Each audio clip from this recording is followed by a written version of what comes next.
Welcome, gamers, to a very special MDI weekend here as we determine the last team to make it to Global Finals. I'm Dratnos, joined this weekend by Nagura, Makes, Zyronic, Tettles, and OK Mage. We also have a special guest coming on tomorrow as well that you'll learn about then. This weekend, a little different than our usual MDI speedrunning 1v1 format. We've got something else going on, right, Zyro? Yeah, a little bit of a gauntlet going here where all 5 of our teams this weekend are going to be playing at the exact same time and 15 hours of playtime, and at the end of the weekend, whoever has the lowest overall aggregate time in these dungeons is going to be claiming that final spot for our Global Finals later this season. Yeah, it's pretty exciting. A little bit kind of like our Great Push, except the key level is not going to go up. Here's a look at some of the teams as well, with names you may recognize from some of our group weekends. Tettles, any standout squads on this list? I think that Ethical Evolved, Womegalol, and Yepers, whenever we were watching them participate in their cup weekends, they all looked very promising. And whenever we were watching them, we kind of talked about how they even had a potential to take down that that first or second seed in their cup. Obviously, they had a couple bad beats, maybe some maps not go their way. They're in the Last Stand Tournament, but I think that those 4 teams are really, really solid. The team that I know the least about is Depleter's squad. They didn't participate in any cup weekend, but they're a relatively new team. They had a fairly solid time in the Last Stand time trials, and I'm interested to see how they end up doing as well. Can I just throw something in here? Because we've been given some information on the team, and I laughed so hard about Depleter's squad and what they shared with us. They said the entire team met through the group finder of Puck Communities and completed a weekly no-leaver together. The key was depleted. And now they're here, which I think is just amazing. I'm so ready for that. They also say their favorite dungeon is Dead Mines, which I have to question pretty heavily. I think that's going to be part of the dungeon pool. Well, we'll find out about that soon. But actually, first, I want to take a look. We've all sent in our predictions, and we don't know what each other's are yet. So let's see what we think is going to win here. Ooh, interesting. No, nice. Dratnos with the Wow. big brain, Dratnos. I'm happy. Yes. Yeah. And then we've got 3 of you on Womegalol. Okay, Mage, what's causing you to like Womegalol going into this weekend? Well, I just thought they impressed me when they was performing before, and my heart was set on them. Dr. J being a mage, definitely no bias there, but Bad news. I know, I don't want to know. Okay, Doctor. Okay, Mage. Yeah, so of those teams, everybody except for the Depleter squad, it's actually going to be really close because they were all within a minute of each other in time trial times. The Depleter squad a couple minutes behind, but the other 4 teams really, really close. So could be anybody that takes it this weekend. We did have a 6th team as well that qualified, but weren't able to make it to the tournament this weekend due to IRL things coming up. So we are just going to have those 5 teams playing and the 3 teams that we've all predicted. But now we have the most exciting part of our show, which is the part where the teams learn and you all learn which dungeons they are going to be facing this weekend. We already know that the Legion dungeon is going to be Neltharian's Lair. We don't know any of the other dungeons or any of the other affixes. Nagura, what do you think about Neltharian's Lair? How do you feel like that's going to affect the teams going into that old Legion dungeon that hasn't really been in MDI before? Yeah, I think it's going to be very interesting because I do think Neltharian's Lair definitely was a dungeon that people love to do in Legion. But, of course, things are very different now. Like, back then, the way you played this dungeon, you had, Affliction Warlocks that would slow all the ads, and then the tank would just kite all of these pelters, so you don't get hit by those discs that they're throwing out. Yeah. So not sure how they're handling this now, because I'm pretty sure that is something that is not necessarily possible anymore, so they're going to have to come up with some interesting ideas. So, apparently... Here we go. Ooh. All right. Got some nice combinations here. Yeah, so first impressions, let's see. Makes what do you think of the dungeon pool that we've got listed here? Anything jump out to you from these lists? Everything? I mean, I think I generally like affixes that are a little bit on the meaner side in like 1 or 2 dungeons. But just looking at the first impression, they all look kind of scary. Having Tyrannical and Sanguine Depths, as well as Gambit, both of them having really strong bosses that can go wrong. Gambit being a 3-boss dungeon, so generally not, like, everything you do in there is based around the bosses, basically. So, yeah, I mean, Nagura already talked about that theater. I think the best one might probably be Spires or the other side. One of the two. Zyro, how about you? I see a look of thinking on your face. What jumps out at you on this list? I mean, if a team has a really good Nelth Slayer strat, that's going to set them so far ahead of everyone else. Like, one of the reasons I think I picked Womegalol to win this is they do have players on their team with that Legion experience, right? They played in the MDI when Nelth Slayer was in the MDI, and that could be a very fast dungeon. On the lowest key level, we can probably see a Nelth Slayer timed in like 13 or 14 minutes if they're really fast.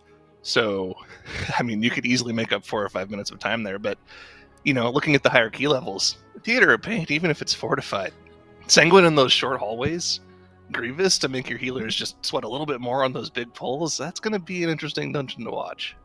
I mean, during the last Stand tournament, we saw there was like a 22 Sanguine Depths and a 22 Halls of Atonement, and the highest key level dungeons were the ones that caused teams the most issue. I remember a lot of the teams got stuck in Sanguine Depths basically all of Sunday, and so like how many problems is the 24 Theater of Pain going to cause teams realistically? Sure, they do have unlimited attempts, but at the same point, Sanguine can cause so many problems with just healing and like can set you back multiple minutes to the point where you feel like even if you have an okay run, you're going to feel obligated to rerun that again. And with it being on a 24, it's just super volatile. And so I think that at what point do you really start to go into the Theater of Pain? Is that something that you save for Sunday? Like, what is going to be the meta strategy that we're going to see across the weekend? And I think that that's going to be pretty important. Yeah, of course, coming into this, the teams didn't necessarily know what we've got, but here's a list now of the times that they have. So we're starting off at that 3-hour, 44-minute mark. That's enough time for me to get 1 or 2 dungeons done. These teams are hoping to get 6 dungeons done and do it in less time than that and shave that on down to, I don't know, something like 2 hours overall, something like that. That's going to be the work over the weekend. But it is an interesting question of sequencing, right? There's some incentive to, especially if you have a really good Neltharian's Lair strategy, that's the one that teams will have seen the least from each other, right? So maybe save that till Sunday. I don't know. Okay, Mage, is there anything sequencing wise, where do you maybe expect to see teams go today versus save for, I don't know, maybe Saturday after they practice or Sunday with an ace up their sleeve type strategy? So when I was tackling the MDI, this was a question that we had as well, because there were things where you thought, okay, we could save some time. We know this is a guaranteed time saver, say in the other side, where you can just pull all of Arden and do really well, as opposed to, oh, there are some challenging things here. We need to put the time in to make sure that we do this smoothly, because Theatre of Pain, there's not really too much time you can save, but there are a lot of, it's quite a tough dungeon, so it's a lot of practice in there just to make sure, again, as I said, it goes smoothly. And Neltharian's Lair as well is going to be something that some teams may not have seen, well, they haven't seen in a long time, or if at all. So the strategies going into it is a toss-up of, do we speed up where we know we can save the time, we know we can do the other side, I know there's bolstering, so we can just go mass pulling in Arden and manage those bolstering stacks, or do we take that time, 24 Theatre of Pain fortified, and just make sure it goes completely smoothly? Yeah, it's I would say from this dungeon pool, it would be more important to make sure they're saving time by doing the dungeons well, as opposed to saving some time here and there in the bigger dungeons, say like Gambit or the other side. Yeah, I would agree. I think generally teams will try to kind of go in, get a feeling for some dungeons, especially they didn't know the affixes until now. We have been getting some leaks from team chats.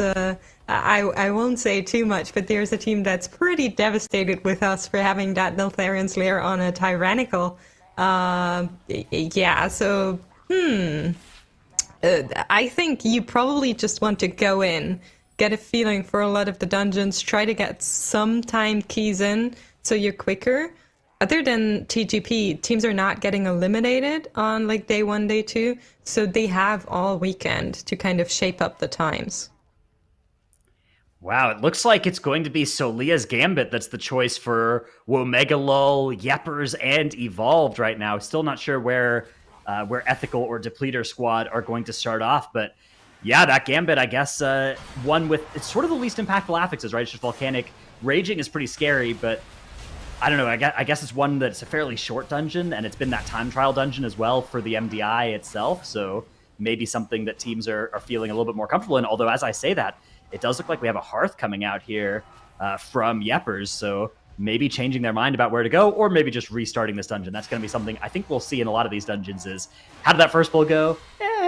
We could do better. Let's go again. Yeah, especially in Gambit, right, Nagura, where like the first pulls make or break everything.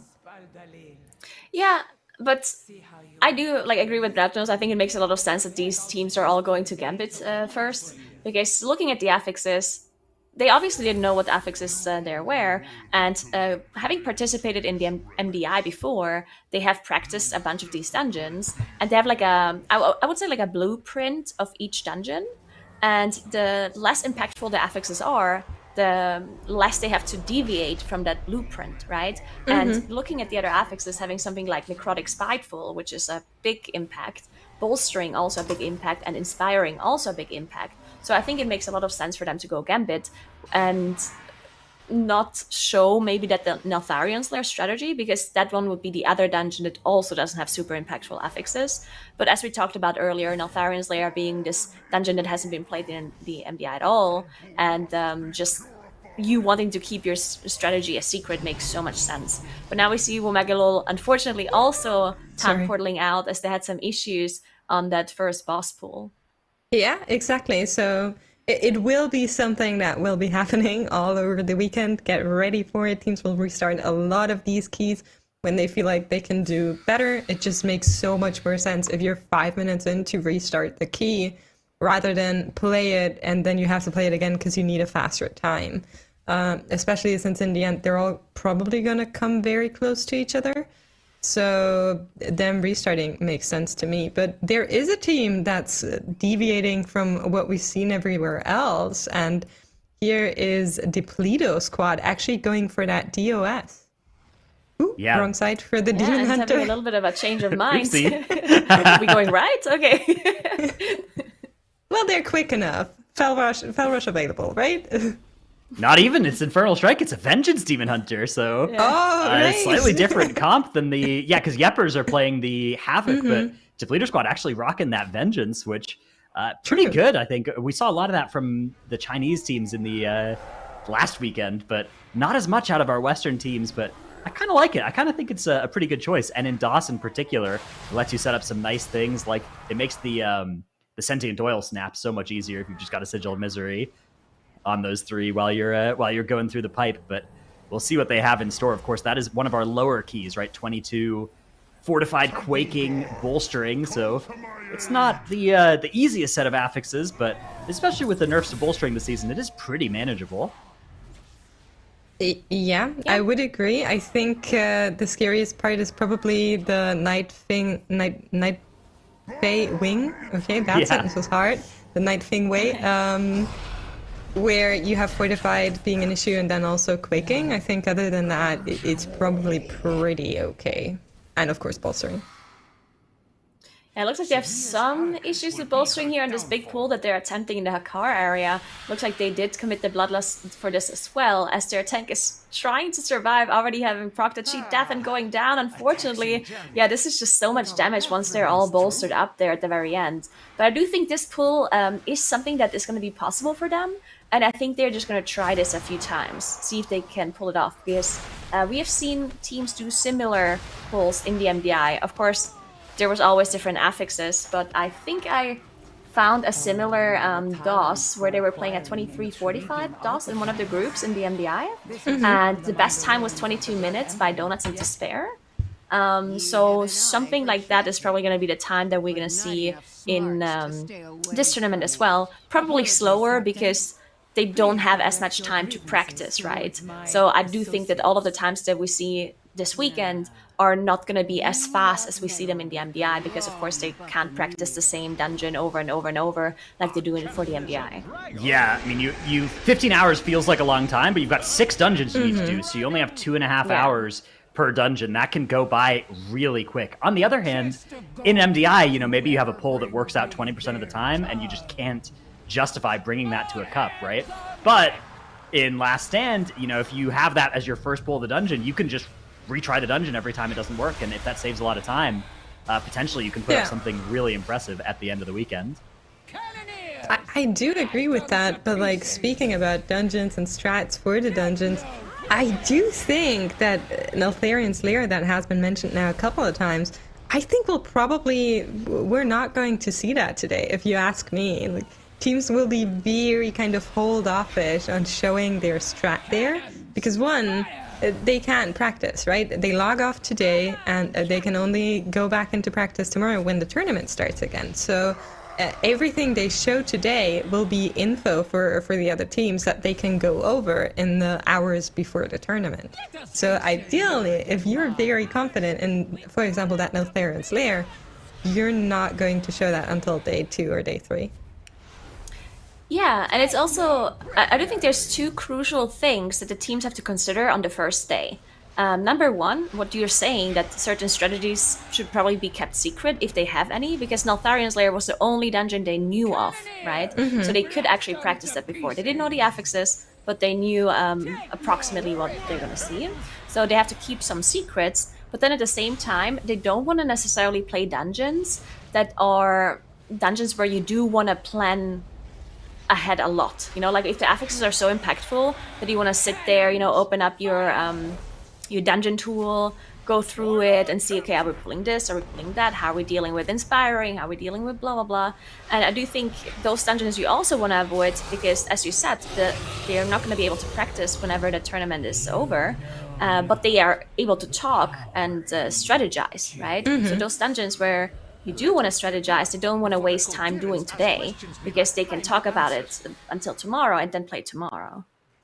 Yeah, exactly. So, I mean, Evolved is actually nearly done with Gambit. They're in the last room and looking very crisp on that timer. They have around 80% trash, a little less, and here they go again doing a really big pull.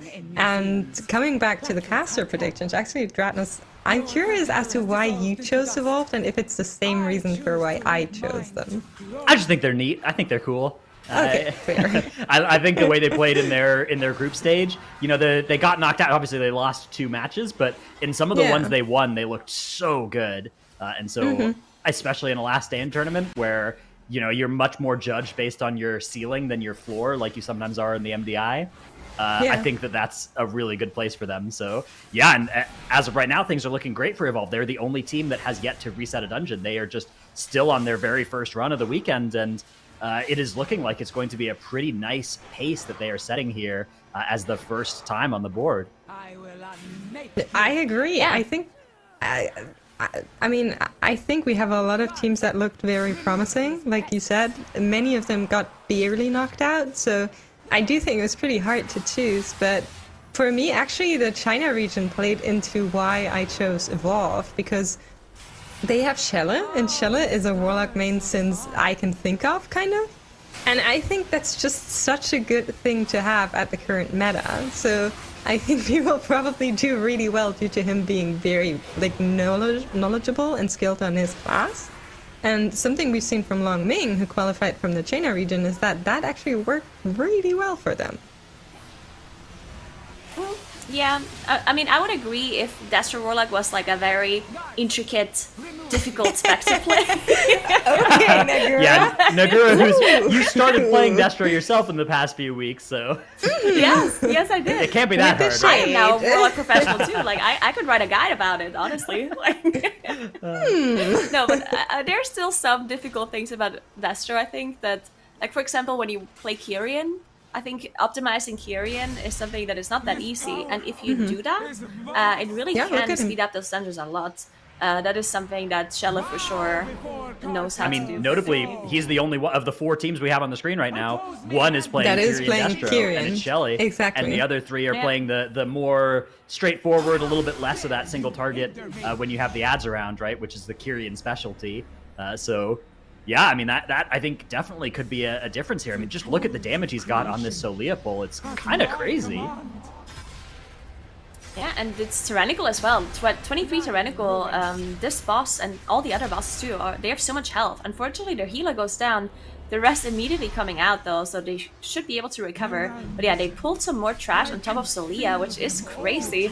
It's also, again, a nice thing to do when you have that Kyrian Covenant on the Warlock, just getting extra damage, bolstering your damage onto the boss, which is really, really nice. Hopefully they can pull this off because they had such a good run so far. And wiping in the very last stretch would be horrible. But yeah, you can see the damage dealer is helping out to trigger that collapsing star as it does so much damage on everyone. I'm so scared. They don't have any battle wrestles left. They used both of them, have those 10 seconds. I'm barely dodging that. But the group needs some healing. They've been on around 45% for quite some time. And here comes the sniping race to disarm these little geometrical spheres. They are able to pop them off and can continue to damage Solia, finished up with all of the trash surrounding that boss. So I think it's looking pretty good. Yeah, definitely looking kind of good, as all of the other teams just continue to reset that key. It's just things not working out for them. Left and right, all kind of different pulls it looks like. It's not one particular pull that wipes those teams every time, it's always something else, and they just decide to reset. But I did quickly, as we watch Evolved finish this dungeon hopefully, I did quickly want to talk about my winning pick, because I was picking Ethical. And I just quickly wanted to explain why, just because I think Ethical is a team... You have the same choice as Tattle, so that's usually not a good sign. Which is not a good sign. That's the Moonkin brain right there. I agree. I think Ethical is a... First of all, they're like a veteran team. They have very veteran players who have the knowledge and the experience to run dungeons quickly. But I also think they're a team that are not known to practice like a lot for their MDIs. Like it's usually it's like, oh, we didn't sleep, you know, it's like we're just gonna do this, and like, you know, maybe it went out yesterday and now we're just gonna do the MDI. So I was thinking that really shows that they are good, like they just have the synergy. They're just good without having to practice a million hours, and that is really gonna come in handy for the Last Stand Tournament, because you can't practice a million hours for this. Oh no, Evolved! As Shelly goes down and Evolved. Oh, there we go. Losing 2 players there at the very end is still managing. And look, very good time, no? 13 minutes 56. Yeah, that is really good. With 3 deaths? I think that's a very good time. Good, yeah, So, I'm sure they I'm can take 30 curious. seconds off that with a perfect run, but I mean, maybe you just are happy and you just say, hey, look, we spent 15 minutes in Gambit. We've got a pretty good time up there. Let's go work on some other dungeons. We've created this time for ourselves by putting up such a good first run. I think they should, honestly, because the best time we have in Gambit, I've looked at some other dungeons, and it was basically the time trial ones. The time trial was at 21, though, at 21 Tyrannical Gambit. So 2 key levels lower than what they're playing. And the best time was from Donuts and Despair, like close to 9 minutes. So obviously a 4-minute difference, but I would say that is really just like boss fights, right? Having a 2-level higher Tyrannical key, that definitely means that the boss fights are going to take at least like 2 minutes longer overall. So yeah, I do think this time that they're setting is really good. And I honestly would go somewhere else. They did pop Bloodlust here in the bottom right corner, and they're trying to DPS down this huge pack here.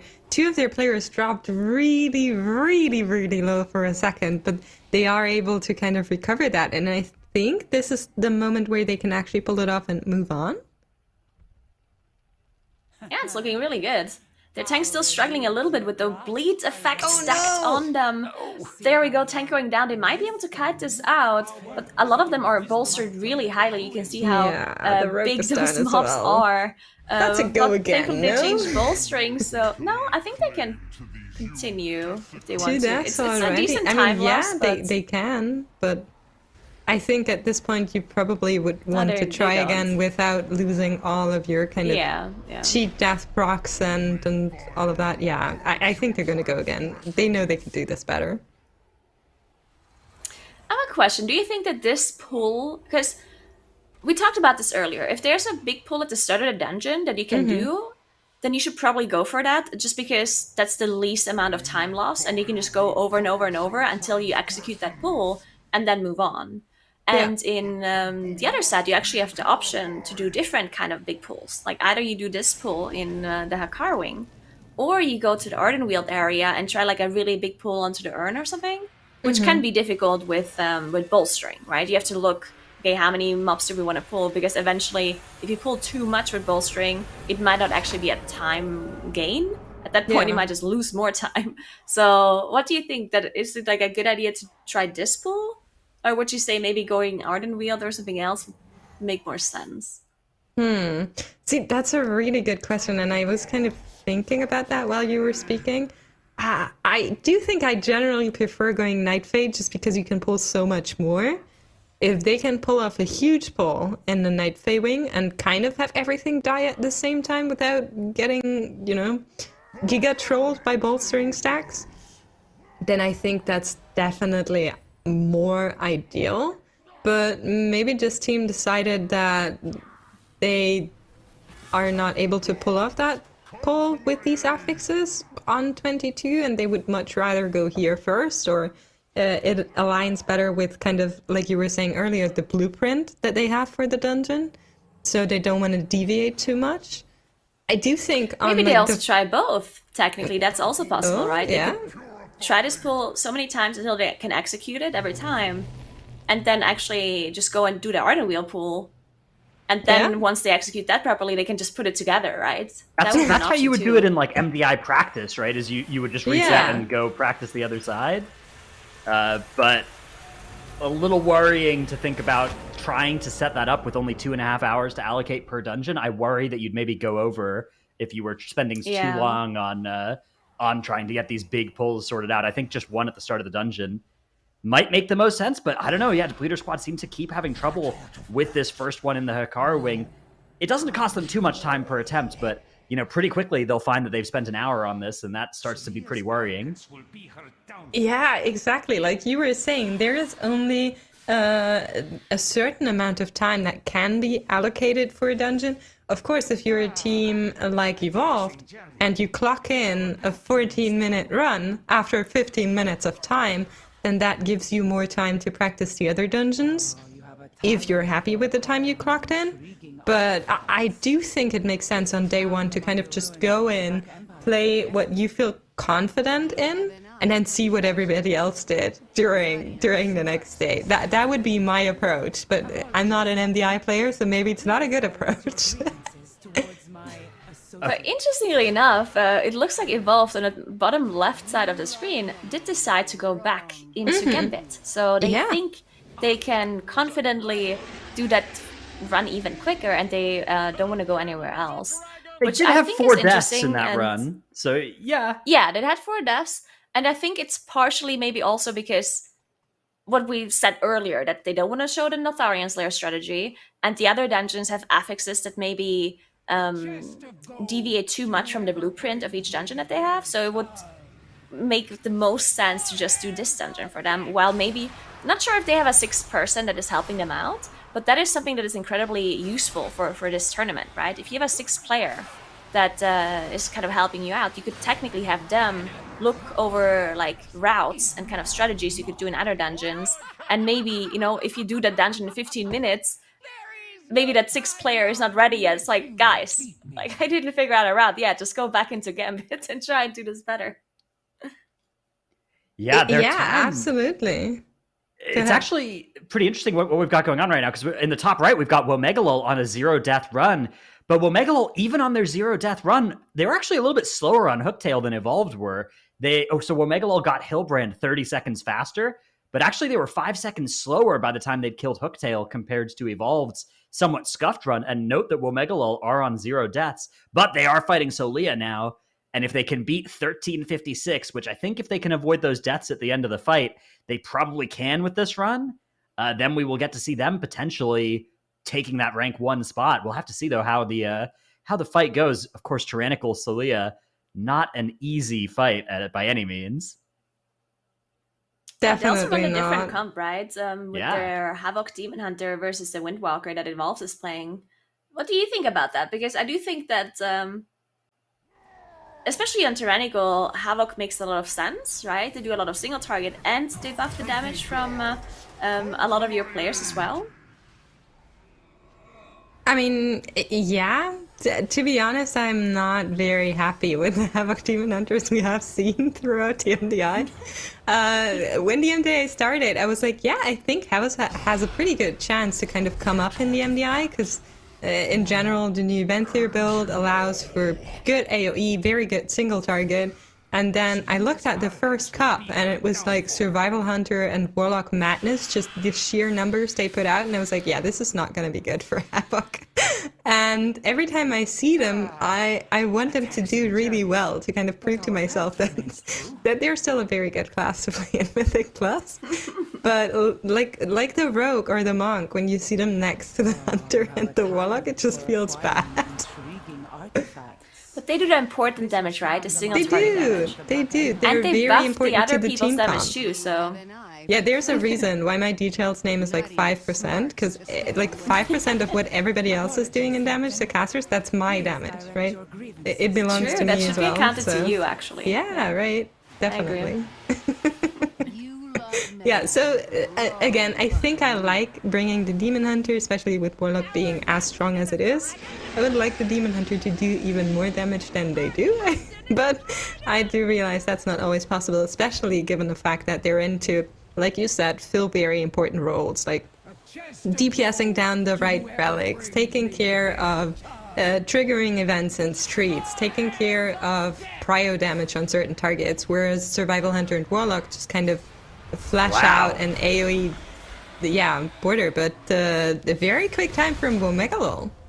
Yeah, 1240 is going to go on the board for them, so that is actually a full minute faster than Evolved's run. And that being said, the Evolved run, it did scuff a little bit at the end, but even still, that was a really fast last room for Womegalol, so that puts them in the lead overall now. But Evolved might have something to say about this, because they are on a run that is much faster than their previous run, and 0 deaths, so we may see that lead flipping again very soon.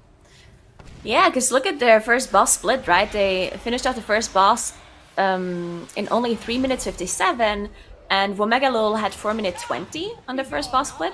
So Evolved's run is looking really good right now, if they can continue without having any sort of issues anymore. Because the last time they also had issues in the last boss room. So let's see if they can make that... Actually, their Hunter going down here, they do use a Battle Rest. And I don't think that's going to make them reset the key. I don't think they're going to portal out. But any further mistakes is probably going to cost them to Town Portal.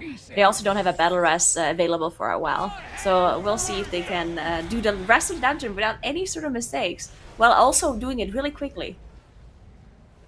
Yeah, I think really quickly is going to be the kicker here. Just compare Evolved and Yepers at the top and where they ended Hillbrand. I mean, Yepers is still on Hillbrand with 4 minutes 45, whereas Evolved locked in 3:57.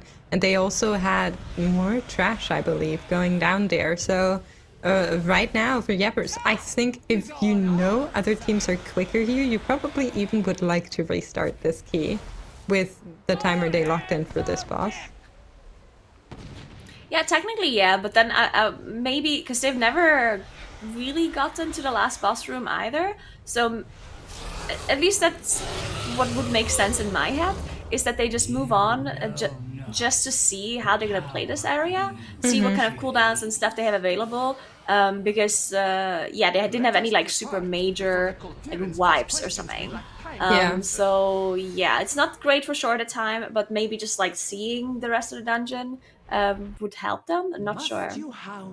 Yeah, to be honest, it's kind of the question of, like, does progressing farther or further help you? in order to execute Yeah, it's it hard to better? tell. Or does it actually, because the timers will be changed, right? If they're quicker in the first half, it changes all of your cooldown timings. So while on like boss fights, like raiding, I would always say like, okay, just look at the next phase, look what's coming, kind of prepare and get ready for doing the movements. Here it's more like you really need to min-max where everybody uses what. And in order to do that, you want to practice perfect runs, right?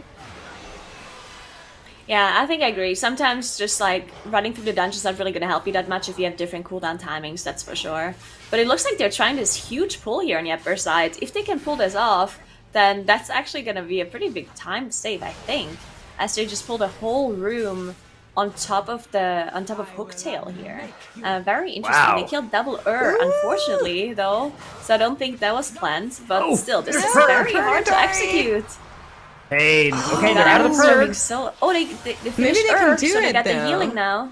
Yeah, they got the Lazelle healing. lived, and- Rock Wow. lived, that Purgatory worked its magic, and they are finishing off on the trash here.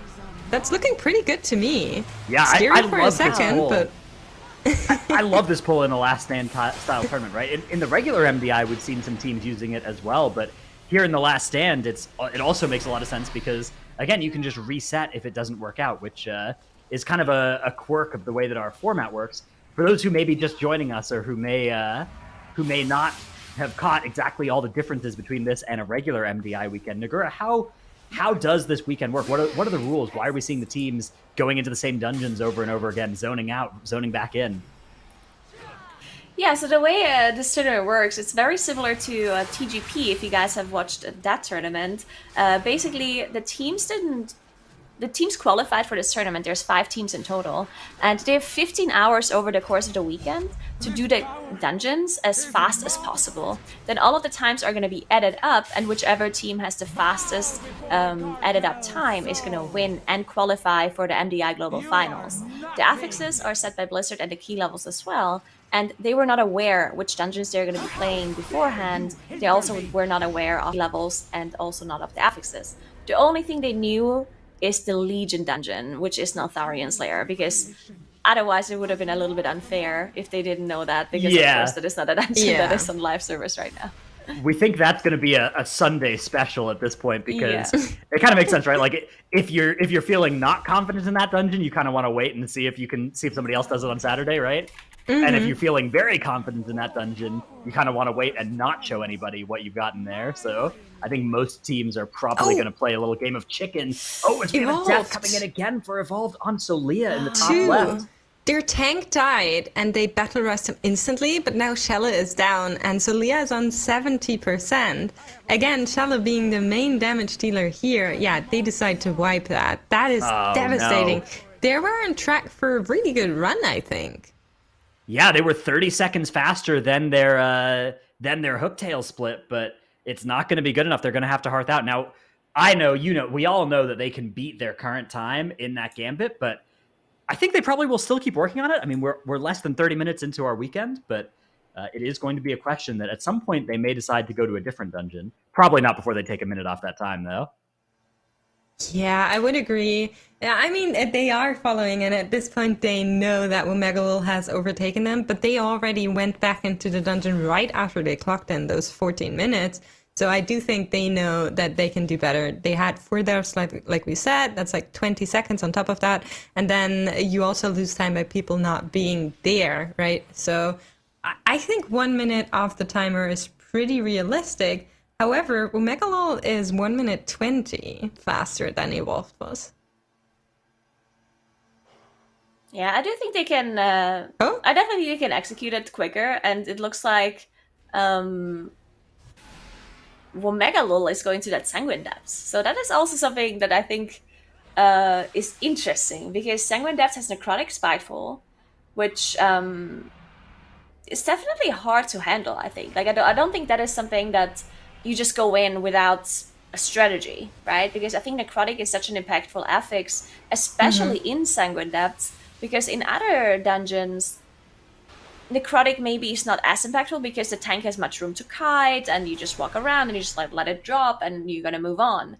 But in Sanguine Depths, there is not much room to kite in a lot of these areas. So especially in the Tarvald ring, in that ring area, if you move and kite, you might pull up a troll, you might walk away from the lantern, the things have to die on top of it. So I do think Necrotic and Spiteful as well is very dangerous and is key, especially when you play those double melee. Okay, that was a really, really nice use of CC by Womegalol just there. Just using everything they had. They had the arrow down by the hunter to root everything, and then also a fear being used by the priest, just so Mike could reset those necrotic stacks and have everything die in that lantern, like you were just saying. I think that's going to be so crucial. If you have really good synergy with how you're using that, and notably Warlock, Hunter, and Priest are pretty good classes to do that. I think it should be doable, but it's definitely hard. And Sanguine Depths with these affixes can be very brutal and also volatile. Yeah, and another thing I wanted to talk about is the fact that like Gambit is a dungeon where I don't think you feel bad for resetting a few times, right? We do see Yeppers having a wipe on the last boss, unfortunately. I think their time was not that great either way. So at least they've seen like most of the dungeon now. They've seen everything. So I think they can go again. And if they execute this pull on Hooktail every time or a lot of the times, then I do think they also have the potential to get a really quick timer in Gambit. But yeah, what I was saying is that I do think Gambit is a key where you don't feel so bad if things like this happen. You know, like you wipe on the last boss, you go again. The total time lost is like 12 minutes, 13 minutes. And you, in total, you have 2.5 hours for each dungeon if you take the full time for all of them. So it's kind of okay, right? But then when you look at the other side, like the Pleader squad right now, they're on the other side and they've reset the dungeon so many times already. And they have not even, like, they've barely seen anything, right? They haven't really gotten far. And I think that feels a lot worse because that dungeon is really long. And you're probably going to look at a 25-minute timer, maybe even more, once you're done. So I'm a bit worried for the Pleader spot. They need to see a bit more of the dungeon, I think, at this point in the tournament. Yeah, Evolved also full wiping and deciding to restart the dungeon here as Womegalol has finished up on the first boss. And I did see some questions in the chat still towards the format and how teams qualified. So I do want to talk about that just for a second again for anybody that's lost or confused or still wondering what's going on. So like we already explained the format, these teams were playing in the Cups, or at least some of them. The Pleader squad that Nagura just spoke about is new. They haven't played in the Cups yet. And it wasn't a necessity for these teams to play in the Cups. They could qualify over time trials, and that's exactly what all of them did. Originally, it was 6 teams, right? But one of the teams was not able to participate today due to personal reasons, and therefore it is only 5, which also means that teams have one less team to compete with, right? Yeah, notably, this is not open to the teams that have already qualified for the global finals out of the group. Yeah. So this is only the third, the fourth place teams from, I think the third and fourth place teams from both groups A and C are the, ethical, evolved, Womegalol, Yeppers. Nobody from group B making it into this one. And then, of course, we have the Pleader squad that didn't even play the Cups, like you said, but qualified through the time trials, which was the path to this, was another time trial for this specific tournament. And yeah, one spot from this tournament goes to global finals. So at the end of the weekend, the fastest overall times, very important, very big payout, getting to go and face off against those teams like Echo that are in the global finals waiting for them. Yeah, definitely. I quickly wanted to talk about Womegalol's strategy here in Sanguine Depths because this is very interesting. Womegalol was the only team to play that second lantern inside this room. So we just saw them basically activate the lantern, and then they moved into the room and moved all of the mobs into the corner where the lantern is on the outside, and then they got all of the stacks. And most teams did this in the first couple of MDIs in this expansion. But then they nerfed the range of the lantern, and teams kind of stopped doing it because it was really hard to get the ads to stack up all the way in this corner. And they also moved the lantern a little bit into a different position. But Womegalol did this in the MDI in their group stage, And now they're also executing this in the Last Stand Tournament here, which just goes to show that they really have these kind of ideas of the dungeons already, like this kind of blueprint of a strategy, and now they're just adapting it to the affixes Ooh, that they've been given. Oh, oh my goodness. That was scary with the Spirit Guardian on top. Oh my goodness. I thought he was dead, but managed to live. Very good play by these gamers. Sorry, I completely interrupted you. I was just very excited. No, it's fine. I was done talking anyway, but it looks like they are now dealing with the second lantern. It looks like they didn't manage to refresh their lantern buff, which is something that you usually want to be looking for. Not always. There's some strategies where we've seen that they purposely let it fall off, just so they can get a buff for the third boss room as well.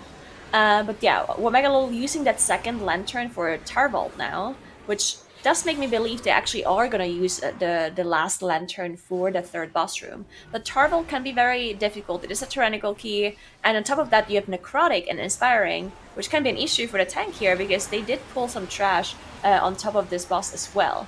Healing off to get that extra healing, which is incredibly useful on Tarvold, especially when you have that manifestation up at the same time, and the Castigate cast going out too. So it looked like they really finished off that relic at the correct time to get that extra healing. And yeah, doing a really good job on their first run here in Sanguine Depths, considering that most other dungeons we've seen teams just go in, go out, go in, go out, right? Yeah, but Womegalol just definitely. executing the Sanguine Depths really cleanly for their first try.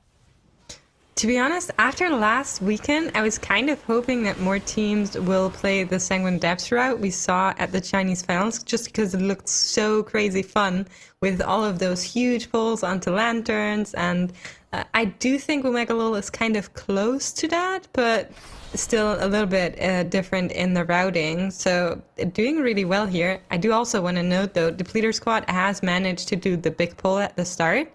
14%, and also finished off Hakar with only one death.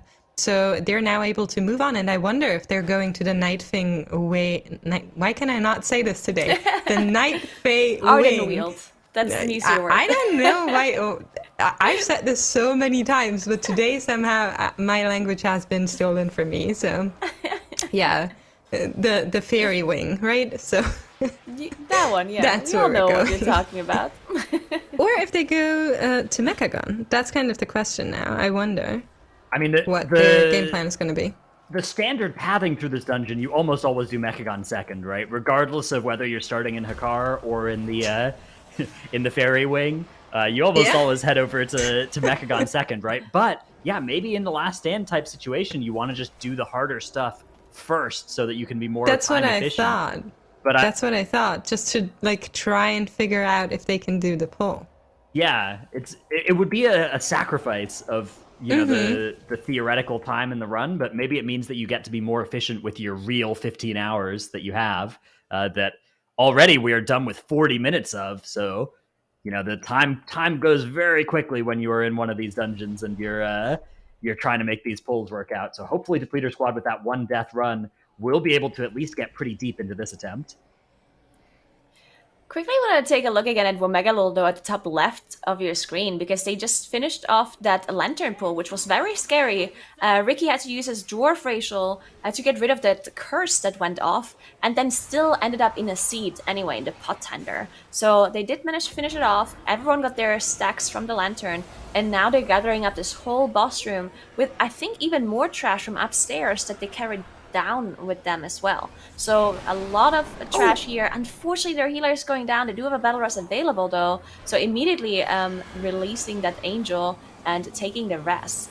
And yeah, this boss can be super hard, similar to Tarvold. Just so much AoE damage going on onto the group, and the healers having usually trouble healing everyone up. The affixes, outside of Tyrannical, of course, not too bad though, so let's see if they can execute this.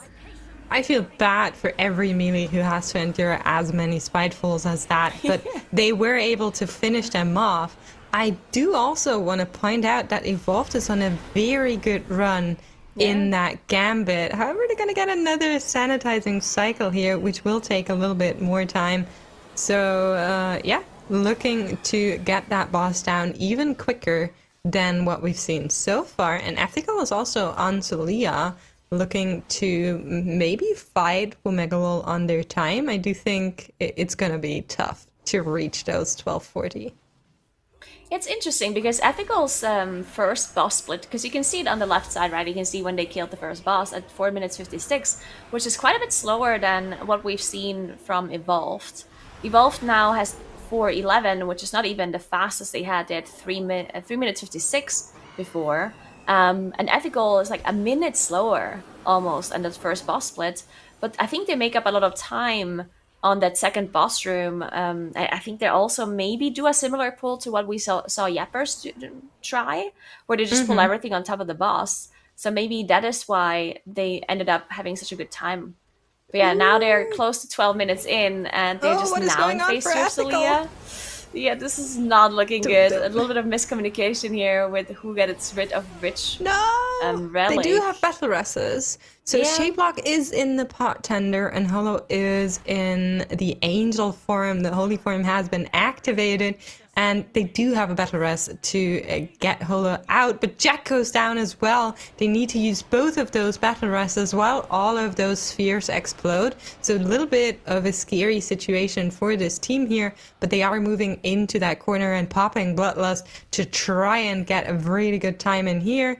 But like you were saying, there's no way they can be quicker than Womegalol, but they could be quicker than what we've seen from Evolved, and Evolved's going down at the same time.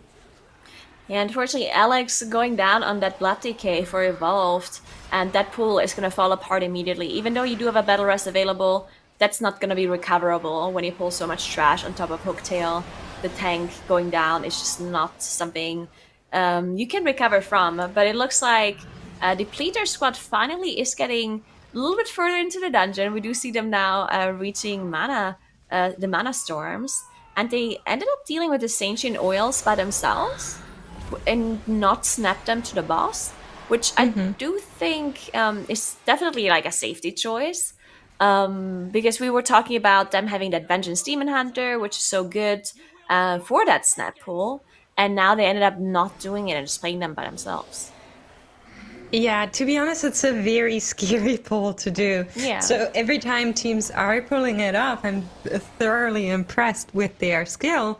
But them going the kind of safety route and saying, okay, let's just try without Telemann getting a lot of damage here as the frontal from comes in, but is able to survive. So yeah, I do think it's a safer choice. I don't necessarily like using the Sentient Oils if you can't snap them into boss, to be honest. I think maybe you can get the count somewhere else if you're not planning to snap them. Yeah.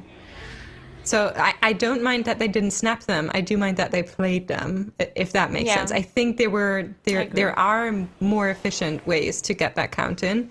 But for now, they're going to continue. They have one death now just happening and one that was earlier, and they will finish off the Mana Storms quickly enough, I hope. And for quite some time, I do think they will be the only team that does DOS. So it will allow them to look pretty on the leaderboard, at least. That is true. And I do quickly also want to mention that you can see the timers on each screen on the right side, right? So whichever dungeons they have already finished, it will show you the time. Like if you look at Womegalol on the top left side, you can see they did Gambit in 12 minutes 40, and it will show this star next to it if they have the current fastest time.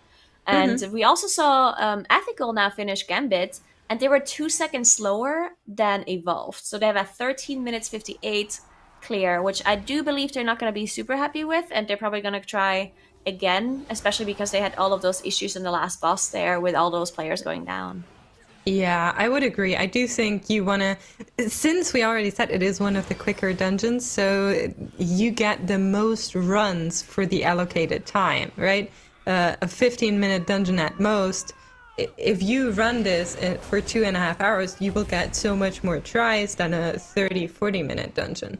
So I do think it makes sense that teams are starting out with that and kind of making their way through here. But I do also think they will need to go again and try to be a little bit speedier.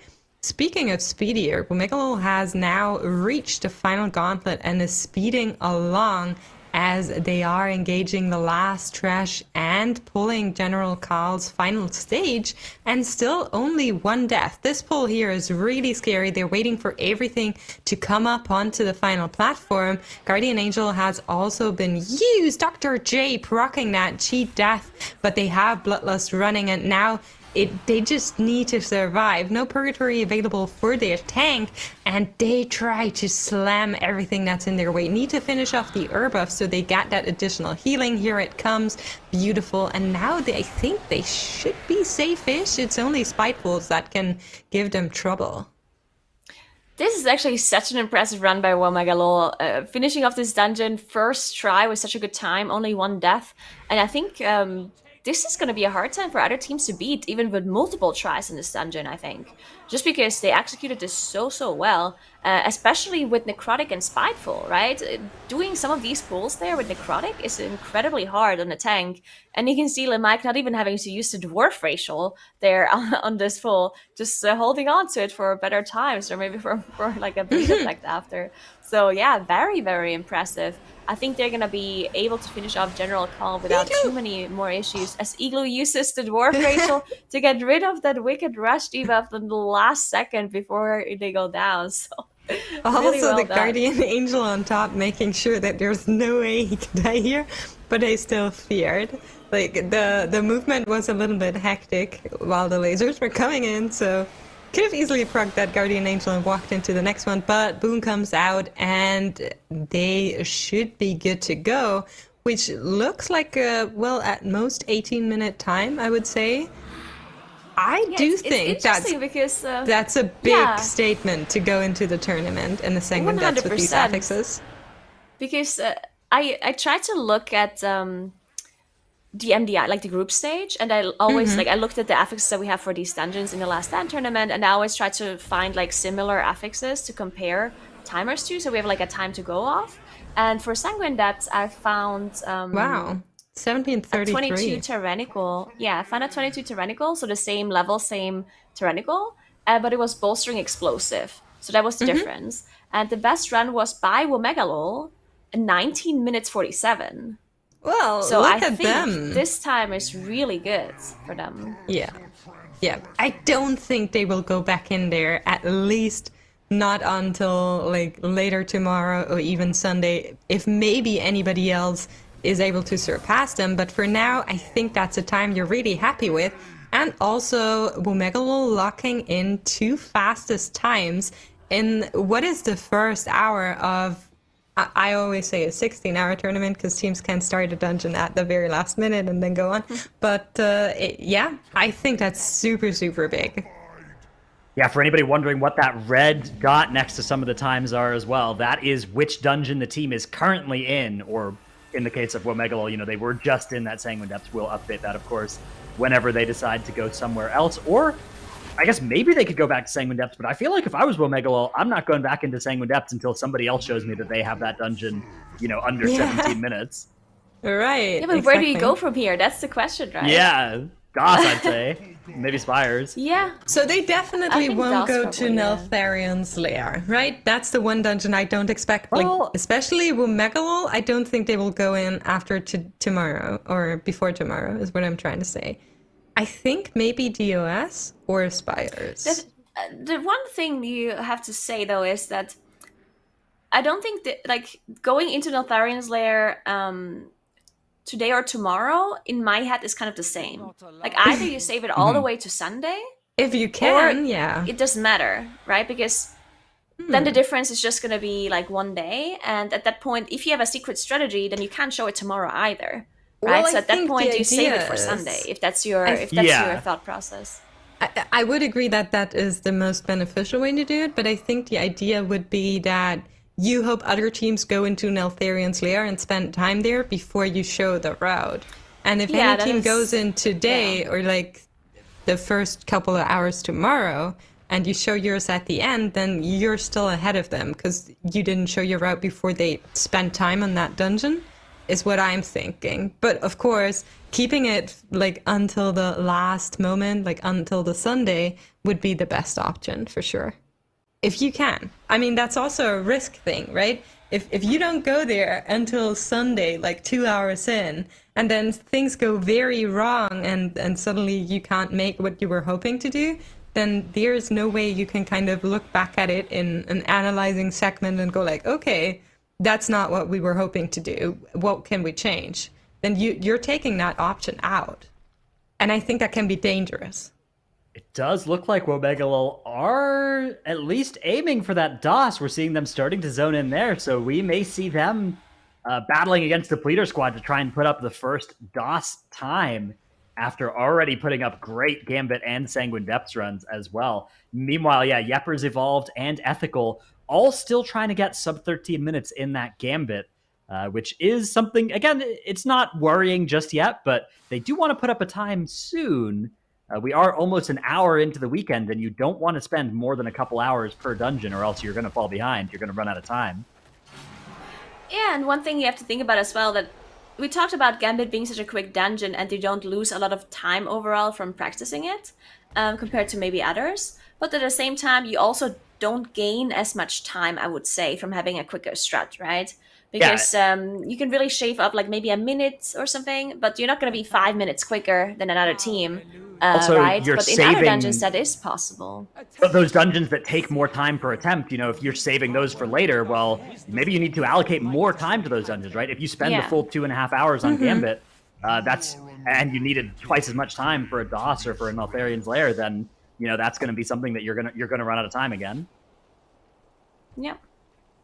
Definitely, but Yepers has arrived at the final stage of the dungeon as Saudi goes down. That was not what I was hoping to see, putting your attention to that team. But yeah, I think they can res him and continue here. Unfortunate that they now have 10 seconds penalty though, but they will continue and try to see where they can go. I think in the overall boss split, their time is a little bit slower than what Womegalol has shown. But maybe they will continue and still do the dungeon. What are we waiting for? Oh, Good did Saudi question. release? Saudi Priest is not released. here. Yeah, there's. Oh, they didn't res him. Well, they don't have a res, right? They don't have an out of They combat didn't have resser. one. So that is also like unfortunate when you run a comp like this, because Yeah, the for current example, meta they have the comp. Windwalker, right? But No out of combat res, so you need to use Ritual of Summoning as your out of combat res, which they did eventually do, and now they are starting a massive pull into Solia here. This might be the most aggressive pull into Solia that I've seen. Look at all those mobs there, almost free casting, but they're doing a really good job of managing the Cartel Assassins and all of the actual trash mobs that have really lethal abilities as well. And I think they're almost through here. They do have a collapsing star that they're going to have to deal with while all this trash is happening as well. Roth's going to proc the Purgatory. Oh, another Holy Form serrated goes down. those that is double it. That's a wandering full wipe. pulsars. Oh. Yeah, that is such a scary pull. I think what they were trying to do maybe is finish off the construct so they get the healing.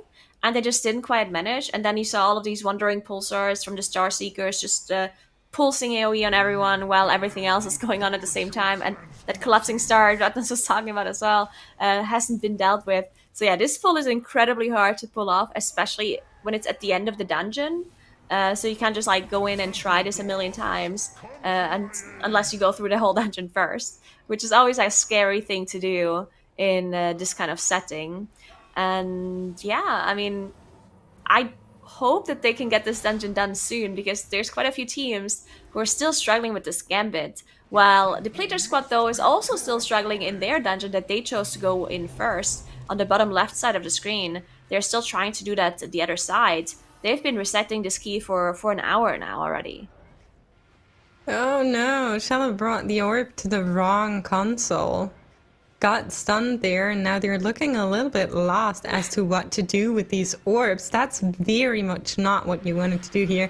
Every time I look at them, I'm like, I think they're doing a pretty good run, and then comes the second sanitizing cycle, and I'm like, no, no. They're still This is struggling. not what I wanted. What's going on?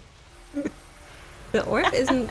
What is happening? I think their hunter had picked up the orb and wanted to put it into the console, but immediately picked it up again.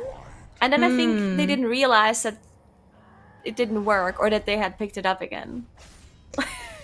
Unlucky. Yeah, it looks like they're going Need to go out. again. Same thing happening for ethical right now. Let's see how they do. They have ads. Ugh. Okay, so for anybody that's not familiar with this boss, if you go into sanitizing cycle and there are ads that can free cast on these consoles, you need to kill them first before you can actually put the orbs in, which means you are going to take so much longer in that sanitizing cycle. So ideally, either get rid of them before, or I think you can stun them as well, right? Yeah. I think once you get to don't the think you can intermission, they go yeah. stun immune. Yeah, so it's okay, just fair. kill them if you Just get to the kill. intermission, or kill the boss before the intermission. Which, depending on the keystone level, sometimes you're trying to skip that second sanitizing cycle by just Yeah, nuking I've the been boss and ignoring the thinking. ads. So I don't we know how are- possible it is here, though. We are on plus 23 tyrannical. Yeah. Teams, like what I've seen so far, they come around 20% boss HP, but they're also not moving it around or anything. So I think maybe they can shave off a couple more percent. Yeah, so you But you they can would try also and... need to do a little bit more damage in order to be able to achieve that pull. Yeah, exactly. So you're saying you're pushing the second sanitizing cycle at 20%. You could shave off a little bit more by moving the boss to the edge of the room and having it have to run to the middle. You could also shave off a little bit by not doing any damage to the ads and just Yeah. focusing boss. That makes it more punishing if you do get the cycle. I still think, 20% is pretty high. That's a lot of extra damage you need to find, but maybe a team will be able to find a way to do that, and that would save something like 30, 45 seconds if they could. I think even more at this point, to be honest. Every Maybe, time yeah. this sanitizing cycle goes off, it feels like it's another minute on top for some reason. So, yeah. Especially if you're putting into the maybe- wrong consoles. Especially then, or if you have ads up. But yeah, let's see what ethical does here. They're gonna go for everything plus time Captain Hooktail, one of my favorite boss models ever, because it's a dragon and a pirate. Duh. Very cool. And let's see how they do here. Holo dropping fairly low, getting a decent amount of damage. But there comes a Shadow Fury. Everything's getting mass gripped right after, followed by the arrow to root everything. Beautiful job of dealing with these CCs. Yeah, looking really good for them as the trash is dropping lower and lower, trying to kite out the very end there because it is raging, of course, in Gambit. So very difficult to survive there at the very end when you have to deal with the boss and all of those raging mobs at the same time. But I quickly wanted to talk about Womegalol because they went into the other side and they executed this pull that the Depleter squad has been wiping to for half an hour the first try. They pulled all of these mobs together, they clicked the urn, and they one-shot this pull without any deaths. They did bolster one of the priests a little bit because a heal went off, but that wasn't too big of a time loss. And then they didn't even Bloodlust. The Depleter squad has been using their Bloodlust for this pull this whole time, and Womegalol saved Bloodlust for Hakar. And then what they also did, something that we've seen throughout the group stage a lot, was that the Rogue Jay went back to that group that they skipped with the High Priest and the Relic pack in there, used the Sap or the Blind, got in combat, and then when the CC ran out, the Relic pack would walk into the boss room, giving them that Woe Relic to move back out quicker. So really, really nicely done by Womegalol. And as I say that, they actually have some travel there as they go down to that Enrage Spirit cast, or at least proc the Pot Tender and the Cheat Death. Yeah, definitely. I do think that is my preferred way of routing in the DOS, to be honest. The Depleter squad will, however, stick with their way of doing it for now. And to be honest, after an hour of time already put into this strat, I'm not sure how easy it is to kind of go back and be like, okay, yeah, we're going to do it differently now. Because they spent so much time on perfecting this. So I do think they kind of locked themselves into this. Yeah, I honestly don't think that's like the Blind of the High Priest. I don't think that is something that is like a super difficult thing to adapt to. No, that's but... not what I mean. I think Wait, more what? like the cooldown and bloodlust timings and like Oh, change yeah, that will change your whole route, right? Yeah, so I do think that's especially kind because of the point. they're having trouble to finish off this pull, even with Bloodlust, right? So I think they just need it. Womegalol probably having some more practice with this specific pull and being able to just pull it off without Bloodlust. Makes sense for them, but yeah, the Depleter Squad having so many issues, I don't think they should adjust or change anything. But still, just incredibly impressive by Womegalol. Now again, finishing off that Woe Relic, skipping through that whole Mechagon wing, all the way to the boss. We'll see if they snap the Ancient Oils, because that is definitely something they have practiced for the group stage. So we'll see if they decide to do that here. As Mike is not there. Yeah, looks like they pulled it. You can see It Lemike looks taking like damage. they pulled it, yeah. Yeah.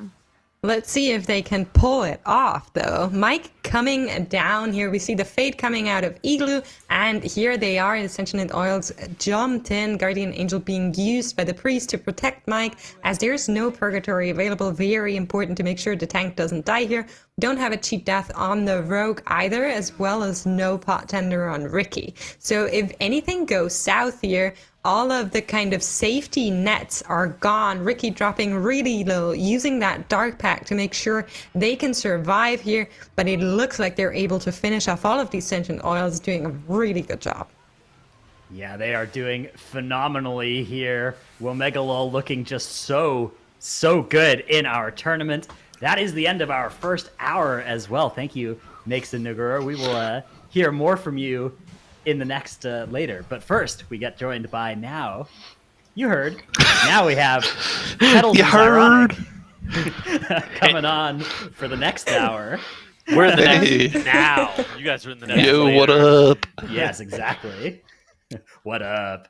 So we've got Womegalol coming off to a little bit of an early lead here is the sort of texture of our tournament. The other three kind of favorites, Ethical, Evolved, and Yepers, all still struggling to put together a good Gambit run, although Ethical sort of on a heater up here in the top left. You can see they are nearly ready for P2 Solia, and got to pull a little bit of trash onto it as well, but a pretty good timer for them building so far. Yeah, no, I am not at all surprised by what has happened in the first hour here. I mean, it is pretty impressive that Womegalol went in and kind of one-tapped two pretty difficult dungeons early on. I think both of those times are times that they can probably improve on by maybe 30 seconds to a minute if they get time to go back to them later in the weekend. But so far, so good for them. They're looking pretty great. I think that the Sanguine Depths is the one that, like, since we haven't seen other teams run the Sanguine Depths, we don't know, is that time really going to be something that's going to stand? Is that something that necessarily needs to be improved on? 1733, at least on paper, seems like it'll be fairly solid, but how much time for improvement can we really make? Womegalol is going incredibly fast, though, and even that run that you see in the top right-hand corner of your screen in the DOS that they're on right now is not a slow run. And so if they're able to keep this pace up through the rest of the weekend, they'll have infinite time for them to go back, refine their strategies, maybe like rerun the dungeons and battle for those 15, 20, 30-second time saves in some of these dungeons as well. Yeah, and remember as well, this entire competition is pretty much about time management, right? So even though a couple of our teams still haven't put a key together yet, you have 15 hours plus a little bit of extra change, depending on when you start your key at the end of the day, to go a little bit past that over the course of the weekend. And that averages out to about 2.5 hours per dungeon. So if these teams still don't have a key done by, like, I guess the end of our shift settles here, then we can start worrying about them a little bit. But I think it's fine for especially teams like, Yepers to go for this massive pull onto the first boss in Selia's Gambit, see if they can get it to work, and then put a great time in that dungeon up on the board in the first couple of hours here. I think even like the even like these mid-13s that you're seeing from Ethical and Evolved in the Tazavesh is like kind of fine.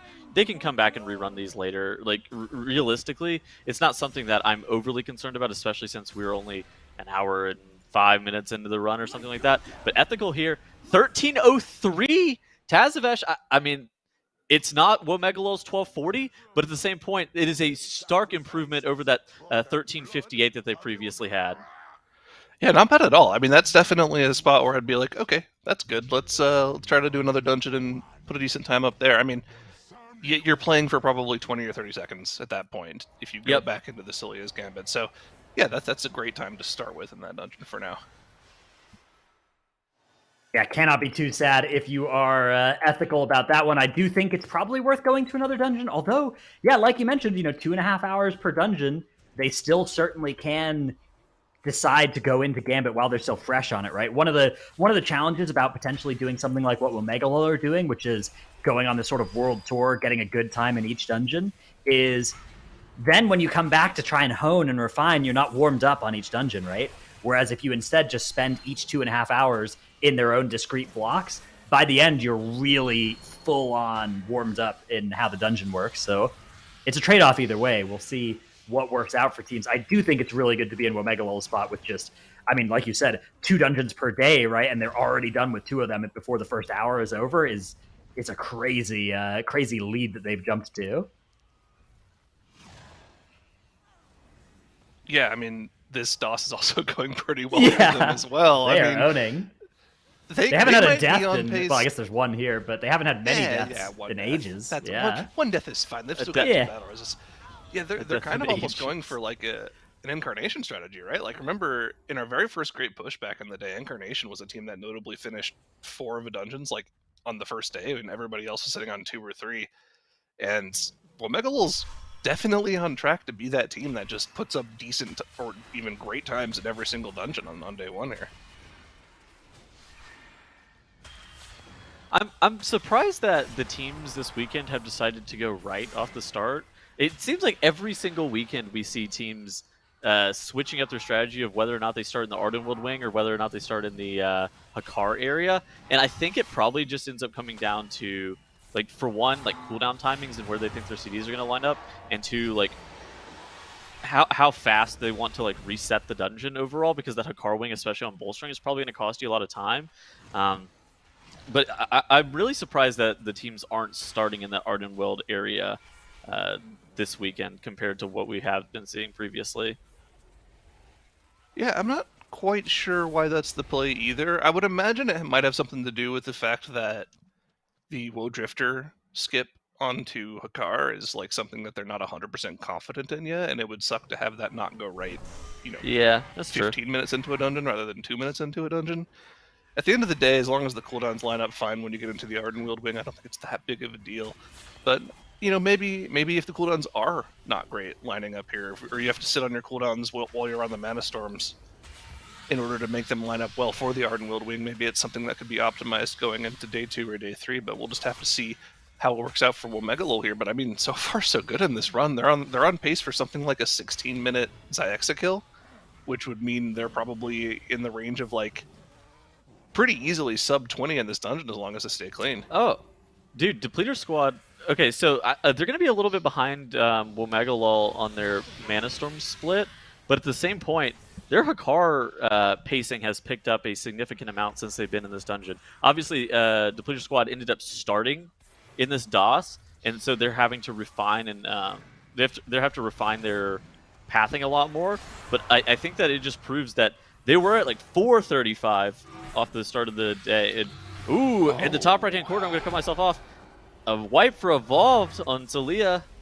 Oh no, their run was looking so good here as well, because their previous best split on the Hooktail was like 15 seconds slower than their one they were just putting together there. But yeah, it's gonna not work out as they have the wipe go back to the start. And yeah, again, not a disaster yet, but it's got to start kind of creeping into their minds like, we want to get out of this Gambit, because even though you have 2.5 hours per dungeon, the Gambit is the one that's like the most quick, Observer right? DC. It's the shortest, it's the shortest dungeon, right? So you don't want to spend the full 2.5 in here, right? You need to make sure that you're saving it for the longer dungeons, right?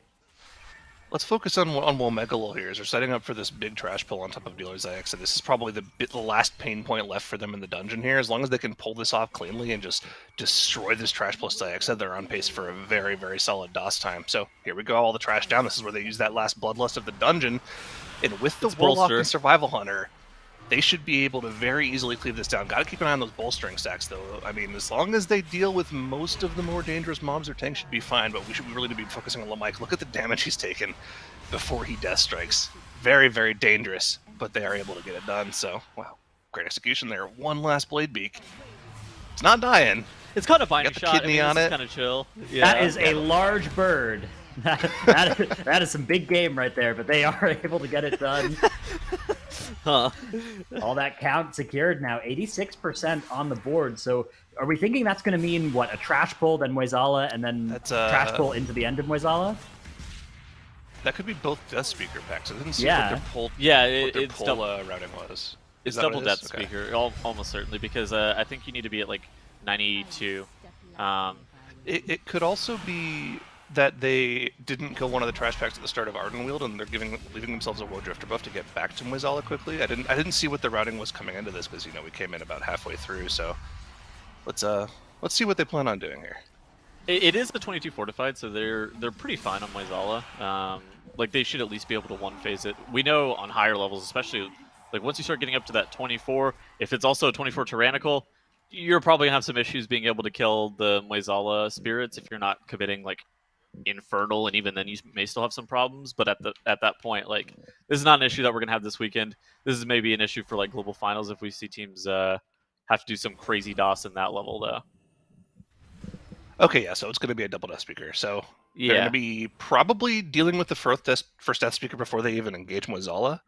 And then, of course, once they get the big haste buffs from the intermission phases, they'll deal with a second Death Speaker pack, which we've seen go poorly for teams, over the course of all of our Shadowlands MDI seasons. That pull can be dangerous, even with the massive haste buff. So, I mean, we've even seen teams, bait Moisala to the wrong platform, and then they have to go off and solo the Death Speaker pack afterwards, which is a big time loss. So hopefully it can go right for them here. But into the first Death Speaker pack.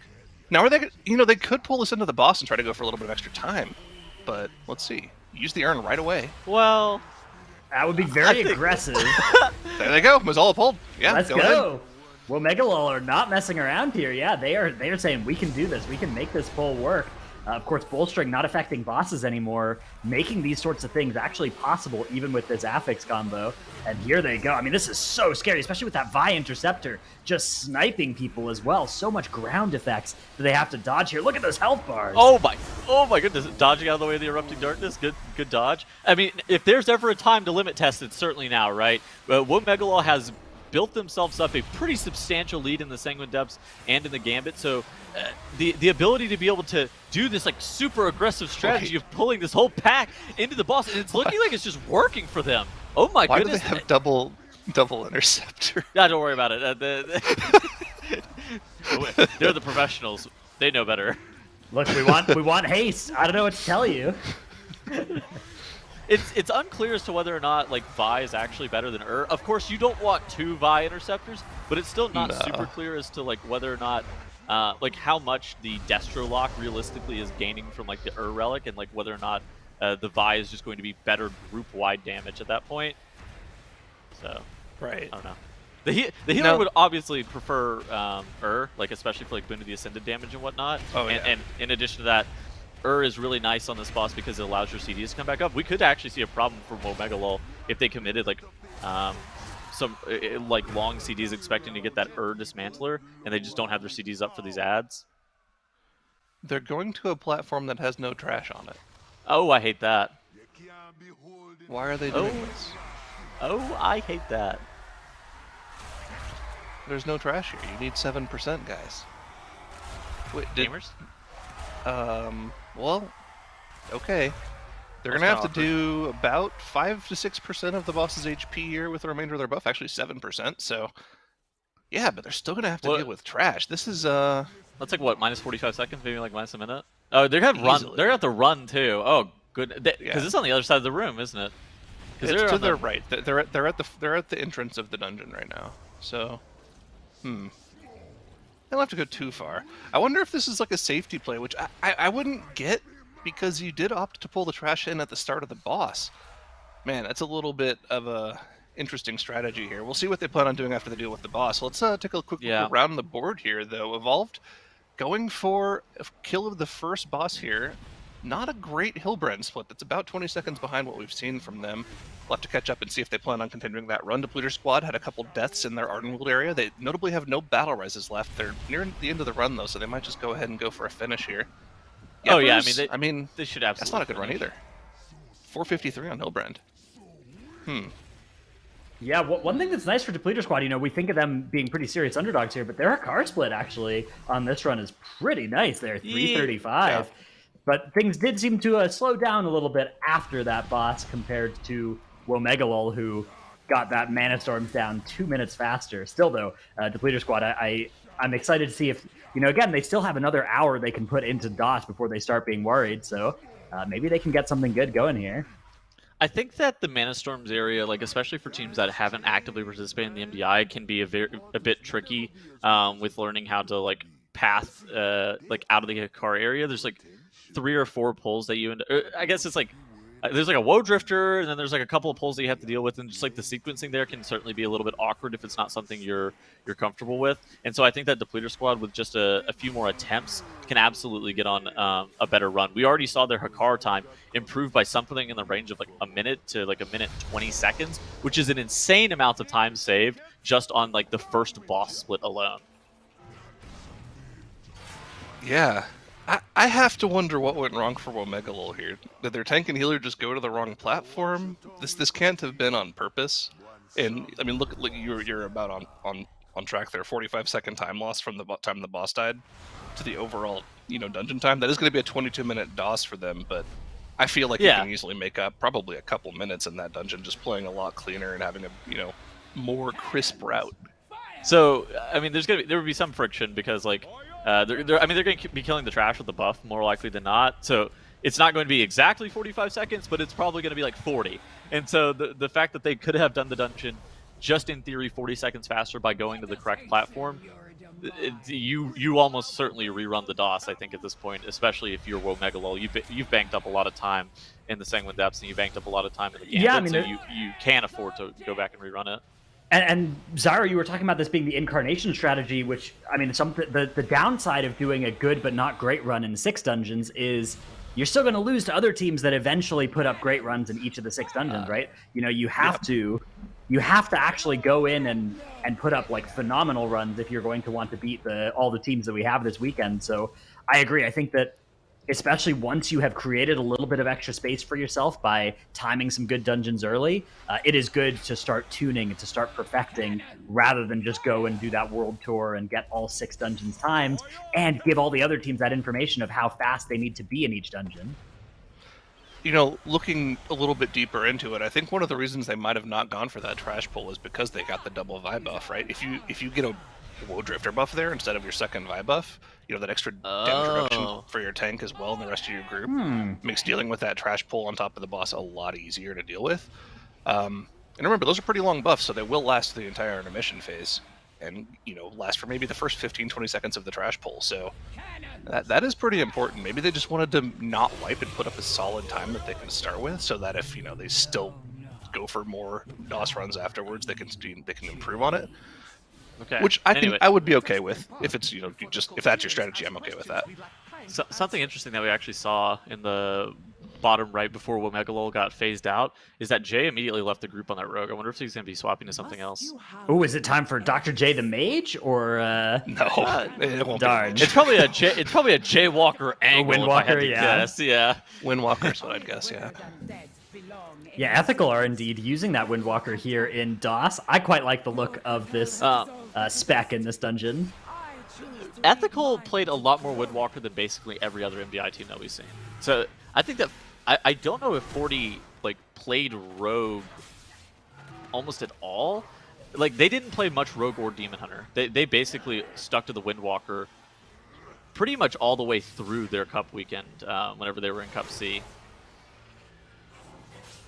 Yeah, I've been liking watching the compositions of key groups, notably in MDI and on live, kind of evolve over the past couple of months. Like at the start, most people were running that Survival Hunter Warlock and then like a Rogue for the 3rd DPS option, but people have started gravitating towards the triple AoE comp. On live, you can run the double Destro Lock Survival Hunter, which is a pretty solid comp, and actually some of the highest keys in the world have been done with that comp. Really adorable. But also Windwalker fits in that slot really nicely as well, and brings a lot of extra utility, right?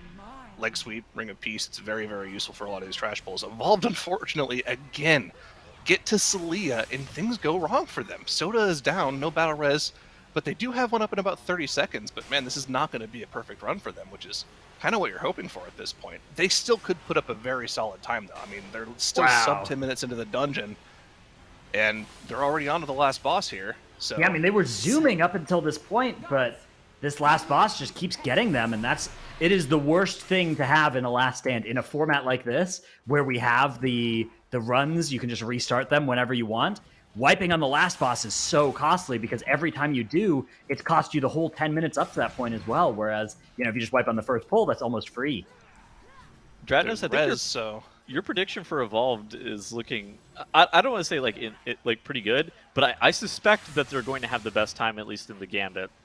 Well, yeah, if they can get this done soon, but I'm worried about spending the full 2.5 hours in the Gambit because I think that you need to spend more time in the other dungeons relative to the Gambit. So I think they need to get out of here soon because the format we've got for this weekend, again, for those just joining, we have the 15 total hours plus a little bit of overtime at the end of each day if teams can sequence things correctly to just run these dungeons over and over again. But there's 6 dungeons to run, which means anytime you start doing this, you'll quickly realize just how fast 15 hours can fly by when you're trying to optimize in these dungeons. And Evolved still have to put up a good Gambit time because they're 13:56. That is not going to hold up. That is going to be a liability if it's on their scorecard at the end of the weekend.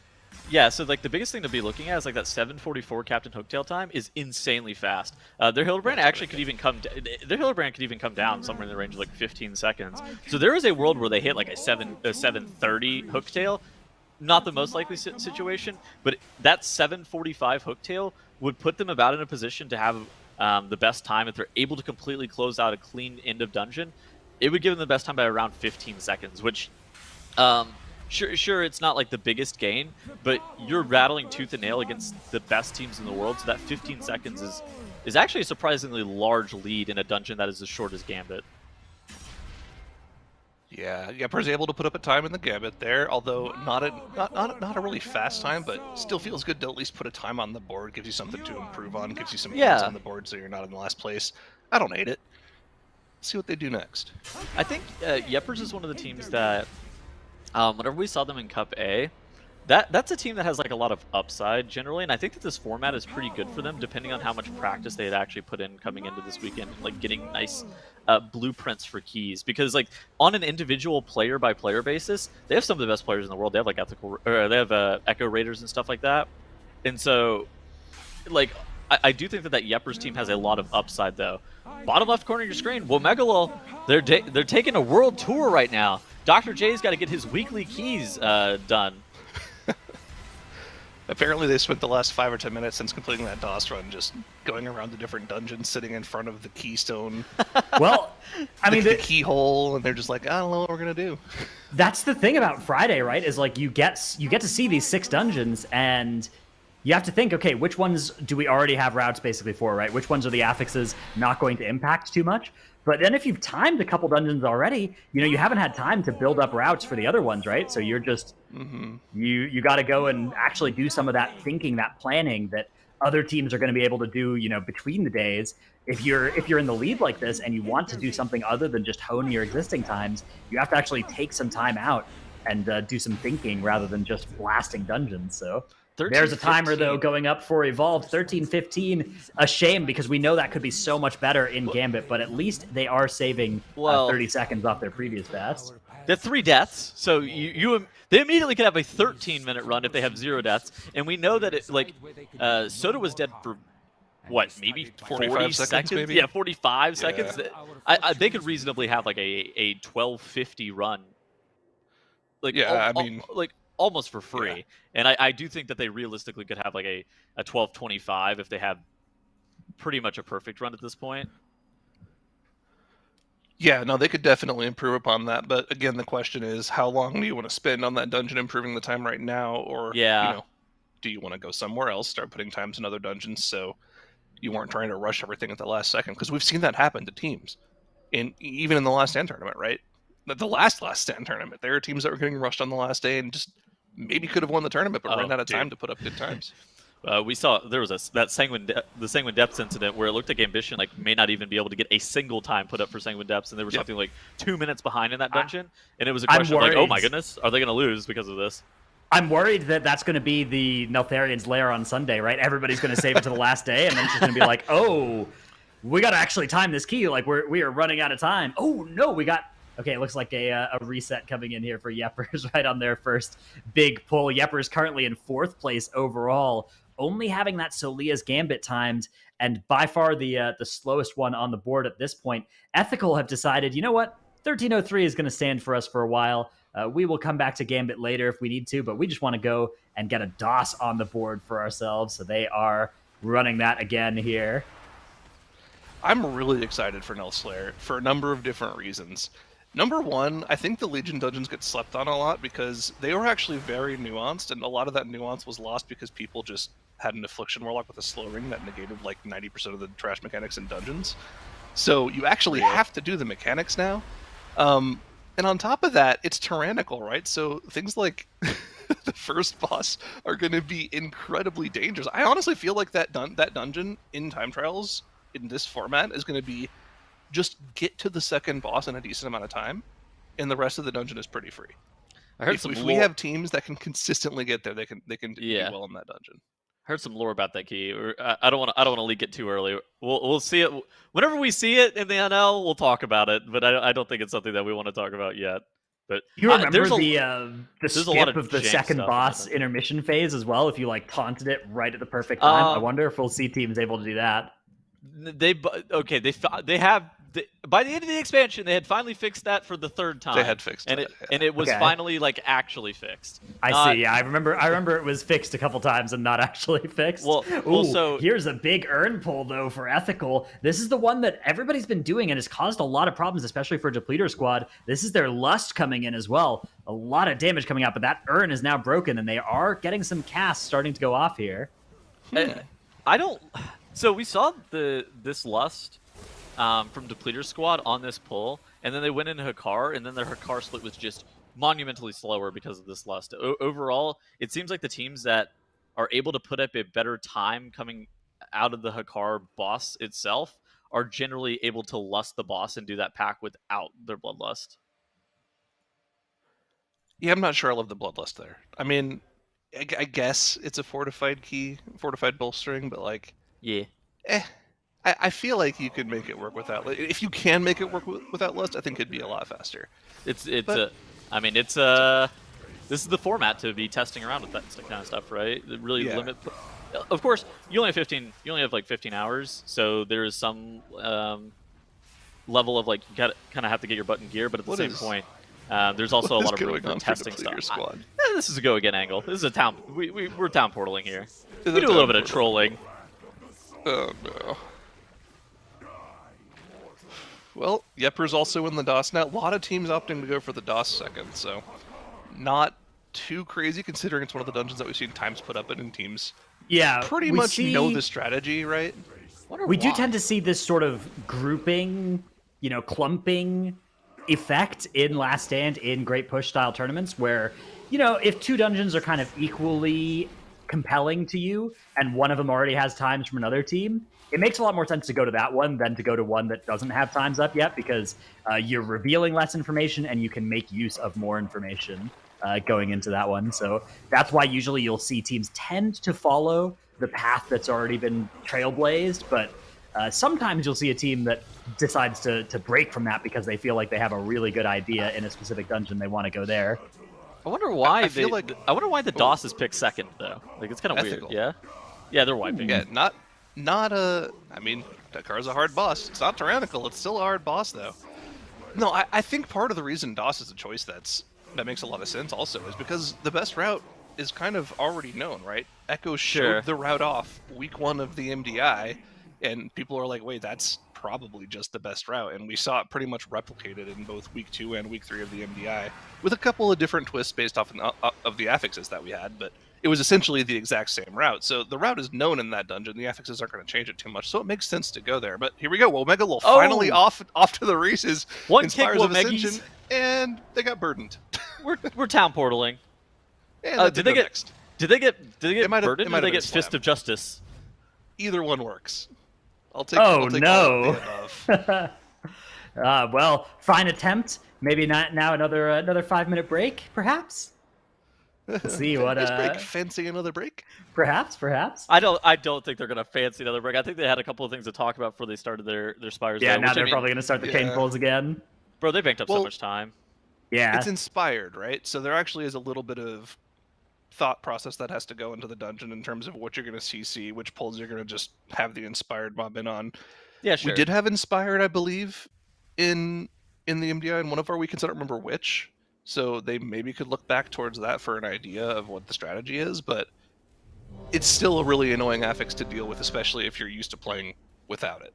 So, I mean, for instance, that first pull, they had a lot of damage go off on their group because there was an inspired mom in the group. Right. And that's one of the things where we think about these inspired, these sorts of dungeons being ones that you don't see on Fridays, right? Because you can get all that time, even though you can't actually practice on the tournament realm between the days, you can build the routes, build the strategies, and that sort of work against inspired is really valuable. But Womegalol, they're kind of out of good dungeons to go to. The only other options are the Theater or the Neltharian's Lair, which we expect are going to be Sunday ones, or go and refine one of their existing dungeons, which they may decide to do later, but I think they do want to start progressing this Spires of Ascension just to even further widen their lead.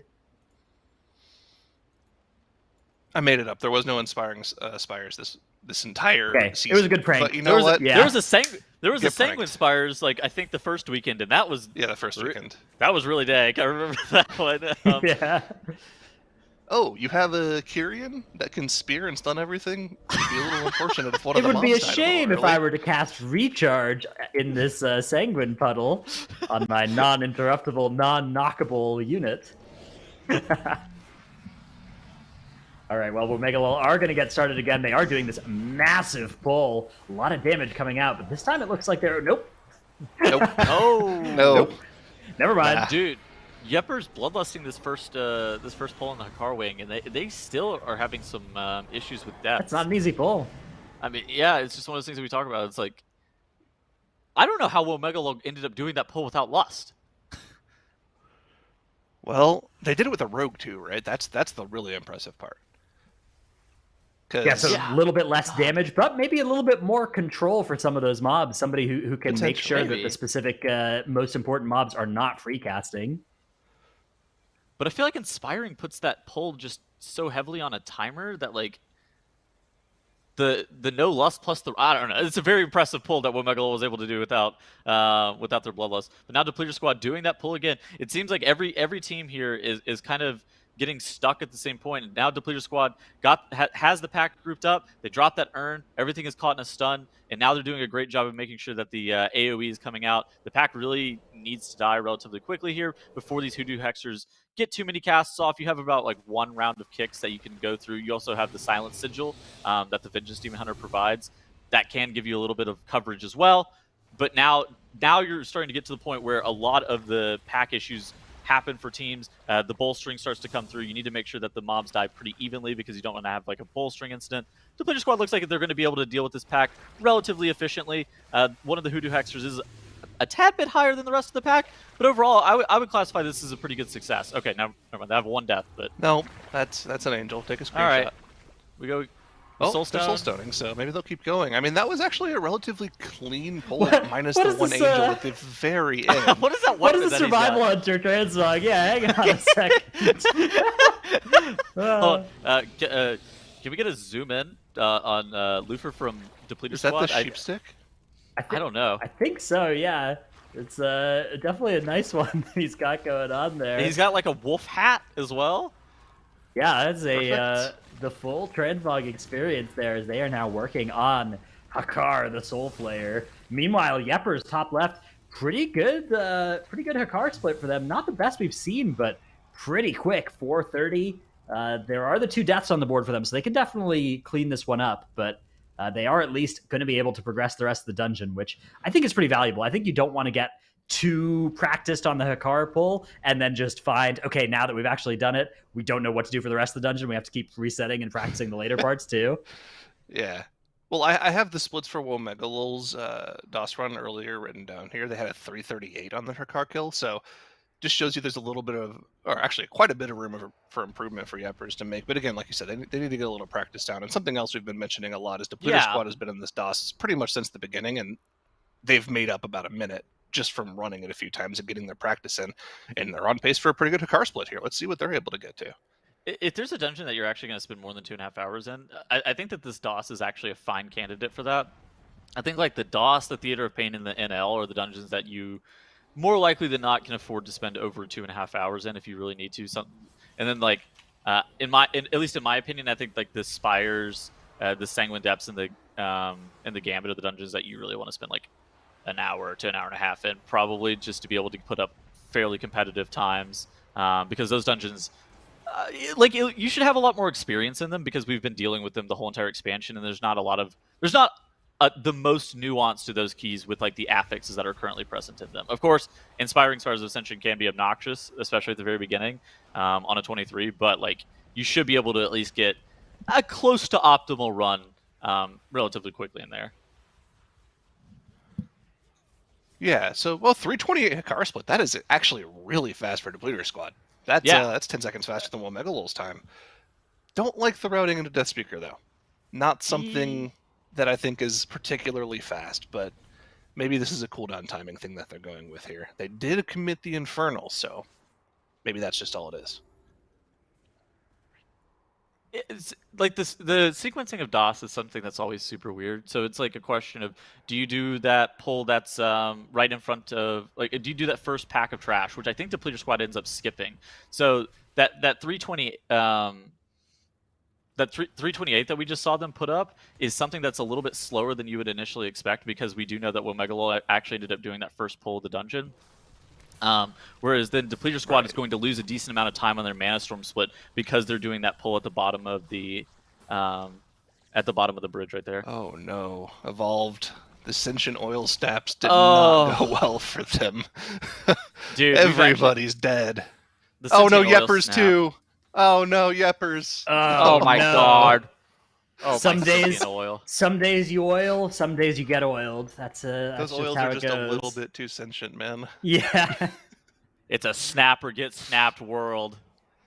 Indeed it is. That's going to be Yeppers and Evolved both casting those town portals. Mercifully, not a spell cast that gets interrupted by Quaking, as they both now get to escape that dungeon and decide probably to just run it back, keep on trying in the DOS. You can see we've got the scoreboard down in the bottom right. Of course, the yellow star next to a time indicates that it's the current fastest. Womegalol looking real good, having that in the only contested dungeon in Gambit, and also having 2 other dungeons timed. Meanwhile, though, the red circle, that's the dungeon that teams are currently working on. So you can see everybody is in DOS except for Womegalol, who are in Spires. Although they are casting Town Portal as well, so maybe that's not long as well. Maybe they're just resetting. It looks like there's just a little bit of a reset. A little bit of a reset coming. There's a lot to figure out on that first pull, especially with Inspiring, right? There's a lot of casts that do a ton of group damage there, and a lot of line of sight that needs to happen too. Things like the Burden going off are pretty much a kill on somebody unless they have personals up, so there's a lot of personal responsibility that they have to get through to get this first pull done cleanly, so they'll probably be here for a pretty solid amount of time compared to what they've been doing already. This is a good Hikar from Ethical. So they're actually doing a similar route to what we saw from Womegalol, with the first pull of the dungeon being dealt with and then them making their way into the Hikar wing. So that 350 split is around where you want to see it. So sure, maybe it's a little bit slower than what we like a perfect run like we saw from Womegalol, but realistically, this is certainly like a time that they can be happy with. It looks like they don't have their woe buff, so maybe that's. There's some improvement that can happen for the team in the top right-hand corner of the screen. This is not great. However, I do think that like their Hikar split and like what they ended up doing to be able to get that 350 time was solid. This is bad. We don't like Sons of Hikar. No. They don't like them either. They don't it's like a go next angle for sure. Yes. Yeah, those mobs notably don't even give count as well, so very much not what you were hoping to spawn. Yeah, they are indeed going to opt to Town Portal and give it another try. Well, Megalol going for the pull again here. It's probably the 4th or 5th time we see them go for it here. Got to keep an eye on the damage here. Burden of Knowledge going off. There's 2 of them there. You can see debuffs going off on Lamike and Tobo here. getting dispelled pretty quickly, so Double not inspiring. too bad. There's just an Inquisitor Dark Lashing outside of the group here. This is what's going to happen with those Inspires, and you pretty much just have to kill the Trash Pack before it kills you, which is something you can do when you have this triple AoE comp, but it can still be really, really dangerous here. There's the Angel at the last second here, instantly gets rid of it, and is back with the group. Oh, do you Are get they free able soul to get it stone? off? The Vanguard going out? Yeah, I think that was a pre-soul stone. Okay. All right, this looks pretty good for them so far. I mean, that was probably the best we've seen it go for them. Full first pull down in about a minute. That's pretty great. How do you like the fact that they don't commit Lust on that pull? So it's like a 23 fortified. I think if they bombed Lust there, I would kind of be okay with it. I think Obviously, the they're idea gonna be saving it is for here, use- but you use cooldowns there, and then you use Yeah. Lust at the start of this pull when you pull it into boss. That's probably the best scenario. Yeah, I think I like that a lot more. I mean, it just helps you out at the beginning of this boss a lot more. the thing that like I see is like you could actually slow pull this pack. Like you could trap that Castigator off to the right side and then make sure that you're just getting kicks on the remaining trash or the Mender or whatever is the inspired mob. And then Yeah, just make they'll sure do you're getting. Yeah, look at this. Like you're just making sure that you're able to get kicks. At this point, like, do you really need Lust on this pull? Sure. Okay, so maybe it's actually just like a time thing. It's a time like- thing for sure. Yeah. Because you're Definitely- in an ideal run, you're only going to get 2 lusts in this dungeon anyways, so there's no major benefit to lusting right off the pull if it's actually going to be slower time-wise overall. And the lust here, when you don't have any DPS cooldowns up, is going to help deal with the trash a lot quicker, which will then let you get that inspired Mender in quicker, which will let you just get a lot more boss damage out. So it makes a lot more sense to do it this way if they can pull that. The big if is You're if right. you can pull that first pull off cleanly without the lust. You know, you're absolutely right, and especially too, if like the 70, if that first pull's like 70-30, you may as well just like rip it over and over again until you get a run that's like, all right, yeah, we're good enough with this, and then we'll just like continue on through the dungeon. They're not going to take like a 70-30, 15 minutes in, but if they're taking like a bad, if they're taking a bad pull that's like inconsistent off the bat, they can just reset it over and over again. That's one of the advantages of this format, and that's something that like I'm not really used to being able to like, oh yeah, they're just wiping over and over again to the first pull. They should probably commit more CDs to it. But at the same point, if it's consistent eventually, or like if it's consistent enough to where they're able to get like runs going at some point, this is totally fine. And Womegalol, they're going to be downing this first boss in Spires of Ascension. This is the furthest progress that we've seen them get in here so far. And man, they're going really, really fast in here. Looking like a 3:30-ish first boss Something split. around there. Whew, that's kind of Not bad. swift. I do believe that is what they call swift tennis. Swiftly, even. I wonder what strategy they plan on going for. We've seen a couple of different strategies in this dungeon here, notably either pulling both sides at the same time or just going straight off to the right side right off the bat. Let's see that split coming out here. 325. Let me write that down. Yeah, just going to go to the right side. Okay. Well, no. Looks like they did pull the left side, and they're line of sighting around the corner here. Right? Is that what they're doing? Yeah. Looks like that's what the plan is. So Looks like Tobo's grabbing the Yeah, other side. Tobo. He's gonna Warlock gate across, and then Lamike is probably going to grab these invisible mobs here in just a second. Yeah, and like right on time, he's gonna be grabbing these stealth claws, D&Ding them, and then everything's gonna get grouped on the corner. This is like a fairly standard MDI pull. This is something that we've actually seen from a lot of teams here. Ooh, a nice life grip to get Lamike away from those stealth claws. I think how they're grouping this pack is really smart. It's unfortunate that Tobo ended up getting meleeed by some of those ether divers that came in, and so Lamike wasn't in position to be able to get threat on them fast enough. Like this is like a very dangerous pull. This is something that requires a lot more coordination than you would initially expect. yeah, something that I like seeing a lot from Womegalol is they have a very good understanding on how to use their AoE stuns. Some teams don't really put too much value into the Warlock being able to pretty much perma-stun the first like 10 seconds of a pull with their Infernal plus their Forsets. Remember, Infernal AoE stun is on a different stun DR from every other stun in the game, so your initial Infernal cast plus the next 2 of your Forset Infernal casts are their own AoE stuns, so you can just use those as free stops pretty much whenever you want to use them and save your leg sweeps and your binding shot kiting out for a little bit later on. It's pretty nice that they actually use that pretty well. The best teams are the teams that have been able to use those pretty much to perfection. Yeah, another potential advantage for Evolved. Shelly on the Warlock main, really good at sorting out those infernal stuns. I've seen really, really nice ones out of them, although unfortunately, it's not going to be enough for them in this DOS run where they are wiped and town portaling out. So Evolved and Yeppers both going back to the drawing board to the start of that one. Depleter Squad, on the other hand, got a fairly good run brewing here. 3 deaths on the board for them, but they are making their way. Womegalol having 2 deaths on this pull here. I mean, this is probably one of, if not the most dangerous inspiring pull in this dungeon. There's also one that's like right after Vintanax that can be a bit spicy, but I suspect that teams are going to be a bit more passive with that pull, maybe go a little bit smaller on that pack. I think having 2 deaths here for Womegalol, are they going to be able to finish off this pull without a healer and a Serve Hunter? Is that actually what's happening? Yeah, healers aren't that important for this pull. Shout out your DK can take care of himself. Shout out Blood Death Knight. Yeah, I think it's just pretty valuable as well to keep the dungeon going and practice those later parts of Spires. Even if you're pretty confident this isn't going to be your permanent, your forever time, unless something goes like unbelievably wrong, I think you do want to make sure that you're not ending up in a spot where you only know the first pull of the dungeon and you don't know the last pulls of the dungeon. You have to be a little bit cautious, is what I will say, because like if you're doing it like this and you're not going to have cooldowns, but you don't recognize it until later on because you need like a more consistent run, then that can be problematic, especially for some of the more dangerous pulls. Like this pull that they're about to do right here, it can cause problems. And if they overcommit CDs and it looks like super easy here, that's cool. If they're not going to have those cooldowns, say they're not going to have like the resonating arrow or something like that right off the rip, but they're able to, or the coordinated assault or something like that, it's something that you're not exactly going to be ready for once you get back here on a clean run. Oh my gosh, is Jay just Dr. goes down. J, no. Oh man, that's... And there's a skirmisher not in too. They were a little late on the patrol timing. The either divers were coming in, and the actual walking patrol was just out of range, and they weren't able to quite get everything stacked up.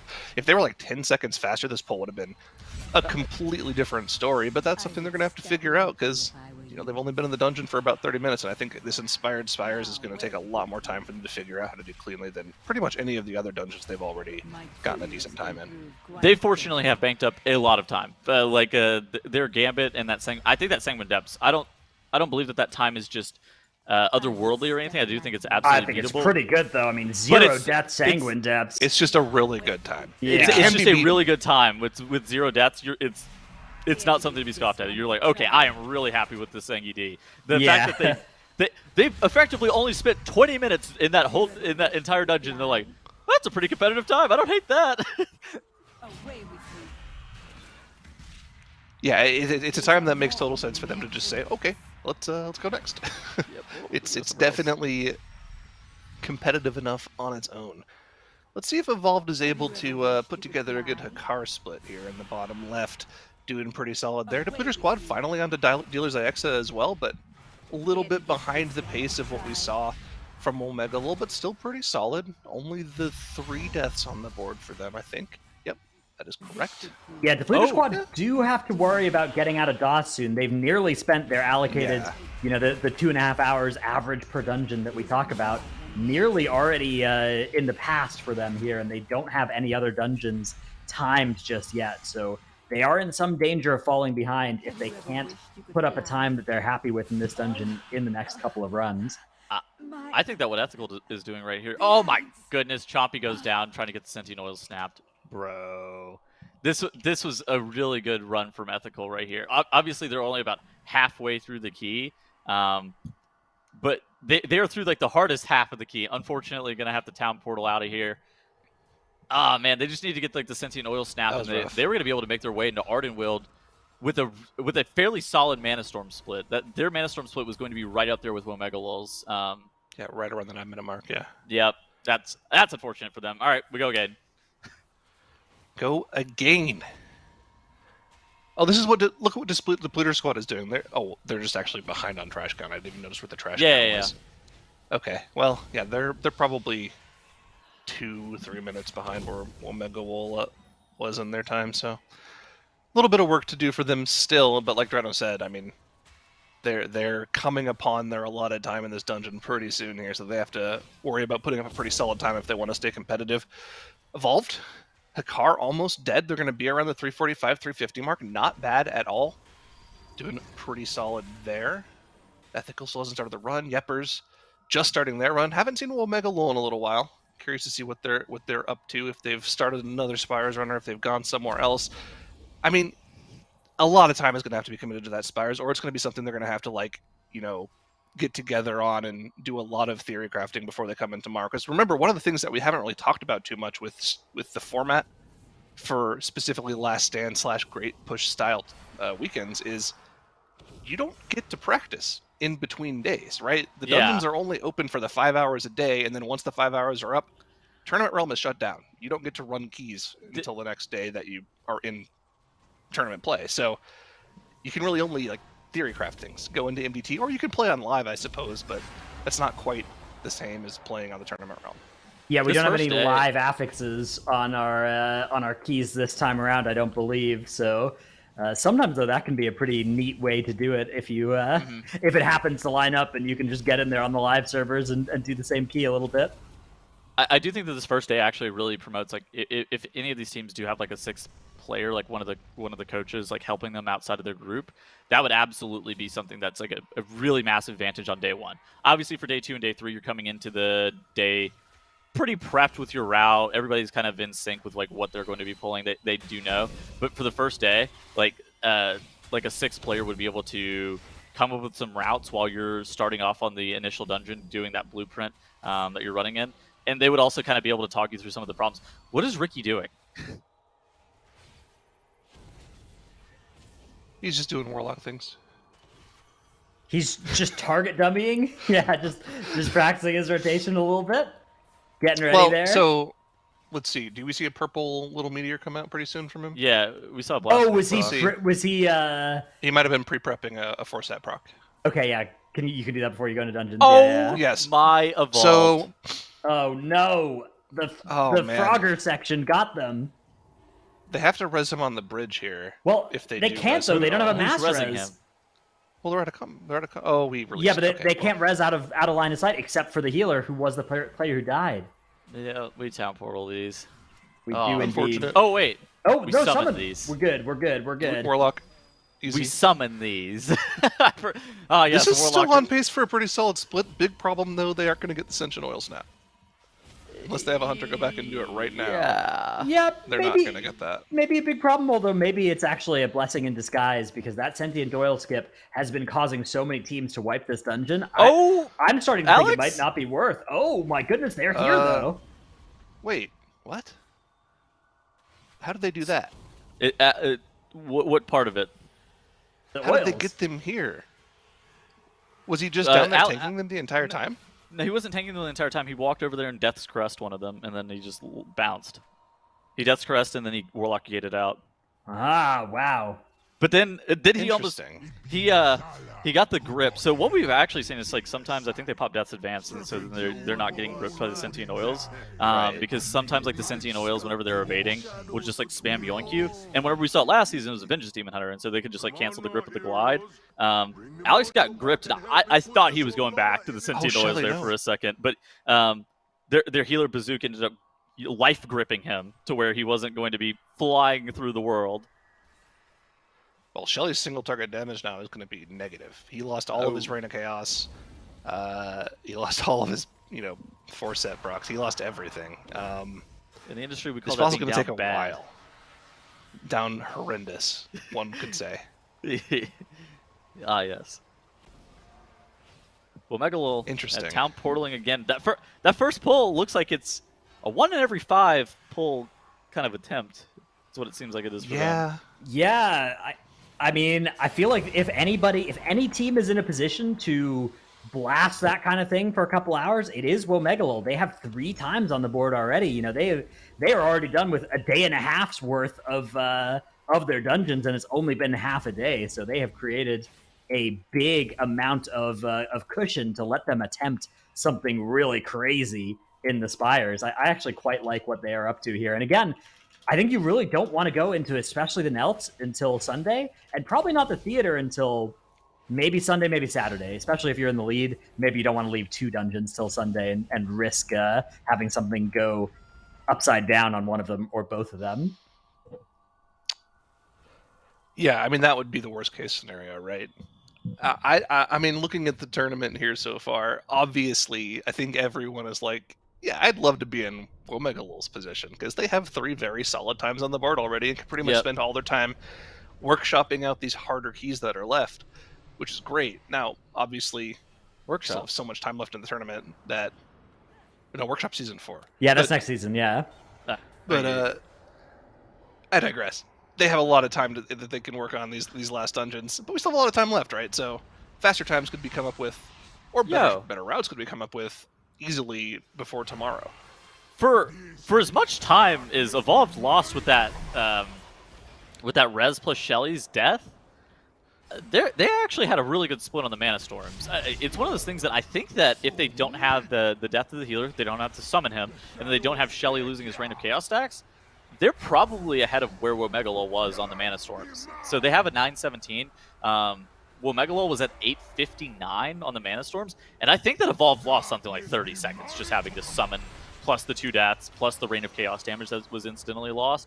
And I do think that there's like 30, that, I would say. Yeah, maybe even a little bit more than 30 seconds that was lost due to that. So Evolved is still 8:30. Probably, I would say that could be. If they have that's a really better, fast split. If they have a better like end of dungeon than Womegalo did, because Womegalo did some weird stuff with the Death Speaker at the end, I actually believe that they could put something better than a 22-minute DOS run up right now. Oh yeah, easily. I mean, I think that 22-minute time is probably the least impressive time we've seen put on the board, right? It's definitely a placeholder time. It's okay, well, we have a time on the board. Worst case scenario, that's our time. But they could easily go back and complete that. I mean, this DOS run could easily be. I'm gonna say a perfect run from one of the teams could really easily be sub 19 in this dungeon if they play 100% perfectly, and that's like with perfect bolstering management. But I think a more realistic time to be really okay with is anything that's sub 20. Anything, yeah. I was feeling sub 20. Like if you're like 1950, I'm like, that's a pretty good time. I will take that. In DOS, I mean, I feel like maybe 45 seconds or a minute is pretty easy to take off. Easy in quotes, right? With a clean run of Womegalo's strategy plus the Death Speakers at the end. I don't know. Getting another minute or two off that might be something that takes quite a lot of work, though. The thing is, like, we just saw Evolved maybe lose 30 seconds easily, maybe even 45 seconds off their Mana Storm split alone. And so if they're at 8:45, and we already know that Moizala for Womegalo was something like a minute slower than it necessarily, maybe like 45 seconds slower than it necessarily needed to be, I do think it's reasonable that like a 1950 could be possible. Well, yeah, so you just explained 1 minute coming off the timer, right? 15 seconds in the Mana Storms and 45 on Moizala, but the next minute is a lot harder to come up with. Yeah.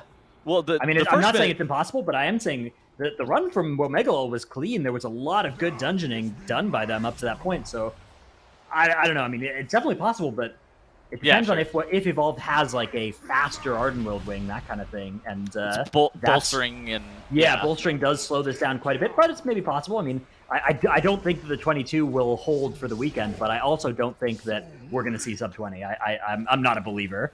All right, well, we'll see. You want to put money on it, Dreadness? I'll wager you a battle pet. Which one? The Anubisath Idol, perhaps.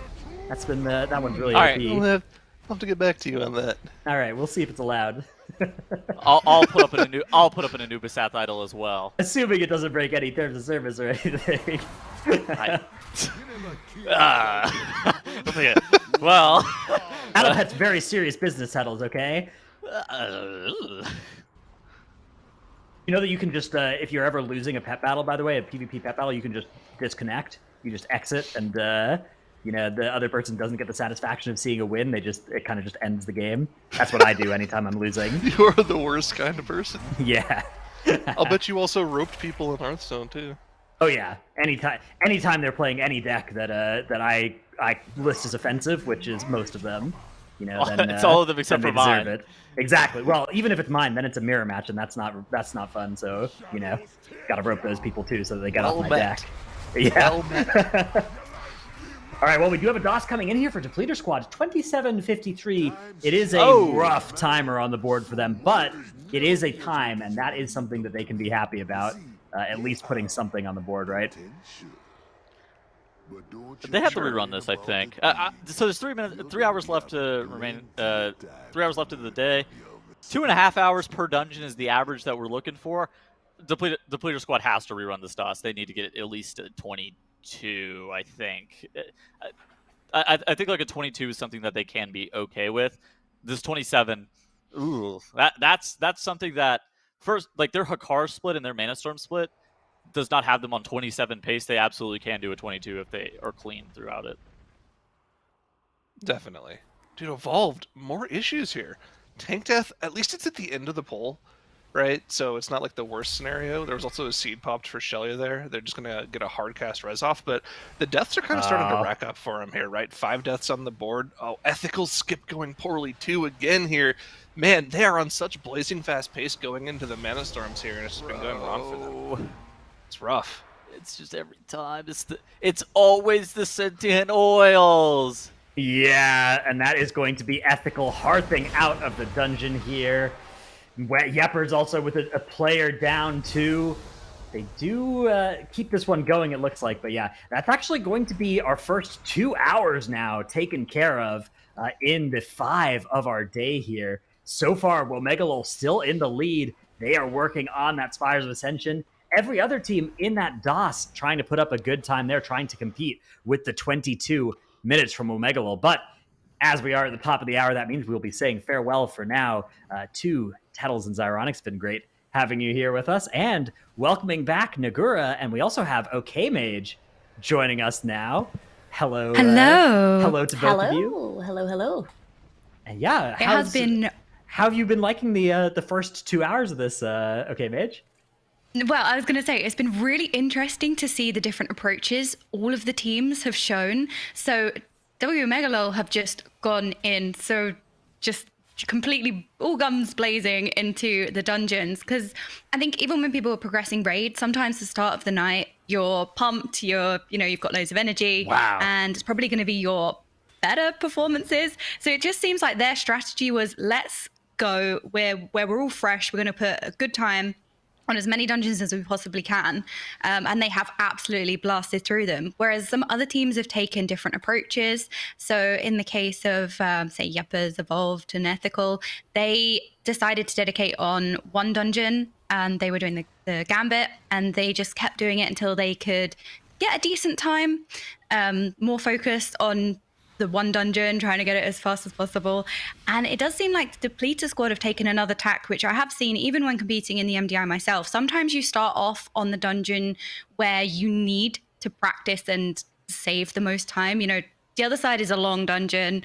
They probably wanted to put a lot of time into it earlier on. It might have been the one they were most worried about. So yeah, sorry. It's just all of the teams have taken completely different approaches, and it's just been really interesting to watch. Yeah, I want to call your attention to top right here, Womegalol. They actually have done this for the first time. They've cleanly done that big spear pull, and they're going to get into Ventinax here. So after some struggles in this inspiring Spires of Ascension, this run is looking pretty promising. But there is still that next trash section and the Angels at the end that they have to worry about. So we'll stay tuned as they make their way through the dungeon. Yeah, definitely very interesting how incredibly well Womegalol is playing. And also, I think I like the Windwalker pick. I generally talked about the Windwalker pick a lot during the group stage of the MDI, where I think some teams were running the Windwalker Inspires and other teams were running the Rogue. And I think I always talked about the Windwalker as being so good for this dungeon specifically. I think it loses a little bit of value because of Inspiring, right? Sometimes you just can't use that Ring of Peace, can't use that AoE stun. But if you manage it properly and you get those Inspiring mobs down, then it's just going to be so helpful to have that extra AoE CC from the Windwalker. Yeah, so I was just going to add to that as well. Sometimes you can, with the DK or even the Hunter, you can sort of control the inspired mob a little bit, while the other DPS are just full focusing on getting it down as fast as possible. So yeah, I was thinking, if they could take a rogue, then they can have a little bit of funneling, say, on the inspired mobs, because Spires is no joke. Fortified Spires on a relatively high key as well, 23 is still relatively high. It's super scary. There's a lot of trash in here that can really hurt. And especially as most of the stuff that hurts are casts. So Inspired Fortified Spires was the first thing I looked at when I saw the lineup. I was thinking, ooh, that's a little bit nasty. Yeah, for sure. Those affixes are no joke. So Omega Lol is doing a really good job so far, only having that one death as they finish up Ventanax. And now we did talk about that they still have to do a decent amount of trash here. And we've seen a few different strategies coming in the MDI group stage. We've seen teams deal with this Helion here to start, getting a relic, and then using that to just go to Orifrion and clean some trash there. Some teams played trash during the boss fights, and then some teams saved a spear for this moment where they would use it to pull like a Goliath on top of 2 Helions on top of something else. But that is incredibly risky, I think. And it doesn't look like Omega Lul is going for that. But they are pulling a Helion plus a Goliath pack here with the relics. And you can see how low everyone's dropping because of the Grievous affix and the Helion just pulsing AoE and everybody. Yeah, it's super, super scary. As I was saying, a lot of the trash in here does hurt. This is a very scary pull in terms of healing. I mean, you can see the damage going out, especially with Grievous, but they are handling it relatively well. Again, sort of the control, was that an inspired mob or did they just CC? I can't tell from... No, I don't think it was inspired, but we have seen spicier pulls. I think with Spires, so it does seem like Omega Lol, they had their gaming pants on for the rest of the dungeons. They knew what they were going to be pulling and they knew the routes. And it does seem like Spires is one of those dungeons that needed that little bit of extra practice just because some of these pulls are really scary. After the first boss, pulling the trash from the left-hand side over to the right, there's no easy feat. And even little pulls like this are still super scary. So it'd be interesting to see how they're going to handle this upstairs room as well. Yeah, so it looks like they are just stealthing to the boss for now with that woe relic that they have. Looks like they're gathering up some usurpers now to get that last couple of trash percentage that they need. They definitely need one more pack though, right? I think the usurpers are not going to be enough, so they're going to have to pull that caster pack from the side. But as they pull the boss in, they actually jump incredibly low because those usurpers, they hurl those spears and everybody. And if you don't manage to control them properly, it can do a lot of damage. That's why we do see an angel, I think, on the priest. Oh no, that's just a debuff. Okay, my bad. I thought he would actually... It's a bright dungeon. It could have been that. Oh, it does seem like they're setting up to pull maybe the trash pack towards the left, which is again another scary trash pack. Or perhaps not. There's a lot of different ways that this can be done. Yeah, and they have the Vi relic as well. I know we've been talking a little bit about in terms of relics, you know, is it worth getting the haste buff? Is it worth getting the cooldown reduction? I do generally think the haste buff is really strong from a DPS standpoint. It's just that the relic jumps around. It can be really inefficient to actually kill it sometimes. Yeah, that is definitely an issue that you have to consider, because if you really have to focus that relic down, that Vi relic, because it's jumping around, then it's going to be incredibly inefficient as you're not being able to cleave onto the boss. It's kind of nice with the Dastro Warlock having that Havoc available, but yeah, there we go. They are moving into that trash pack now. They are not committing Bloodlust, it looks like, that is ready now, but Ricky proccing the pot is incredibly bad for them because Ricky is doing all of that AoE damage on the Dastro Warlock, right? So losing out on those Rain of Fires is going to cost, and not only Rain of Fires, but also on the AoE stuns to help them succeed, because all of these casters, they have scary casts. They have those Dark Lashes that go out, but also heals that needs to be interrupted. Yeah, as we were saying, Spires generally has a lot of nasty mobs with even more nasty casts with the Dark Lashes and the healing. So having the Warlock unfortunately go down into a pod tender for that was unfortunate, but it does seem like they're handling it relatively well, which is surprising. Again, we're saying this is quite a difficult pack. And I guess this just goes to show where the 3 AoE DPS is proving to be very strong picks in Spires. I know we've touched on it a little bit before, but I was wondering if they might bring a rogue for, say, funneling onto, even Inspired, but you have a lot of different HP mobs as well. But that just goes to show you can just take it all out with a lot of AoE as well as another strat. And meanwhile, it's nice to see Evolved, Ethical, and Yeppers still chugging away in their DOS runs. I think DOS being such a long dungeon, I think it's nice to put a lot of time into it early on. I know we've got a couple of meaner dungeons still awaiting us. I think Theatre is going to be a little bit of an interesting one to see. Oh, it does seem like Evolved are going again. I can't quite see. it looked like somebody got out of stealth, so it might have just gone wrong. I think the problem is when you are doing formats like this, when something small goes wrong, you kind of just want to go again, but it's that balance of, will this burn us out? Is it good to just get a time on the board? Or is this mistake something that's just, there's no point putting this time on the board? Again, we're 3 hours in now, so fatigue, it's no easy feat to just keep throwing yourselves at the keys in the dungeons, especially not if it's the same dungeon over and over again. Yeah, I agree. It's definitely, like, I think it's a very strategic kind of format as well. It's not only about how you execute the dungeons. Obviously, it's mainly about that, but I think there's also a portion of strategy and planning and what you're going to put your time into, because that's going to make a pretty big difference. As you said, also decision making in the dungeon as well. Like, are you going to continue? Are you going to reset? Like, what is it you're going to do? And I think that really, really matters when you only have 15 hours in totals plus the extra minutes you get at the very end of each day. But yeah, all eyes on Omega Lul now at the top left side of your screen as they're doing the triple angel pull. They've saved Bloodlust, they've saved a spear to execute this pull. And this is just so dangerous, especially because of Grievous, and it's fortified as well. So this is really, really difficult to execute. So let's see if they can get it done. I thought it'd be wishful thinking, I was going to go, oh, will we see a triple angel pull? But I didn't even suggest it because I thought, nah, that's too unreasonable with 23 fortified Grievous. But they have gone for it. I mean, they're absolutely annihilating the mobs as well. They've gone down super quickly. Just that one spear, the mobs are already on less than 10% now? They've made this look no difficult feat whatsoever with all three. Essentially going down now. You can see the pulsing damage getting more intense as they stay alive. I honestly, I cannot believe that they just made it look like that, because that is an incredibly difficult pull. And they just completely nullified it. That was really impressive. Well, Megalo's playing out of their minds today. Yeah, that's crazy. This is going to be so scary for the other teams as well, right? Yeah, they've come in so strong. They put the 17-minute Sanguine Depths. They've put so many really, really competitive times on the board already. This is super intimidating for the other teams.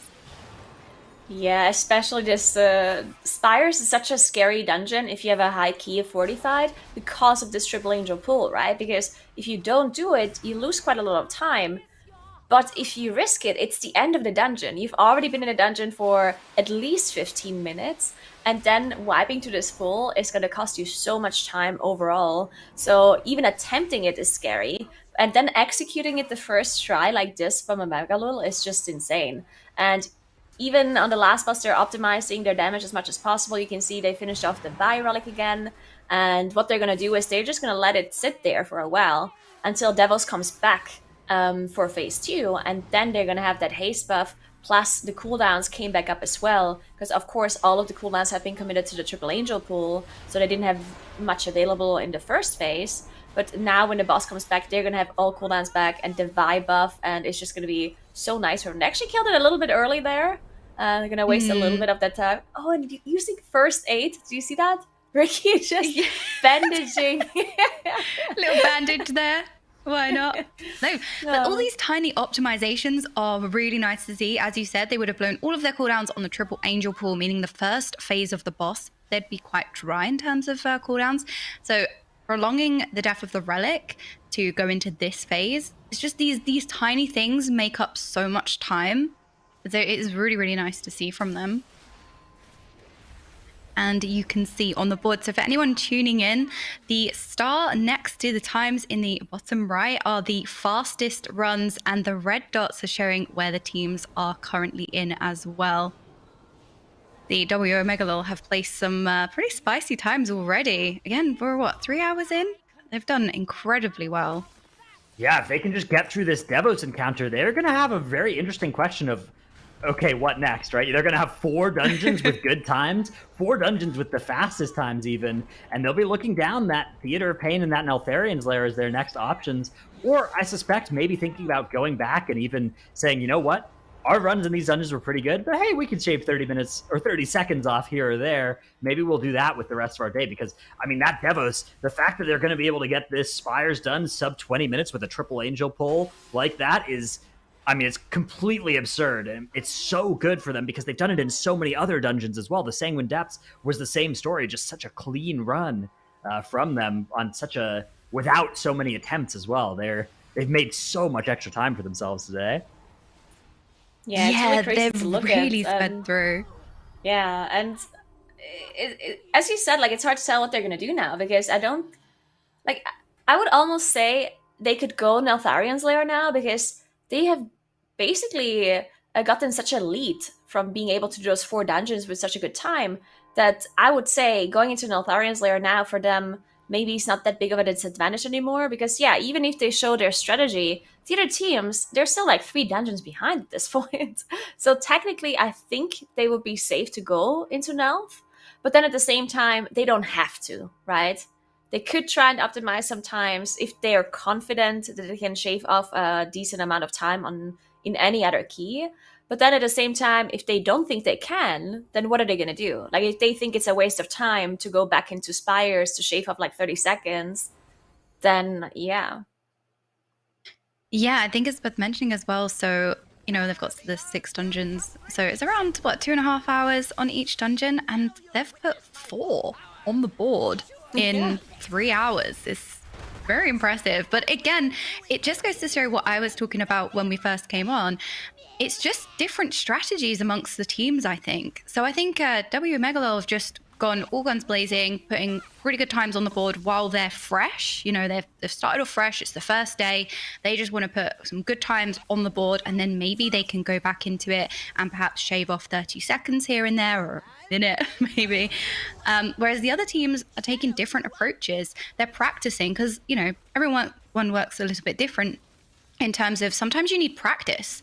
We saw the Pleater squad, they probably needed a lot of practice in the other side in comparison to the other dungeons. So they have spent their energy putting a lot of time and effort into a dungeon they maybe needed to have that practice in. So it's interesting to see how differently all of the teams have started out. Everyone works a little bit different. So we're in for a good weekend, I think.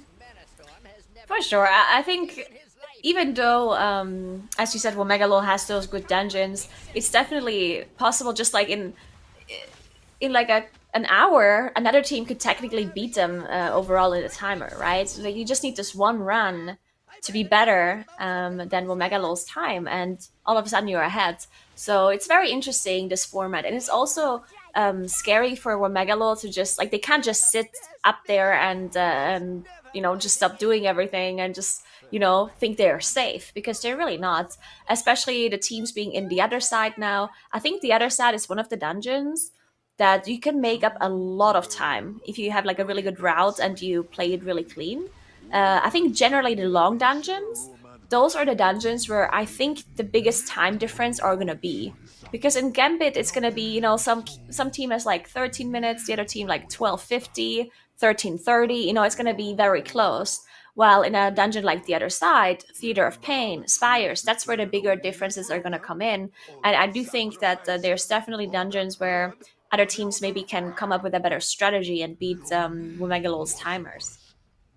Yeah, because they have also got that extra practice in as well. So they are a little bit more well used to the dungeons as well, I would say. So you can see the Pleater squad are Inspires now. So this pull was something that Omegalol was struggling a little bit with. But I think they brought the Inspired mob in, whereas Depleted squad are opting to keep it CC'd out and bring it into this pack.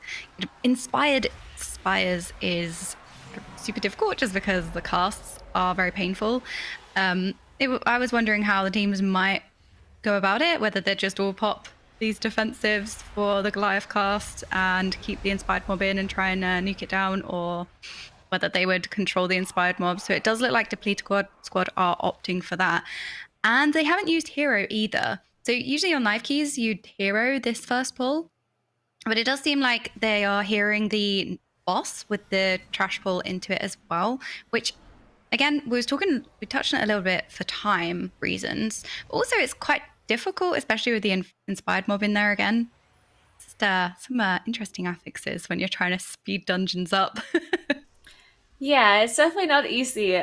You do have that Shaman as well, which is, I think most teams have been playing Priest in Spires, but the Pleater squad decided to go with that Shaman, which I do think is good for Spires specifically. You have that extra interrupt, and a Shaman can solo interrupt the Goliath as well. So if they wanted to pull a Goliath onto the boss, I think they could, especially with the comp that they have, because then they have additional interrupts even for the Inquisitor as well. And it looks like that is exactly what they're doing, as they pull everything onto the boss. The Inspired mob has been CC'd off to the side, so you're going to have to deal with that one later. But let's see if they can execute it, as their Windwalker goes down pretty quickly, unfortunately.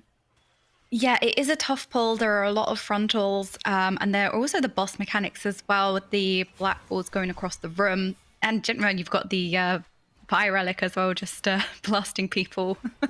You can sort of forget about him sometimes, and also the line can be quite difficult to see. So yeah, it is difficult. Well, unfortunately, I think this is a go next or go again for Depleter squad. I do think Spires does contain a lot of pulls that need some practice. They are very challenging. You know, like I said, this pull into the boss is difficult, especially with the 2 melee as well. With all the frontals, you have to really watch your feet. Yeah, it's a bit tough. Yeah, for sure. And I think it was really just at Windwalker death, because I saw when they were wiping, the relic or the construct was at like, I don't know, 15% HP. And if they would have finished that off, the HP regen probably would have saved them, and they probably would have been fine to continue. But because the Windwalker had died, obviously all of the cooldowns have been lost as well, and the Bloodlust has been lost.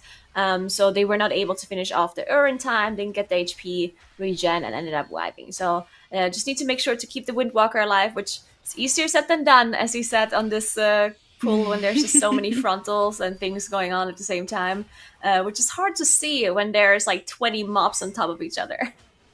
Yeah, that's the thing. And then you've also got the boss mechanics themselves as well on top of everything else.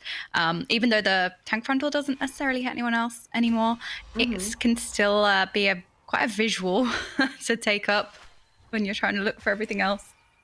The balls going across the room and everything else. So yeah, it for does sure. It does seem like Yeppers have got a nice time for Hakar in comparison to the others. They are sort of they've shaved off a couple of seconds from their best time, but on pace with the others. Yeah, the car splits we've seen. Actually, it's Depleter squad who have the fastest car split of our tournament at 3:28 was theirs, but Womegalul pretty close behind on that as well. Everybody's been able to get that thing sub 4 minutes at this point on the Hakar split. But the thing that has really separated the teams has been how quickly have they been able to get to the Mana Storms, and then how quickly have they been able to get to Xiaxa. There's been a lot of, we're talking about differences of minutes, not seconds, between those splits, between the best and worst runs we've seen so far. But yeah, we're approaching that 2 hour and 30 minute mark here, which is the kind of the amount of time that you have to allocate for any given dungeon. So no team has spent this entire time in just one dungeon. The closest has been Depleter squad, who I think are definitely, they've had the worst of this first 2.5 hours, right? They've spent a lot of time in the other side, and they weren't able to put up a great time in it yet either. So they've maybe fallen a little bit behind here, but it's definitely nothing they can't come back from. No, definitely not, especially as they might have the other dungeons down, so we're not worrying too much about them. It could be that case. They could just think, okay, our Gambit's really good.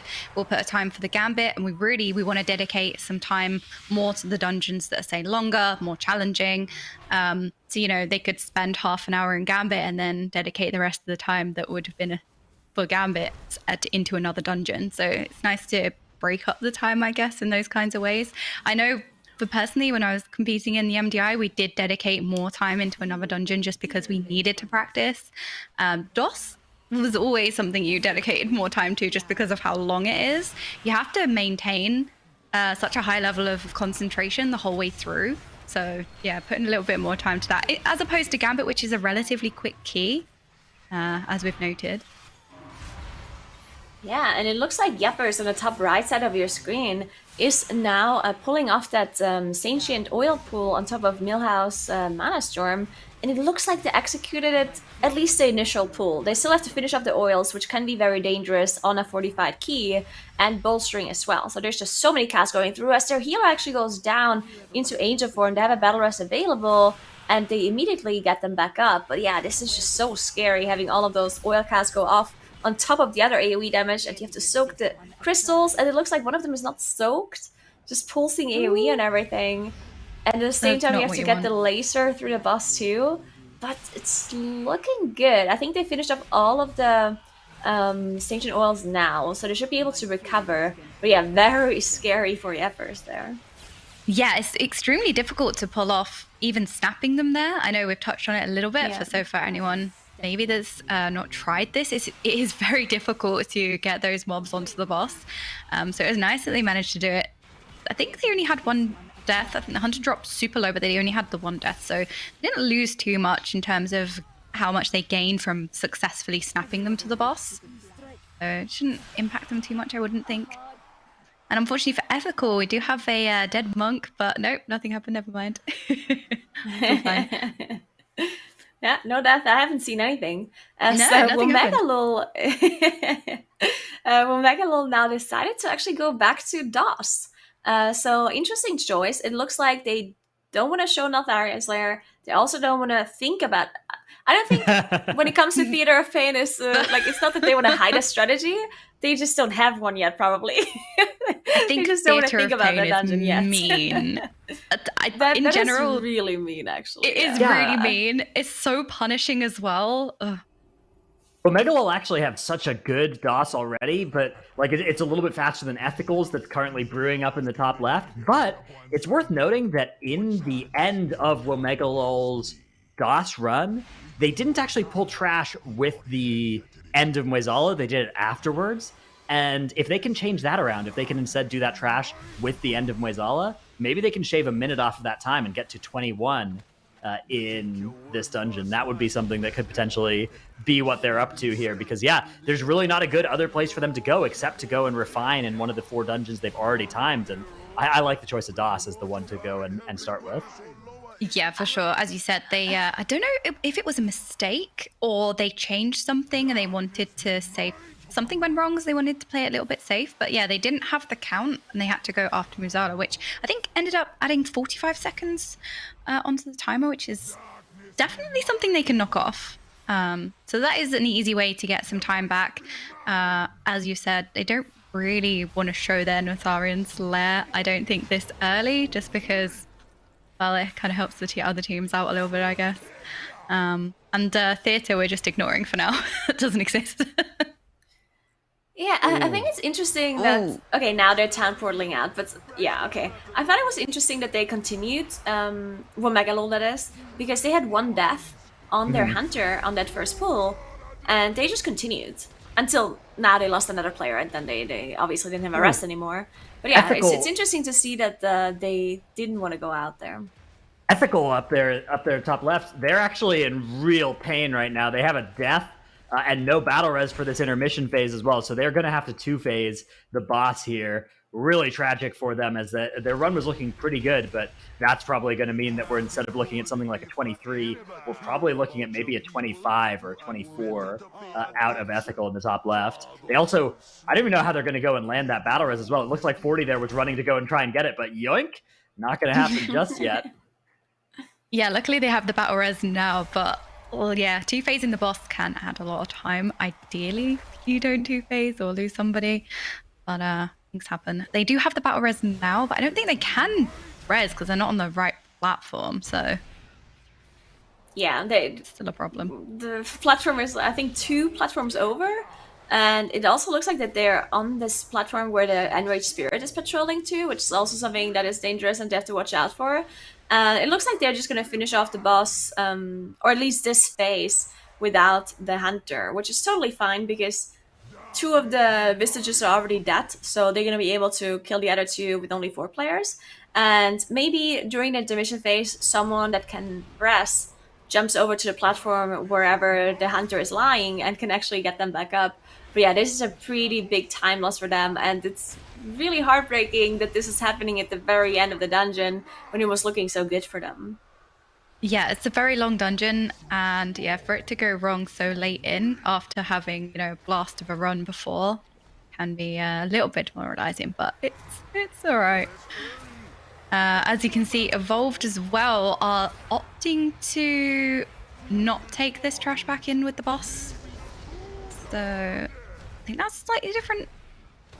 I started watching a little bit too late, but it also, just to note on Depleter Squad as well, I do think they've taken the complete opposite approach. I think the other teams decided to go for the quicker and, let's say, easy in terms of quicker dungeons first, where it does seem like Depleter Squad started off with the longer dungeons in terms of even Spires being a little bit of a learning curve with all of these trash pools as well. So, unfortunately, they lose their Shaman. Could they go down as well? The Shaman choice is interesting. I don't think we've seen a Shaman in Spires yet. I think they're the only, well, Omega Lol used a Priest. While the Shaman offers a lot of utility, you do lose the damage because you are missing the PI. Yeah, you get the interrupt in this dungeon, which is nice, but I do agree that, the Holy Priest looked really good as well, but definitely not a bad dungeon. This is one of the historic, Resto Shaman dungeons that we've had this expansion, so not surprised to see that out of the Depleter Squad, especially if that is something that they like. Also running, of course, that Vengeance Demon Hunter. Does look like this pull is not going to work out for them, though. They probably will end up restarting this dungeon. Ethical have actually stopped the clock here at 23. Oh, no, they actually haven't stopped the clock because they still need to go and get trash, so they're going to stop the clock at something like 24 in DOS, And that could have well been a 22 or a 23 if they hadn't had that death on the last boss. So definitely they are in range here of matching Womega Lol's times, but the execution of them just hasn't quite been there so far today. Yeah, it's a toss-up between, okay, do we just want to put a timer on the board, or do we go again because we can definitely do this better? And that is something you are faced with in formats like this. I know even qualifying for the MDI, you're doing the dungeons over and over again, and at some point you think, okay, let's just get a timer on so that it's there. Or, you are in certain situations, like I said, where you think, it's not gone quite right. We've had a death, we've had a wipe there, we could do that better, let's go again.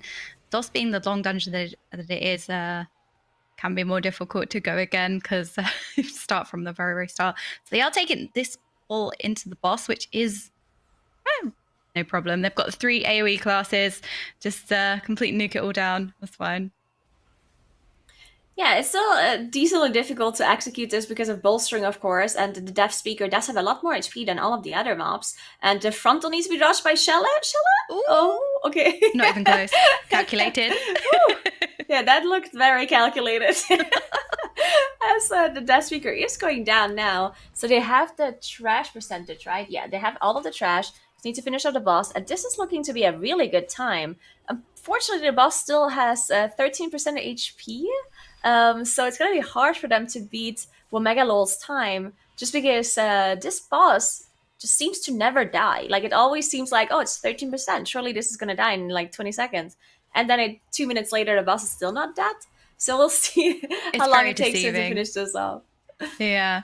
And it's nice for anyone who might be unaware, they changed bolstering to not bolster bosses anymore, which was a really nice change. So Evolve did put a time on the board relatively quick as well. In comparison to Ethical, they are a minute and a half behind. No, they have the fastest time. That's the new fastest time. That's the new fastest time by 30 seconds from Evolved. My apologies. I cannot do numbers, but that's really nice to see from them. Yeah, star on the board is a very good place to be, although Womega Lol are still in DOS as well, trying to put something else together. Meanwhile, we've also got Yeppers here. Yeppers on a fairly quick run as well at this point. Might also be challenging for the for that gold star in this dungeon. Yeah, Yeppers playing with the rogue as well, just having that pretty, I would say, standard comp that everyone has been running, just running the rogue instead of like a Havoc Demon Hunter or Windwalker, which makes a lot of sense, I think, for the other side. Being able to do this kind of relic trick that we have seen before, executing it really well too, as now they're gathering up a lot of trash, it looks like, possibly pulling it on top of Dealer's Axe. You can see Ruff on the Blood Decay jumping down. They have the Bloodlust available for this pull, but it's still incredibly hard to execute this just because there's so much going on at the same time. Have to deal with the boss's mechanics while you basically see nothing because there's just 20 mobs on top of the boss, and it's bolstering as well, so you want to have equal damage, but you saw how slowly the mobs came in from the back. So a lot of the mobs are already really low, and some of them just came in. So I do think there's going to be some bolstering problems at the very end of this pull, and it's going to be especially hard on the tank.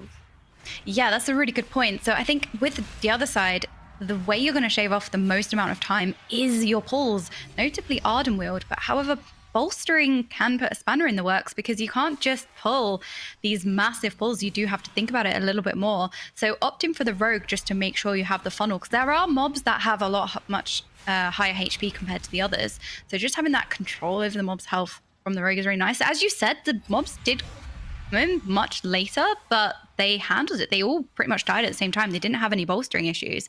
And as I said before, bolstering was changed so they can't bolster bosses. They are able to do pulls like this, which was a really, really nice change. And yeah, they didn't seem to cause them any issues whatsoever, even though they came in late. So that was a really good point. Yeah, the thing with bolstering in the Ardenweald area, I guess, is that the fact that even if you get bolstering on some of those mobs, it doesn't really matter as much, except on your tank, right? Because there's none of these mobs cast anything that is dangerous for anyone other than the tank. They don't have anything that needs to be interrupted. They only do that stacking kind of debuff on a tank, which can be dangerous. And other than that, it's really just tank damage that you have to worry about. So yeah, not being able to kill them all at the same time is kind of whatever, especially because the boss is the target with the highest HP anyway. And the pull is not over until the boss is dead. I would say on a trash pull, it is incredibly important, even in Ardenweald, to not get a lot of bolstering, because at that point you're just elongating the pull, right? But on the boss fight, if you bolster some mobs, it's not going to make the pull longer, because the boss fight in the end needs to die first, and you're just cleaving off of the boss. So yeah, no issues for them, didn't lose any time either from bolstering some of this trash a little bit. And now they are moving on to that last boss. And yeah, looking like a really good run, even though they do have those 3 deaths on the board. Looking pretty solid as they are about to engage the last boss before 20 minutes. I don't think it's going to be as good as like the Evolved clear we just saw, but still a pretty good time for Yappers. Yeah, and again, at this point, it is a whether just to put a time on the board that's relatively decent. It could be looking like that for Yappers at this point, and then maybe going back in to shave off a little bit of time later on, which I think you probably will see with the long dungeons, I would say. So it looks like Omega Lol out again. I think they're taking some time. It could just be to avoid burnout, just taking little mini breaks as well, because I know from experience, throwing yourselves at dungeons over and over and over again can be very taxing and draining. So you just want to make sure that you're sharp all the time. So also, Depleter Squad in Spires, it looks like they have pulled the left side mobs into the right side as well, which again is quite difficult to pull off, but it looks like they're handling it super, super nicely. The Hurl mobs being no joke. Really, really hurt, especially 23 fortified. Can be very, very ouch. Oh, Evolved are heading into Sanguine Depths. Yeah, after they got that best time in the other side, you can see the star marker on that 21-minute 27 clear on the right side of their screen, or top right side. So yeah, Evolved now decided to go Sanguine Depths. I think it makes a lot of sense, because they probably don't want to go Spires just yet. So yeah, going Sanguine Depths makes sense. We'll see how they do. And again, I've talked about this a little bit earlier, but if they do have a 6th person kind of helping them out a little bit, watching what the other teams are doing, then it is possible that someone told Evolved what Megalol kind of was doing in Sanguine Depths. And maybe Evolved kind of got an idea what they can and cannot execute from the pools, and maybe went from there. They already know the time they have to beat. It's 17:33, which is really hard, I think, because Womegalol had 0 deaths in that Sanguine clear with the 17 minutes 33. So really hard to beat. But yeah, that is the time that they're going for. Yeah, they had a really, really insane run earlier. I think with Sanguine Depths, it's going to be looking like the Lantern stacks. I think managing the Lantern stacks is going to help you shave off the most amount of time. So with Spiteful, it's kind of helpful because they do count towards the Lantern stacks. So it's kind of a nicer affix, if we can call Spiteful nice. It's kind of the nicest thing to have in Sanguine Depths. I thought they changed that this season. Now they don't anymore. It's did tragic. They change it? Oh, okay. Yeah. They did change it. See, there's a lot of this. Yeah, I think with the toys as well that used to work in all the different Lantern stacks. I remember every single time, every single week, there was a different toy that you had to bring in to do the lantern stacks every single time. Yeah, and I would always like wait with the toy. I was like, nah, you sure I need the soy? Like, how long is it gonna take me to get the soy? And then I like would delay it, and then I finally get the toy, and then they fixed it. It's They like, fixed it, yeah. And it would be some arbitrary toy as well, some random toy you never knew existed. You had to go and go farm for this lantern stacks. Okay, so the Spiteful don't fit in with the lantern stacks. That's my bad. They do change a lot what does and doesn't work in them. But yeah, so that makes it even more important to make sure they are managing those lantern stacks. I think through the dungeons, definitely gonna help them the most. Tyrannical Sanguine as well. Going into the second boss, it's gonna be really, really important to have those lantern stacks. And I generally think the trash in the whole of that room, the giant circle, it's quite difficult to move and group. So that's really where you're gonna save yourself the most time, just handling those mobs well. Yeah, I quickly wanted to talk about ethical because they just had to town portal out of the other side try again. And I feel a little bit bad. Well, I actually feel very bad for Jack, their hunter, because they actually had to change. Ethical is a team that had been competing in the MDI for a long time, but they changed their comp a little bit because Skylark is playing a different team, and they had replaced Skylark with Jack, which is a trial in their guild at the moment. So he's like a new player coming into this team. And now at the very end of Musala there, we saw Jack go down and they didn't have a battle rest for them. And now 2 tries in a row, it was Jack going down on one of their pools and they had to reset again. And I think, that must be horrible on your mental when you're the one going down like multiple times and causes the team to reset. It's hard. You've got to be able to like bounce back from that though, right? That's got to be something that doesn't, because sometimes you just have a mistake, or not even sometimes a mistake, right? Sometimes it's just like, oh yeah, I got targeted by the shoot and these 3 bolts. Like, it was my time, The dungeon decided it was time for me to go, right? But you got to make sure that doesn't lead to you then playing worse in the next attempt, right? That's got to be something that you can't let that happen, or else it's a huge liability. So hopefully they'll be able to keep on going and keep on. And to their credit, it looks like that's exactly what they're doing, right? Just getting back in the dungeon, keeping it going, and not worrying too much about it. Yeah, that's why I do think tackling DOS quite early on was definitely a good choice for a lot of the teams, just because it is a long and tedious dungeon, so kind of getting out of the way is good. And then also Gambit being not relatively free, but it is a very quick dungeon, so also having that out of the way can let them free up some time again for the DOS, or even, I think, Spire's Theatre. I mean, actually, none of these dungeons are that much of a cakewalk. And we still have Nefarian Slayer as well, which I don't think we're going to see probably till Sunday. I don't know what you two think, but I don't think we're going to see that too soon. I think, like, at the start, I was thinking that maybe it's not gonna, like, we're not gonna see it until Sunday. But now with Womegalol having so many good runs already, like at the very start of Friday, it might be making no sense for Womegalol to keep it until Sunday, right? Because at some point you got to think about like your time instead of keeping it a secret.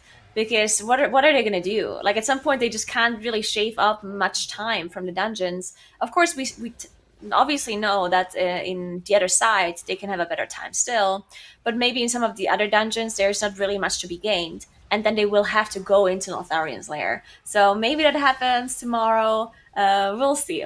But I do think that Theater of Pain is also going to be a dungeon that takes a long time, probably more than 2.5 hours, I think.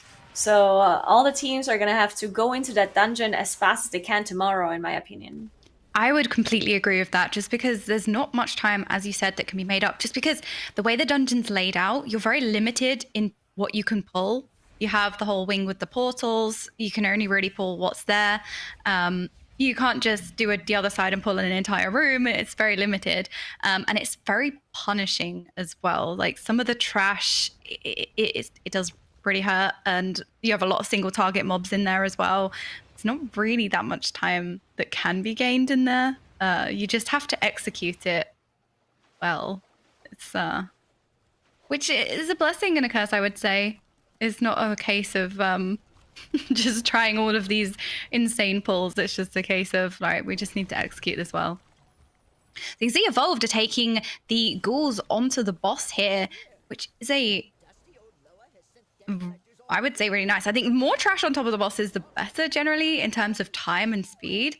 It's just with everything else going on, it can be really difficult, but no, relatively fine, especially with the shades as well. It's going to be super scary in Melee. Yeah, they had the Ring of Peace come out by the Windwalker, making sure everything stays away from the boss. Really, really nicely done. And we also see Shella playing Venthyr, right? Not having the Rogue, because usually the Rogue is Venthyr, so you don't have to worry about it. But if you look at the comp, not having the Rogue, they have their Warlock go Venthyr, which we've seen that in the MDI as well a few times. I don't think it's a bad choice. It's also really nice to have all the curses and everything all the time. Having the Curse of Tongues, Curse of Weakness on the trash mobs and onto the bosses is really nice. But yeah, interesting to see that they're playing the Windwalker in Sanguine Depths as well. Yeah, that was a surprising thing to see. As you said, the Warlock changed into Venthyr, but I don't think they lose too much, right? It's not really... I don't think so. No, it's not like Dust, with Ardenwood, where you've got the huge AoE pulls in this dungeon, other than really the start, I guess the Gauntlet, but they do have the Survival Hunter and the Windwalker, so they have a lot of AoE anyway in their group. I don't think they're going to miss too much from it. And the second boss going down, relatively easy. That's always a scary boss in Tyrannical, I think. All of the bosses in Sanguine Depths are challenging, I would say, on Tyrannical. Yes. Sort of like Plagueful. It's one of those dungeons where the bosses are super scary. Yeah, and it looks like that was a really nice skip. So they used a Mind Soothe from the Priest to completely skip past this pack. And now they're going to go to that Lantern here. The last Lantern that they have available, you can see Shella opening up immediately. And they will have to use this buff for the next boss room, because the next boss also a difficult boss fight. And we've seen most of the MDI teams just pulled all of the trash on top of the boss in that room. So having Lantern stacks there makes it a lot easier, especially because they currently don't have a Battle Rest available. So they want to have all the damage possible to be able to deal with that quickly as Shella goes down, unfortunately. Not having the Pot Tender because Shella playing Venthyr. Oh, and the res into the pack as well. That is really unfortunate. It's very costly when you lose anybody at this point, because you lose the Lantern stacks. And because they had killed the second boss, the respawn had changed. So unfortunately, when you res, you are faced with that pack, as you saw, which killed the Warlock instantly. So it's funny because he released one more time. Shella was like, okay, maybe this time they're not going to aggro me. Did that really happen? Let me see.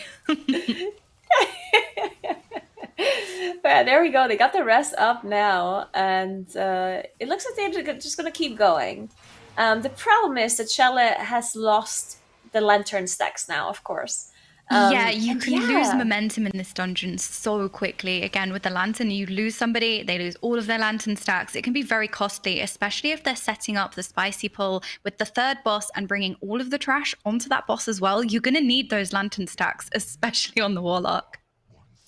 Yeah, and honestly, I think that playing Nightfang or Warlock obviously has its pros and cons, but I think one of the bigger pros that people kind of underestimate really is the Pot Tender. Because Warlocks, especially here, if Shella would have procced a Pot Tender, you wouldn't even have lost the Lantern stacks, right? Because you don't actually die. So you keep your buffs, you keep your Lantern stacks, and you can just continue afterwards. So I do think Pot Tender has a lot of value in some of the dungeons where dying is incredibly horrible, right? Which used to be Necrotic Wake. Necrotic Wake used to be a dungeon where if you died, you lost a weapon if you had one on your back, right? At the start of Shadowlands.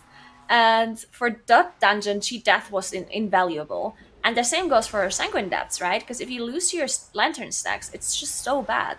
So having a cheat death like a Pot Tender, I think it really, really is valuable. So maybe they should reconsider running the Windwalker.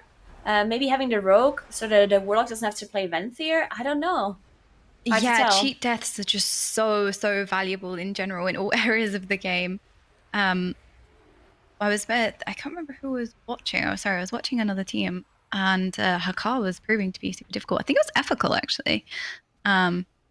it looked like they were nearly dying. As we was talking about the cheat death, it did look like the Warlock procced the Pod Tender, saving them. Oh, yeah. So as we was talking about it, was funny just to see that play out really, really well. Just again, cheat deaths are just very valuable. And as you were saying, even more so in the dungeons where it really costs you something to die, you don't want to be losing those lantern stacks, because they were catering or setting up for the next poll, ideally the whole room into the boss, and you need those lantern stacks to go and do that. Yeah, I mean, just look across all of the teams. You can see Depleter squad top right. The Warlock has a pot tender debuff.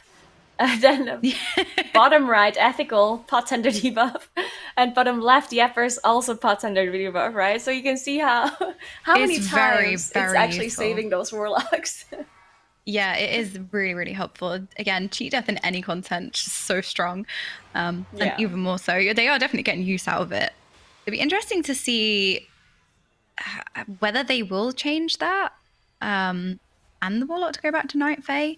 I don't know if you can solely rely on the cheat death. I think it's just useful to have, but yeah, it would involve them losing the Windwalker. So it kind of changes the way they play the dungeon, I guess. Sometimes it can change the route because you have slightly different damage profiles. But I don't think even a rogue, if they swapped the Windwalker for a rogue, wouldn't necessarily be a terrible thing, I don't think, because the trash balls into the boss, obviously with the front funneling from the rogue, can help them out. Yeah, I'm actually going to check, because I do think I remember that almost all teams during the group stage of the MDI were playing rogue in the other side. And I think Evolved did too, but I'm gonna check real quick. So Evolved was playing Group A, which is a long time ago. Like that's 4 weeks ago, like a month approximately. So yeah, let's check. Yeah, meanwhile, we also have Womegalol up in the top left on a bit of a run here. Just one death in their DOS. And they are on a faster run than their previous 22. So they may be in position here to reclaim that star and reclaim the dungeon supremacy. Take that back in this DOS. But they do have much of the Ardenwold area still to do. And these are some very scary pulls to look out for. Yeah, for sure. As we were saying, there are some mobs in these packs that do have more HP than the others. And we did see that for a second in their last pull. They had quite a big bird and I believe a rune stag as well. So as long as they are making sure their health is going down at the same time and they're not stuck with these high HP mobs, which can take off a lot of time, you know, they're looking to really gain more than 30 seconds, which I think they can if they don't take the trash after the last boss. But there are still ways that you can regain time. Again, bolstering management being a key thing that can save you countless seconds over a dungeon if executed correctly. You ideally don't want to be stuck with two very bolstered boys. So in the meantime, I did actually check what they were playing, and it looks like they were playing Rogue in the group stage. So interesting to see that they decided to switch. But yeah, I'm sure they have a good reason, especially, I mean, Windwalker also got buffed since then, right? They did receive that aura buff. So that is maybe they just decided that it's better for this dungeon and they just went with it. It's interesting. Yeah, for sure. Yeah. It's nice to see different classes. No mages though, I'm sad. No mages yet. We've seen some mages, depending on the dungeons, right? We've seen some mages in like Plaguefall halls as well, right? Because of the curse spell. And we're going to see them this weekend as well. I hold out. Yeah, last weekend when we were doing the China region rebroadcast, they were playing all 3 specs of mage. Oh, they really? We did see that. Yeah, we had Arcane, Frost, Fire. It was great. Well, we've also seen all Druid specs already in the MDI, so... Yeah, we've seen all the Paladin specs, we've seen all the Demon Hunter specs, we've seen all the Death Knight specs. It's been a wild ride. I think we're just marksmanship away from all the hunters as well, because there was a BM hunter in one of the Chinese games as well, so we're on deck for the hunters too. Shaman's close as well, just missing that enhancement shaman, right? Yeah. We need an arms warrior, because we've seen Fury and Prot. So we are. We have seen we've for nearly got our Aurora as bingo well. card filled out here. Yeah. I don't Now we think need we're to going to see start an going, Affliction Warlock, though. We need to start going covenant by covenant. I'm looking for that Venthyr Windwalker monk to come next. That's going to be. But it looks like Womegalol on the top left side of the screen actually having a really good run. As they're finishing off Dealer's Accent, they only have Musella left 16 minutes into the dungeon. So, yeah, and if you look at the trash, there's still 2 trash pulls they have to do. But if they decide to do both of those trash pulls with the boss, which I think is a bit risky, I don't think they're going to do both with the boss, maybe only the second one. But we'll see. I mean, they can finish this dungeon really quickly from here if they execute it well. We've seen a lot of teams have issues on Musella, though.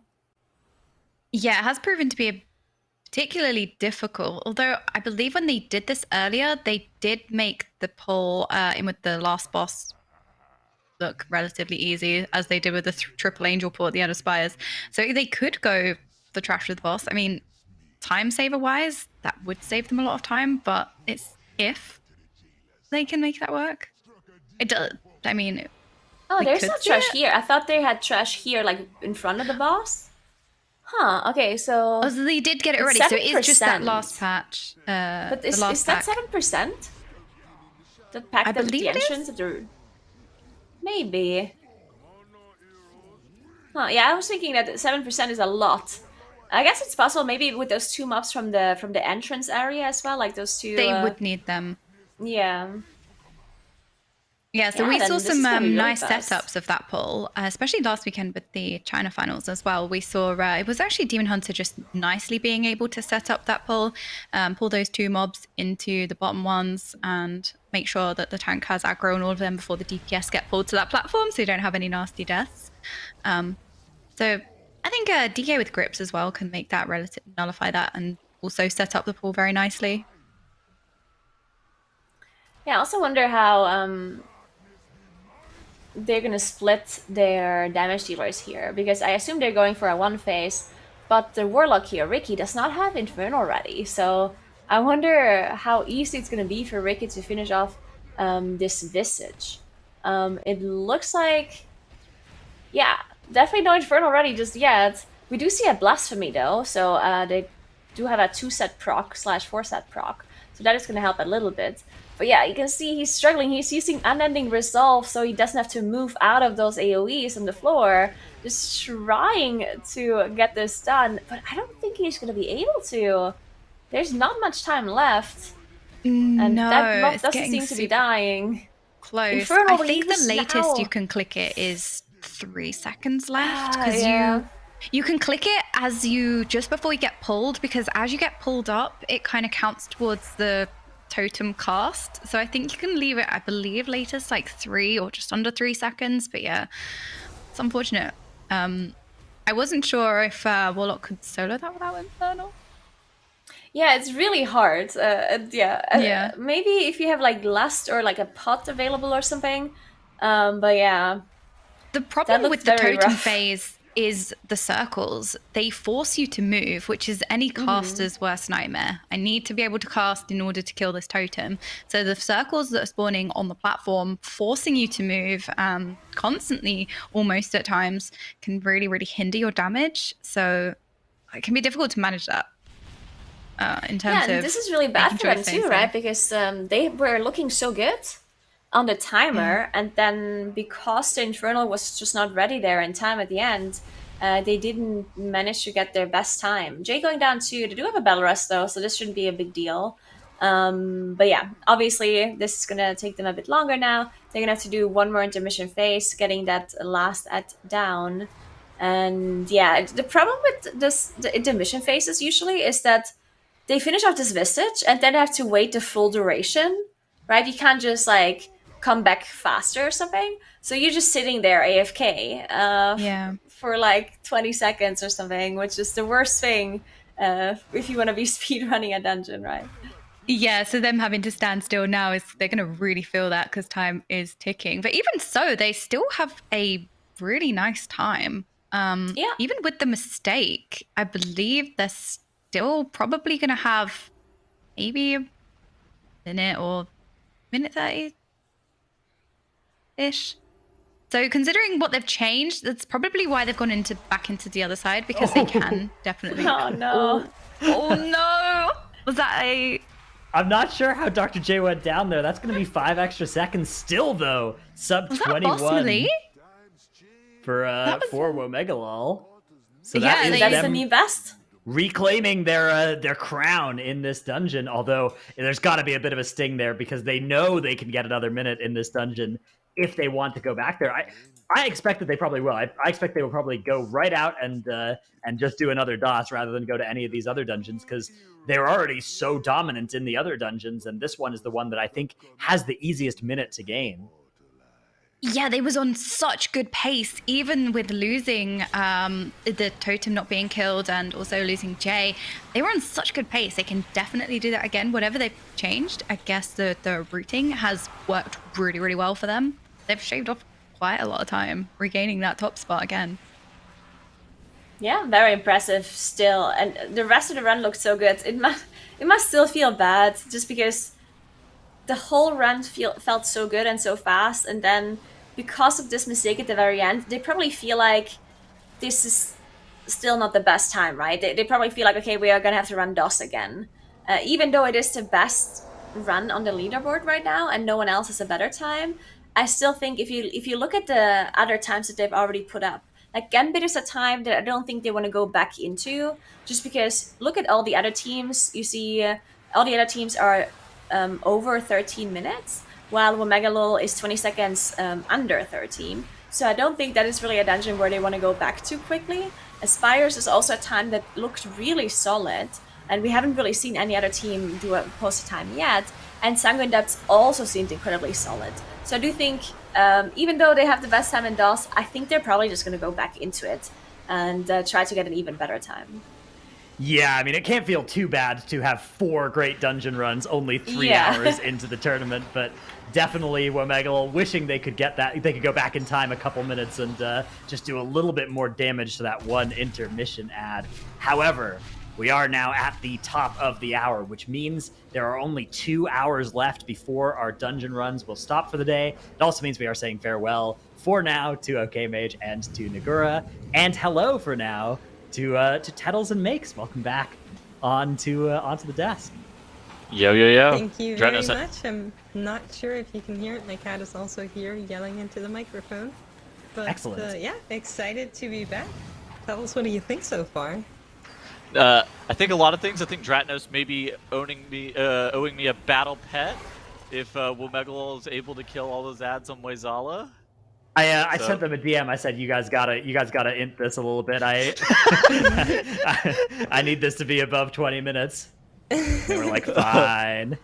They didn't kill an ad. Womegalol, their lead that they're getting on today, like on day one, I think it seems pretty considerable at this point. Like, it's not one of those things that they're just 10, 15 seconds here or there. They are like substantially ahead, full dungeons ahead, just in terms of time. So they're going to have a lot of time, a lot of bonus time to be able to go through and reroute their keys. They're going to have a lot of time to go back through and optimize. Are you worried if you're other teams? I mean, I wouldn't necessarily say worried, because it's only 1/3 of the time today, and all of them are kind of doing the work, putting some times in, and they will get to see whatever Womegalol did and try to adapt to it tomorrow. However, I do think the momentum is something that can't be kind of neglected here, because if you're Womegalol and you start out day one doing this good, it just sets you up to do even better on the next day, Oh, right? my ethical. Yeah, ethical is having trouble. But yeah, I think it works the other way around as well. If you end up in the 5th spot at the end of today, then going into tomorrow will be a lot harder just from a mental standpoint. And I do think that's something teams need to be really ready for, because in the past we have seen situations where a team that has been leading throughout day one actually didn't get the winner of the tournament. Yeah, it is worth noting that there's a limited amount of, momentum that you can bring into a tournament like this with only the 6 dungeons in the pool. you're going to run out of dungeons to do if you're just timing every dungeon instantly, right? So you kind of get to this point of diminishing returns where instead of playing for minutes, you start playing for seconds. And that always means that there's an opportunity for those teams in the later spots to pull together an impressive run and be right back in it. But yeah, Womegalol are definitely in a commanding lead at this point. That being said, I've really liked a lot of the, not any entire dungeon run out of Evolved, but there's been these 5 or 10 minute stretches of dungeons that if they can just glue together a few of those into the same run, I think they can have some of the best times of any of these teams. So they've got to start actually making that happen, though, although not necessarily today, but hopefully in at least one dungeon they can put up something really special, which is what they're trying to do right now in this Sanguine Depths. Already things going pretty well in this run. Yeah, the Sanguine Depths, I mean, they're getting their Lantern buff. You do see they have that 10 stacked in the top left-hand corner of your screen, and they have engaged Executor Tarvald with that 10 stack of the buff. I'm interested to see if they pull any trash into him. It looks like they're not going to be electing to do that. It is a 22 Tyrant, so this boss can be quite deadly, but with the amount of gear that these teams have, we do know that this boss can absolutely melt with that 10 stack of that Synthfall Boon buff. Yeah, definitely. But I do also want to point out that we are getting to see Spires finally, and I've been kind of waiting for this one because I do think, well, like all of the affixes throughout this tournament, they're not necessarily easy or very nice. I think they're easier than TOP, for example, and I'm really ready to finally see it played out by some of the teams here. And the Bleeder Squad has finished the first boss and is setting up a really big pull here, pulling both of the sides. And if this goes right, that will be a very good start into this dungeon. We do know that whenever we were watching Womegalol in this dungeon earlier, like the first couple of pulls in this dungeon were just so difficult due to inspiring, and it was just so technically intense to get precise. The Bleeder Squad are actually electing to play the Vengeance Demon Hunter in this key, which is different from what we saw from Womegalol. But I mean, it's not looking bad here. They're able to get through the first boss relatively quickly, and hey, this pack that they were dealing with the Praetor and the Skirmishers and all the Ether Divers and whatnot, that went pretty well for the Bleeder Squad. Yeah, definitely. I mean, for a team that kind of comes in and is the team that nobody knows anything about, they haven't taken part in any of the MDI Cups so far, they're kind of expected to not do as well as the others, right? And I really do appreciate that they pull off huge pulls like that one and execute them really well. So I do want to highlight that. But at the same time, Ethical is back into DOS looking to get another run in, the same as Yepers. Does this kind of... this is one of those things that I believe that Ethical, Yepers, Evolved, all of them are really... solid. Like, we know a lot about these teams, and they're definitely in a position to where they absolutely can compete. But with how far behind they are at a Womegalol, does this kind of feel like what we saw from Ambition last season in the Last Stand Tournament, where they were they kind of took like an early lead and they never really gave it up? Sure, there was times on the final day where they started to falter, but like, what do you have to do if you're Evolved, Yepers, and Ethical to try to really catch up, at least in terms of this time that they are still behind from Womegalol makes? Like, what do you think? Well, it's really hard to say, yeah? I do think you need to get some of the best times back. Right now, Womegalol is holding 4 of them: Gambit, Spires, DOS, and Sanguine Depths. You're seeing it on the left bottom corner. I do think other teams need to strive to have at least 2 best times in all of the dungeons in the end.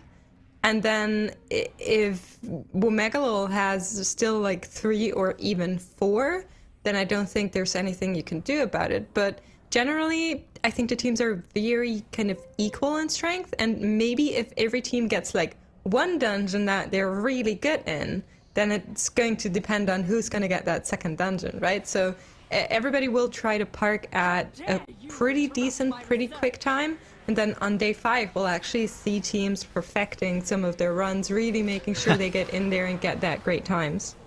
Sorry if you can hear that yelling.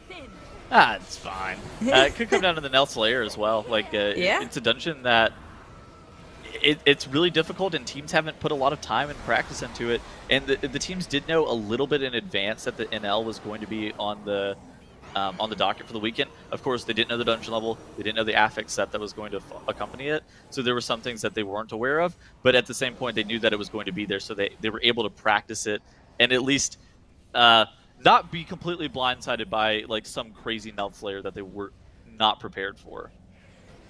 Yeah, I mean, I think I talked with Nagura about this quite a bit at the start of the day, kind of when we are expecting Nels Lair to kind of show up and what team's angle could be. And if you're Megalol, you do want to save it to day 3, like Nagura and OKMH have been saying, because really that is the smartest move you can do.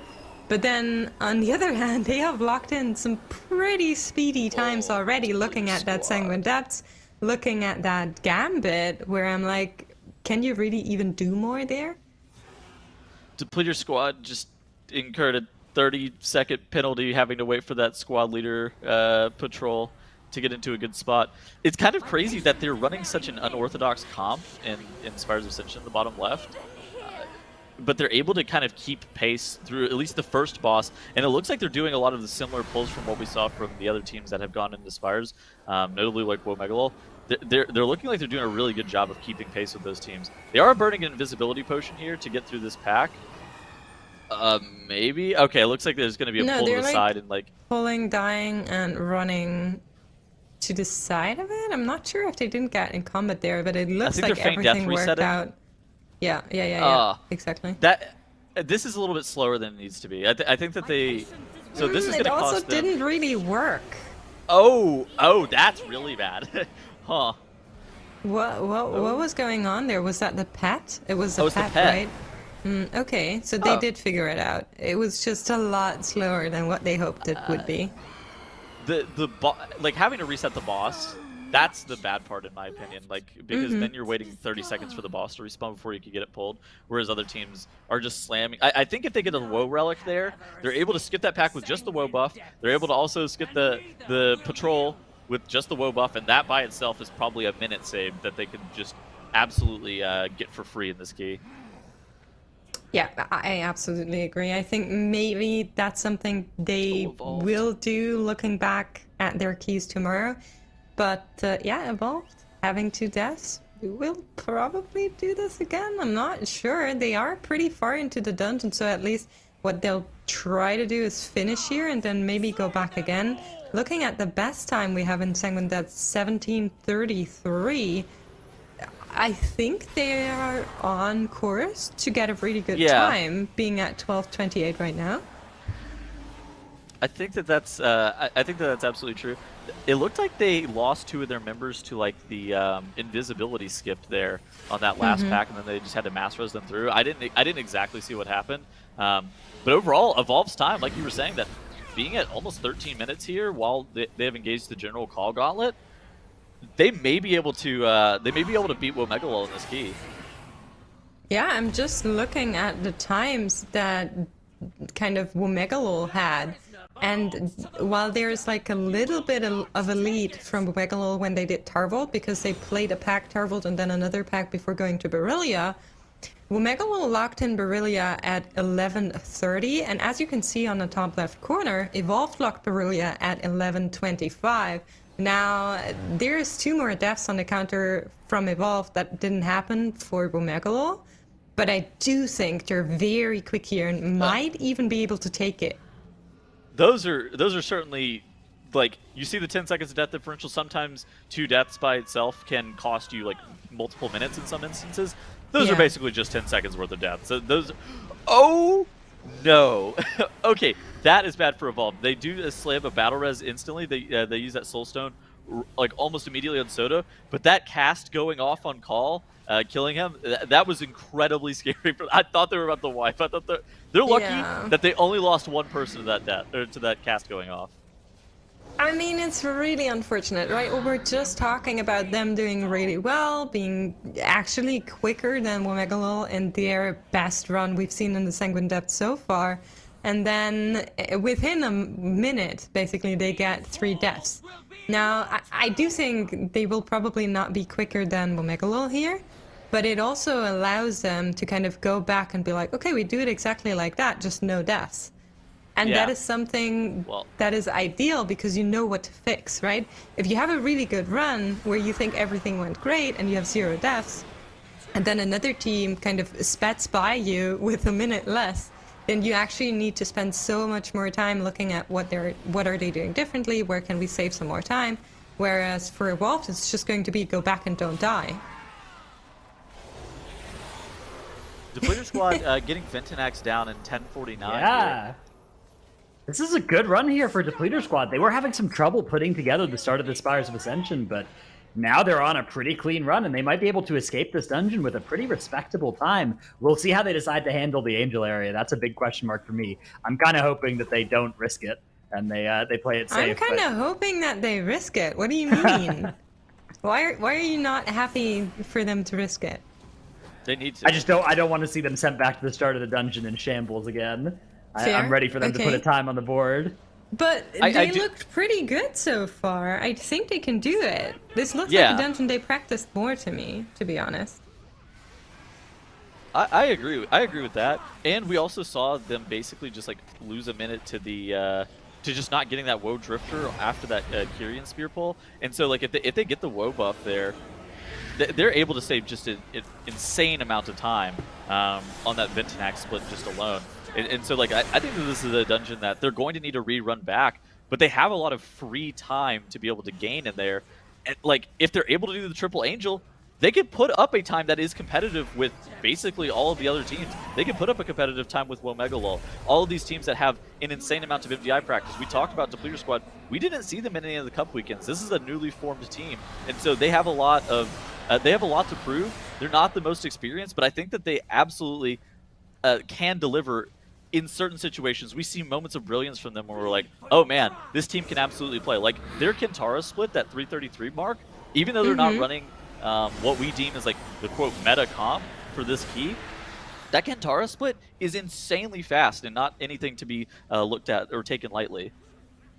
Yeah, exactly. That's what I mean. I do think this is a team that, even though we kind of see them as maybe the weakest out of the cup, just to not having performed before, they are here and they are making a mark showing that they can do it with especially the Spires run and the comp that they're running. So really, really excited to see what time they lock in. Just reminding everybody that the best time we have for the Spires right now is 19 minutes and 3 seconds from Womegalol. And the Depleter Squad is just finishing up on Rifrion. And then they need a little bit more trash, and then they can go up into the Angels. Now the question is, they don't have Bloodlust, so they probably won't be able to do a 3 Angel pull. This is probably true. It would be a bit ambitious. It is fortified. It would be a bit ambitious to do it without Lust, I will admit. I don't know how reasonable it is. So Evolve just locked in their Sanguine Depths. They had 17 minutes, 53.5, and 3 deaths. So take off 15 seconds of their timer. They're still a little bit slower than what we saw from Womegalol, right? But we know that 1733, if they have a 0 death run, is about on pace to where they would be. It is doable. Like their deaths weren't insanely costly, but there was some friction with them. It definitely is doable, and I think if they have maybe... It's crazy to me that Womegalol run, by the way, was their first run of that dungeon. It was, so, they just went in and were like, okay, watch us. That was cold, yeah. I don't even know what to say about this. Like, very impressive work from them. But yeah, they are upset, clearly, that they didn't win their Cup weekend.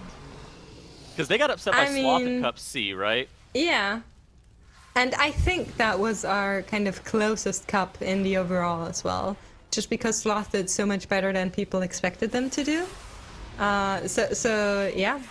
I think Womegalol can take it, just looking at what they did today. But I don't want to kind of leave out the option of teams going back over everything that's happened today and kind of adapt to it tomorrow. Because I do think that's rather realistic for them to do. they didn't know the affixes going into today. They didn't know the key levels going into today. So anything and everything that they did, they can now kind of go back to tomorrow during the day, or even to tonight once the tournament is over, and be like, okay, how does the blueprint, as Nagura was calling it, that we have for the dungeon, how can we adapt it? So there will be these huge analyzing and kind of overworking sessions. And I do think that there can be a lot done in these. Yeah, and so for those who don't know, basically after the time is up, like keystones are locked on the tournament realm. So basically, you're not able to like activate any keystone, like any keys or anything. So there's no practice that you can do. They can't be in here workshopping dungeons for hours on end. All of there is a lot to be gained by just like talking through some of your problems. And Chompy going down on the vent, he gets hit by that slime running through here. And it's just one of those things that we've seen a couple of times where it's just like there's so many times where we've seen teams just have deaths here. And it's just ethical. They're so close to being able to piece together like almost a perfect Mana Storm split. I swear every single time I've been casting, their Mana Storm split looks almost perfect and they have one person die there. I mean, I do think that's something that can get fixed with practice, to be honest. But looking at their time so far, they only have 2 dungeons locked in, one of them being the DOS that they are practicing right now. The tournament has run for 2.5 hours, or roughly 2.5 hours. So that is kind of everything you've seen up until here is how much each team has for 1 dungeons. Ideally, what you want to do is kind of get half an hour, 45 minutes in every dungeon throughout day 1 and day 2, and then perfect them on day 3. So I do think they still have some room to kind of wiggle it out and make sure they don't die here, but just as that is happening, Jack goes down with the Sentinel pull. Okay, they do end up committing a battle res to him. Things are looking okay. This sentient oil pull is incredibly, incredibly dangerous. It's not something that we really talk about all too often because the best teams in the world make it look really easy. It's one of these things that like the best teams in the world make all of these pulls look so easy, and then whenever we watch them do it in Last Stand and have to like workshop and like really work their way through the pulls, it's a lot easier to explain why it's so hard. Ethical losing only 1 player to that pull, it's not bad. What their Mana Storm split is looking like it's going to shape up to be pretty solid. Womegalol, whenever they did this dungeon, had an 859 Mana Storm split.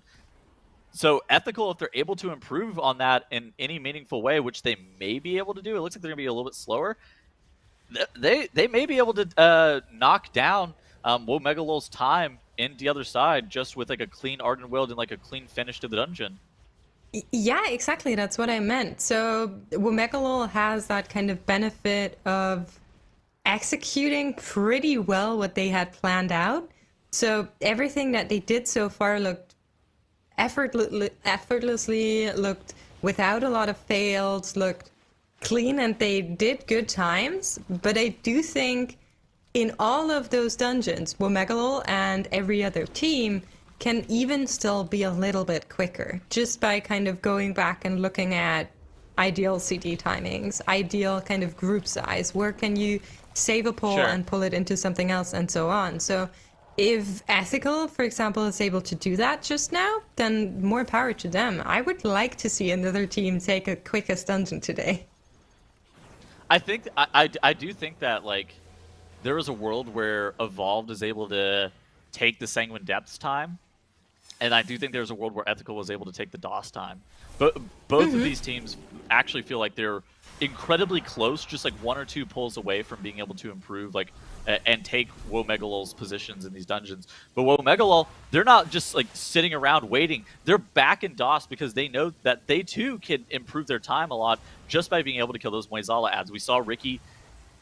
If a couple more Chaos Bolts go his way, if he's able to get better spawning on those circles on the platform to where he has to dodge a little bit less, Pot Thunder, things could go a little bit better. Oh my goodness, Ricky in the pod, which is not the best thing for the situation, but it's not a death. He is losing that PI, but oh my, it's oh my goodness, live. this pull is really hard die. for Womegalol. They are trying, and it looks like they are succeeding. That pot tender coming in and making sure Ricky doesn't die, like you said, is going to come back, will be able to dish out quite some damage still here. But Mike also, without that Purgatory, no Guardian Angel available from Igloo.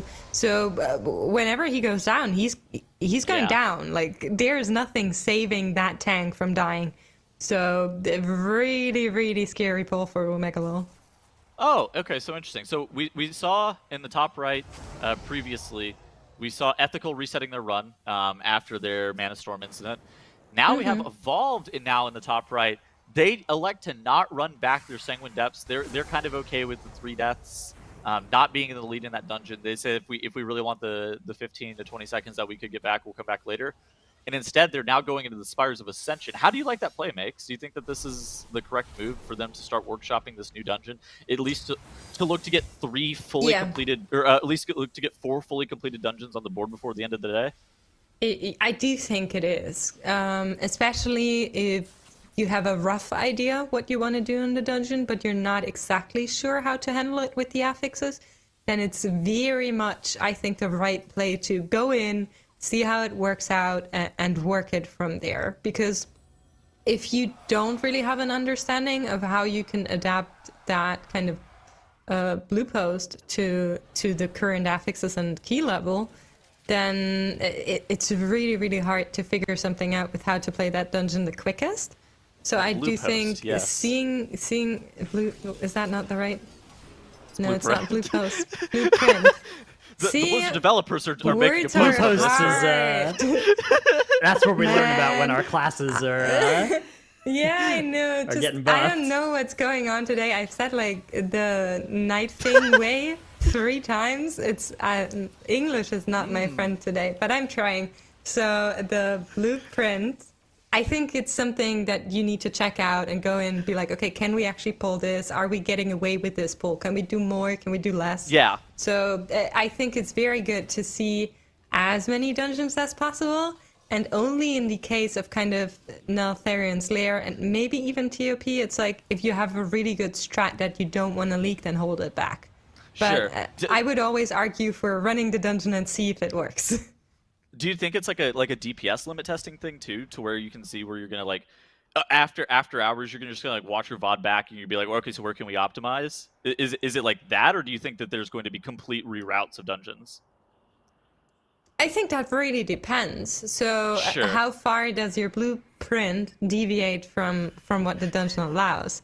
I think for some dungeons it's just going to be minor allocations of a cooldown moving somewhere else, or another pack getting added into a big pool, or being left out for that matter.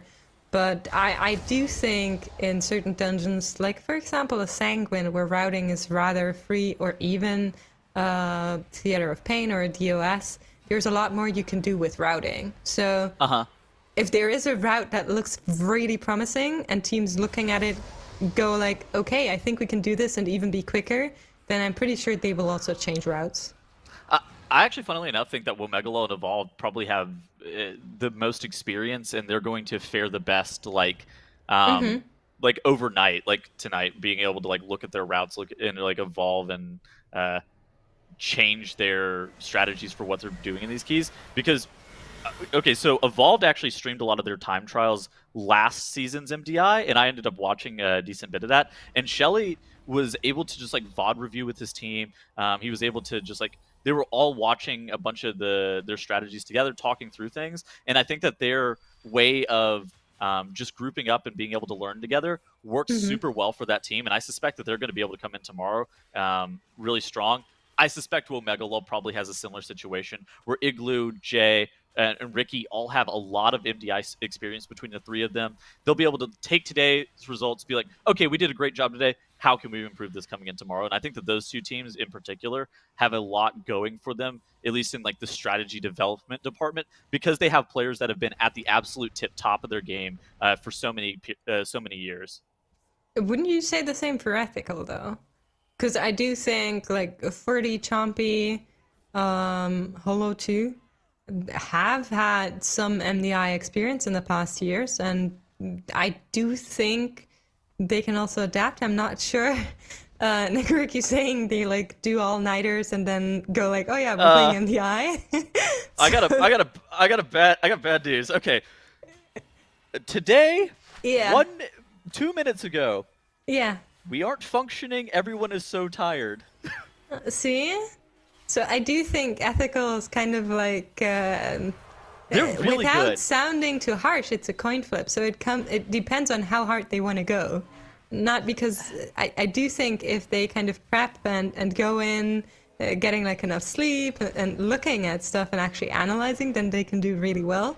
But I think for the most part for them it's like, yeah, we lock in and we play the MDI, let's go gamers. So They've generally, so I've actually been talking to them a little bit. They've actually generally had less practice time this season than they have in seasons past whenever they were under different names, such as Obey Alliance, whenever they were previously ethical again. Like, they've had less just practice time in general to get everything set up, whether it be due to raid, whether it be due to just, like, IRL obligations. And so the team is, like you said, they have a lot of experience, they're naturally very skilled, but they're not able to put the same amount of practice time that made Obey Alliance, like, the 6th place or 4th place team or whatever they were. I think they were like 5th or they were 5th or 6th last MDI. Whereas this season we're seeing, okay, so they had some roster turnover. Skylark is no longer now tanking. Chompy, while he is a great replacement, if they don't have enough practice to be able to put in, it's, I think, difficult for them to really get to that point where they are that team that we know they can be. If they're able to like wake up tomorrow, feel a lot more energized, be absolutely ready to slam, I think that they are capable of being able to take down the whole entire weekend, though. But they have to be able to get to that point where we know that they can be. And right now, they're just wiping in DOS again. It's like they need to get a 20-30 DOS run, I think, by the end of the day. Otherwise, I would say that they're in a little bit of trouble. Yeah, I would agree with that, especially how much time they kind of already spent in DOS. That's really what you need to aim for. But looking at kind of their gambit time and what other teams like Evolved and Yeppers have locked in for that gambit, I do think they can do it. Yeah. I mean, you're absolutely right. It's just like it's just a difficult position, and so like Evolved in the bottom right-hand corner of your screen, they're coming in, and they're like, I think that they're the team that's going to be able to adapt the best from day-to-day perspective, just because of what I was talking about earlier with like Shelly VOD reviewing with the team. They have like a general workflow that works best for them. It's unclear as to how is Womegalol going to be able to continue this pace, because if the answer is yes, it's kind of similar to what we saw from Ambition last Stand tournament, where they just took the early lead. They were able to blast 4 dungeons on day 1. They had the lead in all 4 of those, and it kind of felt like they were never really going to give that up. Well, Megalol may be in a similar position where they just don't ever look back, and they're able to just slam all the way through and win the whole entire Last Stand tournament. Yeah, I mean, well, Megalol, they've looked like a team that's actually able to put up these great runs and then improve on them, right? And, you know, do these big pulls right the first time, and then do them better the second time. Whereas every other team is kind of still struggling to put together an entire dungeon run with all of their potential all at the same time. And that is a huge advantage for Womegalol, but the weekend is young. True, very true. So while they are trying to improve, every other team is trying to catch up to them, and it kind of depends on how long each team needs for what they're doing. But I would kind of like to see another team take a fastest time for a dungeon home after today. I mean, right now, in Germany at least, it's 10:30, so it's kind of the halfway mark, right? And they will be able to start another dungeon kind of until the 5 hours are over. So if they start a Spires run at like 59 minutes, then they can still do the whole Spires run. So that is always the most interesting situation for me, because what are teams doing in that kind of extra time? And can they finish any dungeons and just lock in the time? Even if it's not the best time, just lock in a time. Yeah, because again, for those who aren't familiar with our format here in this Last Stand tournament, it is every day we're just going to log on, and teams are going to have 5 hours in each of the 3 days, so 15 total hours, to put the best times they can up in all 6 of these dungeons. But, like you mentioned, Makes, there is this really cool twist that says, look, if you start your key, you get to finish that key. You don't, like, we're not gonna just stop it right at the end of that 5 hours. So there is that kind of overtime element of like, let's start a key 2 minutes before the end of the day. and then exactly. squeeze out an extra 30 minutes out of this day. I wonder if that's something that teams are looking to do. Something I've always thought about is like maybe that's a good time to bust out one of these really long dungeons. Something, maybe you could even go and do your first theater run and just, just kind of see what it's like and use it as sort of a practice run and use all 30, 40 minutes of that dungeon's timer. We do stop them if they reach the dungeon timer. Once the key is depleted, we're like, all right, we've had enough. It's time for the day to end. They can't stay in there forever, Yeah. right? So Exactly. but I do agree that's kind of what I expect. I expect them to like go into a DOS, go into a TOP, and kind of just have a look at how the polls play out. And even if they kind of wipe or not do really well, then I do think they would continue pulling and getting a feeling for the dungeon and all of the pulls that they can do necessarily. Is doing the TOP at the end of the day foolish or smart? Like, so on one level, you're able to practice the dungeon. You're able to get a couple of pulls in. You're not really too worried about the timer. Like, yeah, sure, you would like it to go clean, but you're really there just trying to see how pulls are going to feel, especially on like Sanguine on a 24 or Fortified kind of thing. And like, so you're trying to make sure that everything is doable. On another level, you're giving that information to other teams, and they can actually just watch you on the rebroadcast and as you're going through your pulls and be able to kind of look through some of the attempts that you're doing. You're like, okay, how reasonable is this? What do we need cooldown allocation wise for this? How do they get this set up? Is there something that we can take from this? So like, do you guys think it's like foolish or smart to go into a theater paint at the very end of the day? I mean, I do think the foolishest thing, if that's a word, would be to not do anything with the time. I'll allow it. I mean, I'm just making up words as I go, right? So I think the most foolish thing to do would be not use the time. So yeah, in the best option, you have like 30 to 40 minutes that you can use to do whatever in a dungeon. Like lock in a time, do some pulls that you're like, okay, they take really long to set up, but let's see how they do, or anything like that. You can use this time because after that time, it's locked and they won't be allowed to do keys on the tournament realm until the tournament starts again.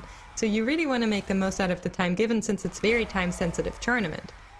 But then, like you were saying, if no other team has seen a TOP before, then maybe the TOP is a little bit off limits and you want to do something else. I do agree with that. I think you could do, like, you could also go DOS, you could go Sanguine Depths. The main thing is just don't go to a dungeon where you're just going to, like, practice the first pull, right? Sometimes we see teams doing these, like, hey, we're going to spend 30 minutes practicing this first pull 30 times. Don't do that as your, at the end of the day, right? Do something else. Do anything else that you're expecting to spend at least 10 minutes in a dungeon. But yeah, that's something that will come up. We're getting near the end of our day here. It's about 80 minutes Evolved. left. Oh, no. Evolved. No, they do have 2 battle rests if they want to use them, but Bazoo also down. Will get battle rest here. Maybe they're picking up another. Yeah, Soda is going to get picked up and they will finish this pull as 4 as they have set their minds on to doing this. But Soda goes down again. So does Bazoo. Dude. This is looking very devastating. The only DPS alive is Shella. He is pumping, but out comes the confession. And now Shella is also down. It is only the tank and a healer and angel form that's going to be a full wipe for them, unfortunately. Okay. I know this is not great for Evolved. However, their Ventinac split was really, really solid, is what I will say about their run. So they were really far ahead of where Womegalo was on their Ventinac split. And so if they're able to get Spires of Ascension is like 3 or 4 very difficult pulls, and if they're able to get all 4 of those pulls to go their way in one clean run, I think that they'll be able to get the Spires of Ascension time better than where Womegalo was in that key. Obviously, that's a tall order. Like, it's not an easy feat to be able to do that, but I do believe that they're at least on pace and they have like the tactics and the strategy enabled to be able to get that dungeon done and get that time advantage in that Spires of Ascension key, which whenever you and I were talking about this earlier, makes they need that Spires of Ascension time lead. I think if they get that Spires of Ascension time lead, that's great for them going into day 2. I agree. So looking at the bottom left corner, where it kind of shows the leaderboard for right now, I do think teams like Yeppers, Ethical, the Pleader Squad, they will look to do Spires or Sanguine Depths as kind of their their after midnight run for Europeans. I just think that sounds cooler than whatever the time is in America. So their after midnight run, because the run that they start when the time is over, basically, where they get that extra time, because both of them are pretty long dungeons, and if you just lock in any time, you can still kind of work with what you're seeing, I think. Yeah. Sanguine Depths is a little bit scarier because of the lanterns, and you need them to kind of work out. But as we're speaking, Womegalol has finished the dungeon with 20 minutes, 14 seconds, really quick. I need them to go back. I need them to go back. And the reason One more is time? I made a wager. They have to go back. You made a They have wager? to go back into DOS. Please. Yeah, there's a battle pet on the line here.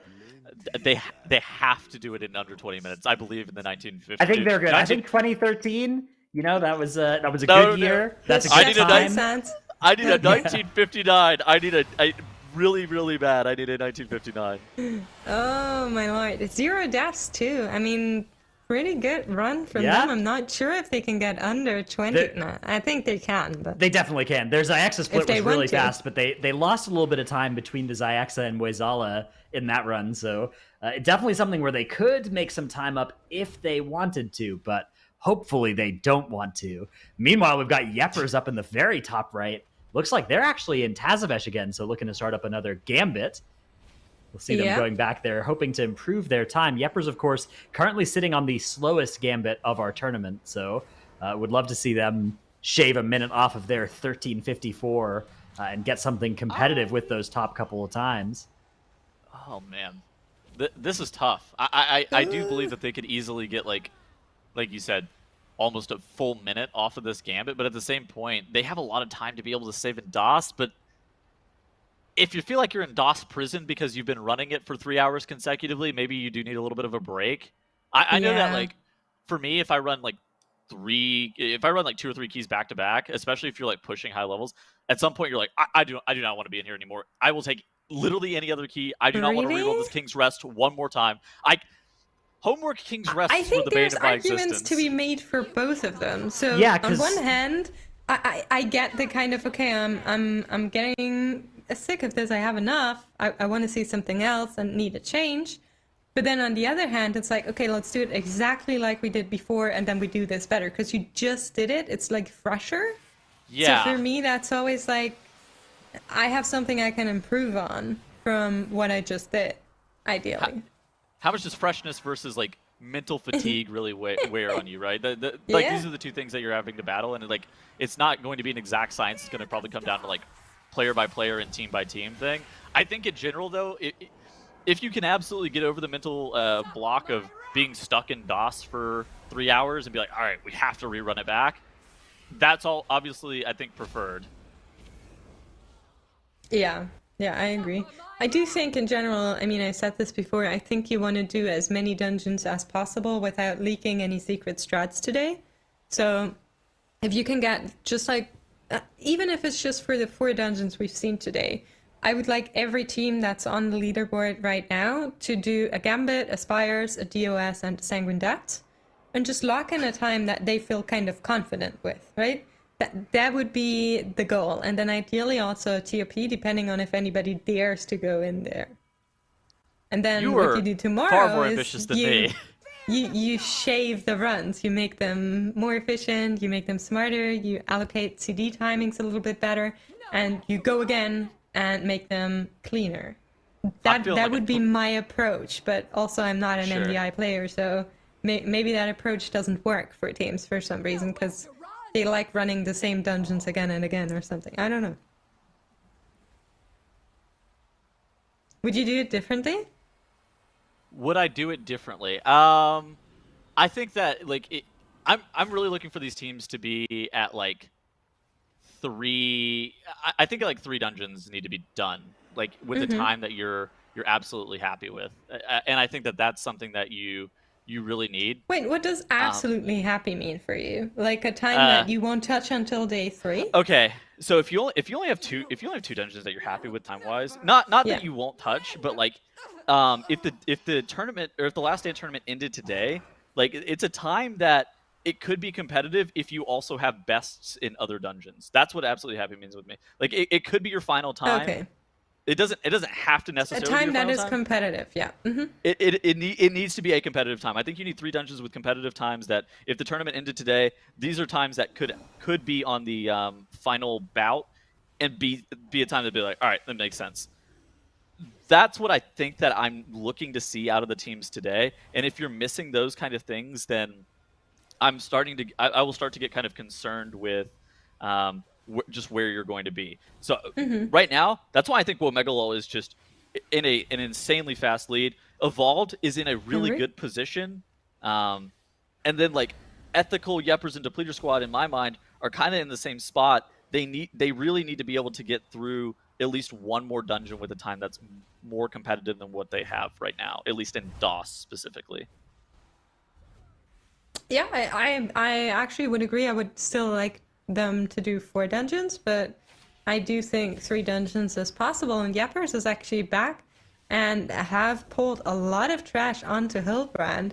And I'm really curious to see how their split is looking after this kill. So rated going into the pot tender here, they have Bloodlust on, so that is not ideal for the Warlock. Losing out on that Bloodlust time for basically the whole pot tender will come back, still gain a little bit from that Bloodlust. But here comes the sanitizing cycle. They need to deal with one of the ads still on the right side and one of the bottom left side. You can barely see the nameplate. And then there is one lost Murloc also running around. But they can put the orbs in and finish off that cycle here together. With the Scalebinder, they're going to get a full DPS window on Hillbrand again. And because they played so much trash onto Hillbrand, I do think they're going to get the second sanitizing cycle as well. Oh, there's a fish stick in the room. There is a fish stick in the room, but if you just kill the Murlocs, does the fish stick even matter? Is it even there? If I close my eyes, is there even a fish stick there? Yeah, exactly. If you can't see it, can it see you? So Great point. they will go. I mean, we are on 30%. I'm Can they waiting beat for them this? to get kind of on the 20% marker. They pulled the boss to the far side, but I don't think it's possible. They did use Bloodlust, but because of the pot tender and all of the extra trash, I think they might have lost out on time. Let's see, 23%. I think it comes in like 10 seconds. It looks like the boss's energy is going to be finishing up here in just a second. Yeah, see, there he's Prince, 18%. Saudi getting angeled. All right. I think this may be... Is okay, that possible so it's not... if your Warlock isn't in pot tender? Is that something they can shave off? I don't think so. Every other team had that second sanitizing cycle. 17%. I don't think that the 17... Oh, man. That's actually... It's so close is the problem, right, Makes? So, like, if the Warlock's not in the pod tender, I would expect it to be around 10. I don't know. I don't know how you get it to 0. Like, that's one of those things that it's just like, Well, I can see how they go from... I can see how the pod tender costs them 7, maybe even like 10% boss damage. I don't know how it costs them 17, though. It's close. I do think that they're... If it's like if everything crits, if all of their spells crit, if everything's perfect, then they can do it. I agree. It's going to be really hard. So 4 minutes 19 is the time that they locked in, which is going to be a lot quicker than what they did before. It roughly comes in what Womegalol did, but Evolved was at 4 minutes 3. So it is possible to do a little bit quicker. I'm curious to see what Yepers does going onwards in this dungeon, but for now we're going to see Evolve restarting, and Womegalol seems to be back in Sanguine. Okay, I like... I'm actually I'm surprised that they're going back into Sanguine. Because they had a 0 death run, it makes me believe that maybe they have a different route. So they have a really massive advantage basically everywhere they're going today. Just because like they're able to really set the pace in a lot of these keys, and they have a lot of 0 death runs. Like their Gambit 1240 really competitive. That Sanguine Depths, the 0 death Sanguine at 1733. I didn't expect to see them be back in this, especially this soon. It makes me wonder if they're going to change up like 1 or 2 pulls, and they believe that they can really easily like achieve like a 30-second time gain somewhere just off a couple pulls going their way. I mean, do you remember? I think it was Skyline, their Sanguine Depths. I do remember their Sanguine Depths, yes. It How was they pulled right. really fast, and they went right. And I wonder if any of the teams are going to pick up on that. I'm just saying this throughout the broadcast in the hopes that anyone Sure. is listening and they are paying attention and catching up. Because I do think that Sanguine Depths was actually pretty nuts. Like, I would like them to see that. I would like them to do that. I would like to see them do that. Yeah, that's what I'm trying to say. It's also one of those things that they can absolutely play for perfect lantern management. Since it's the last stand, like they don't need to be playing any conservative lantern strategies, and it's kind of why we saw Sanguine Depths be so tough in the previous last stand tournament, is because like you don't need to play for conservative lantern management. You can absolutely just play all out for basically perfect refreshes and just like really battling to get those perfect stacks. What happened with Jack on? Yeah, and they're looking like just it's gonna be a full wipe for around. Ethical. This pack is really brutal. We have seen this from the Depleto team, where like they wiped to this pull multiple times, even though having used Bloodlust. And Ethical is also struggling a little bit with it. So ideally, when the stun comes through, you want to like full DPS, and if you're not able to burst like at least half of them to a significant amount, then they're going to shoot around and kill people on the get-go. But Evolve doing a big pull. Let's see how this goes. Yeah, we've also got Yeppers up in the top right, who've got Hooktail with all the trash dealt with pretty nicely here in this run. Again, they are trying to upgrade a 1354 Gambit, so this could be pretty big for them here. Wait, Yeppers may take 30 seconds off of their Hooktail split. That's what it's looking like right now. Their Hillbrand is already a huge upgrade over their previous Hillbrand split. So yeah, this what Hooktail was is it? their previous Hillbrand split was like 5 minutes. So now they're okay. We could Shoot. see them really zooming here. Yeah, so Hopefully. you see that 1354 that they have put up? They look like they're about to get Hooktail down somewhere a bit over 30 seconds ahead of where they were last time. So they're going to be able to come down on that time substantially. And then, like, obviously we've seen a lot of variance between teams on the Solia, like, end of Hooktail into Solia split. But the fact that they're a bit over 30 seconds ahead coming out of Hooktail looks really, really good for Yeppers in the top right. If they have like a better Solia sequencing in terms of like the trash that they're pulling into the boss and whatnot, they absolutely could put up a time that is right around that 13-minute mark. Absolutely. I'm really curious to see what they are doing here. They're actually going to go for this pack, and it looks like they're also adding that Starseer there. Will they also add the pad onto that that's now walking towards them? I would got assume. caged. Okay, yeah, there's a cage. The poles are going a little bit close, but in the meantime, Evolve, bottom left corner now, they finished up the huge pull after the first boss where they pulled both sides, and they went into the next giant pull. So they're doing really well in that Spires as well.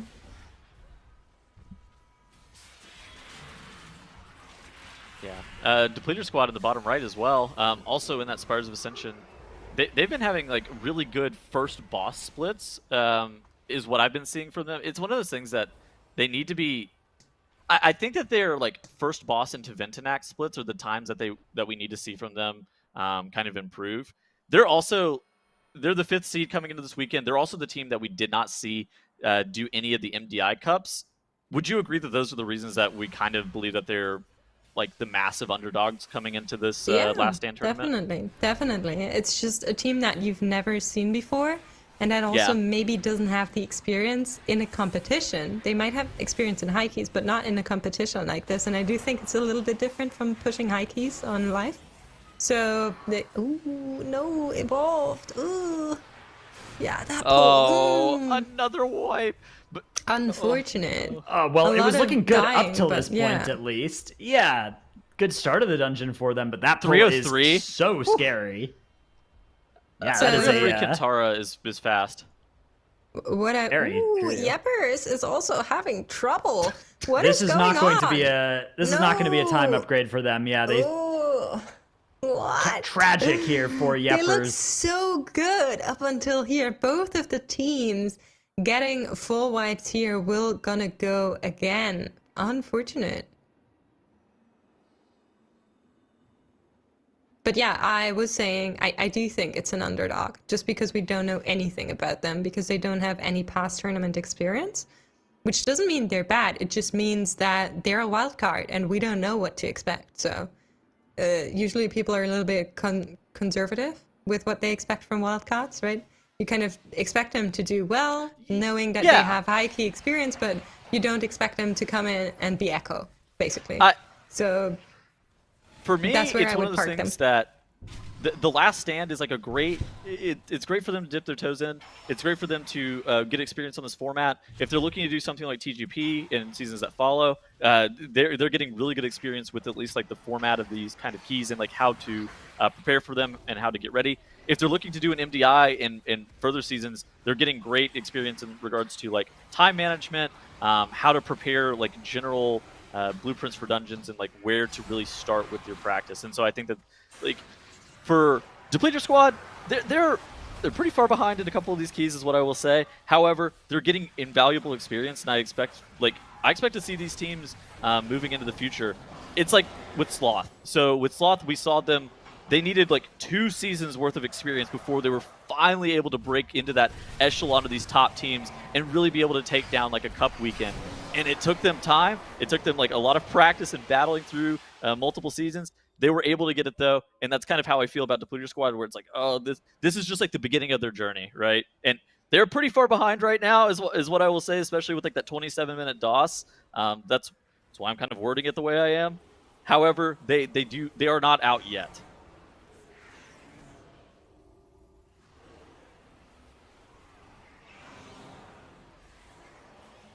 Well, it's the day for me, but Yeah.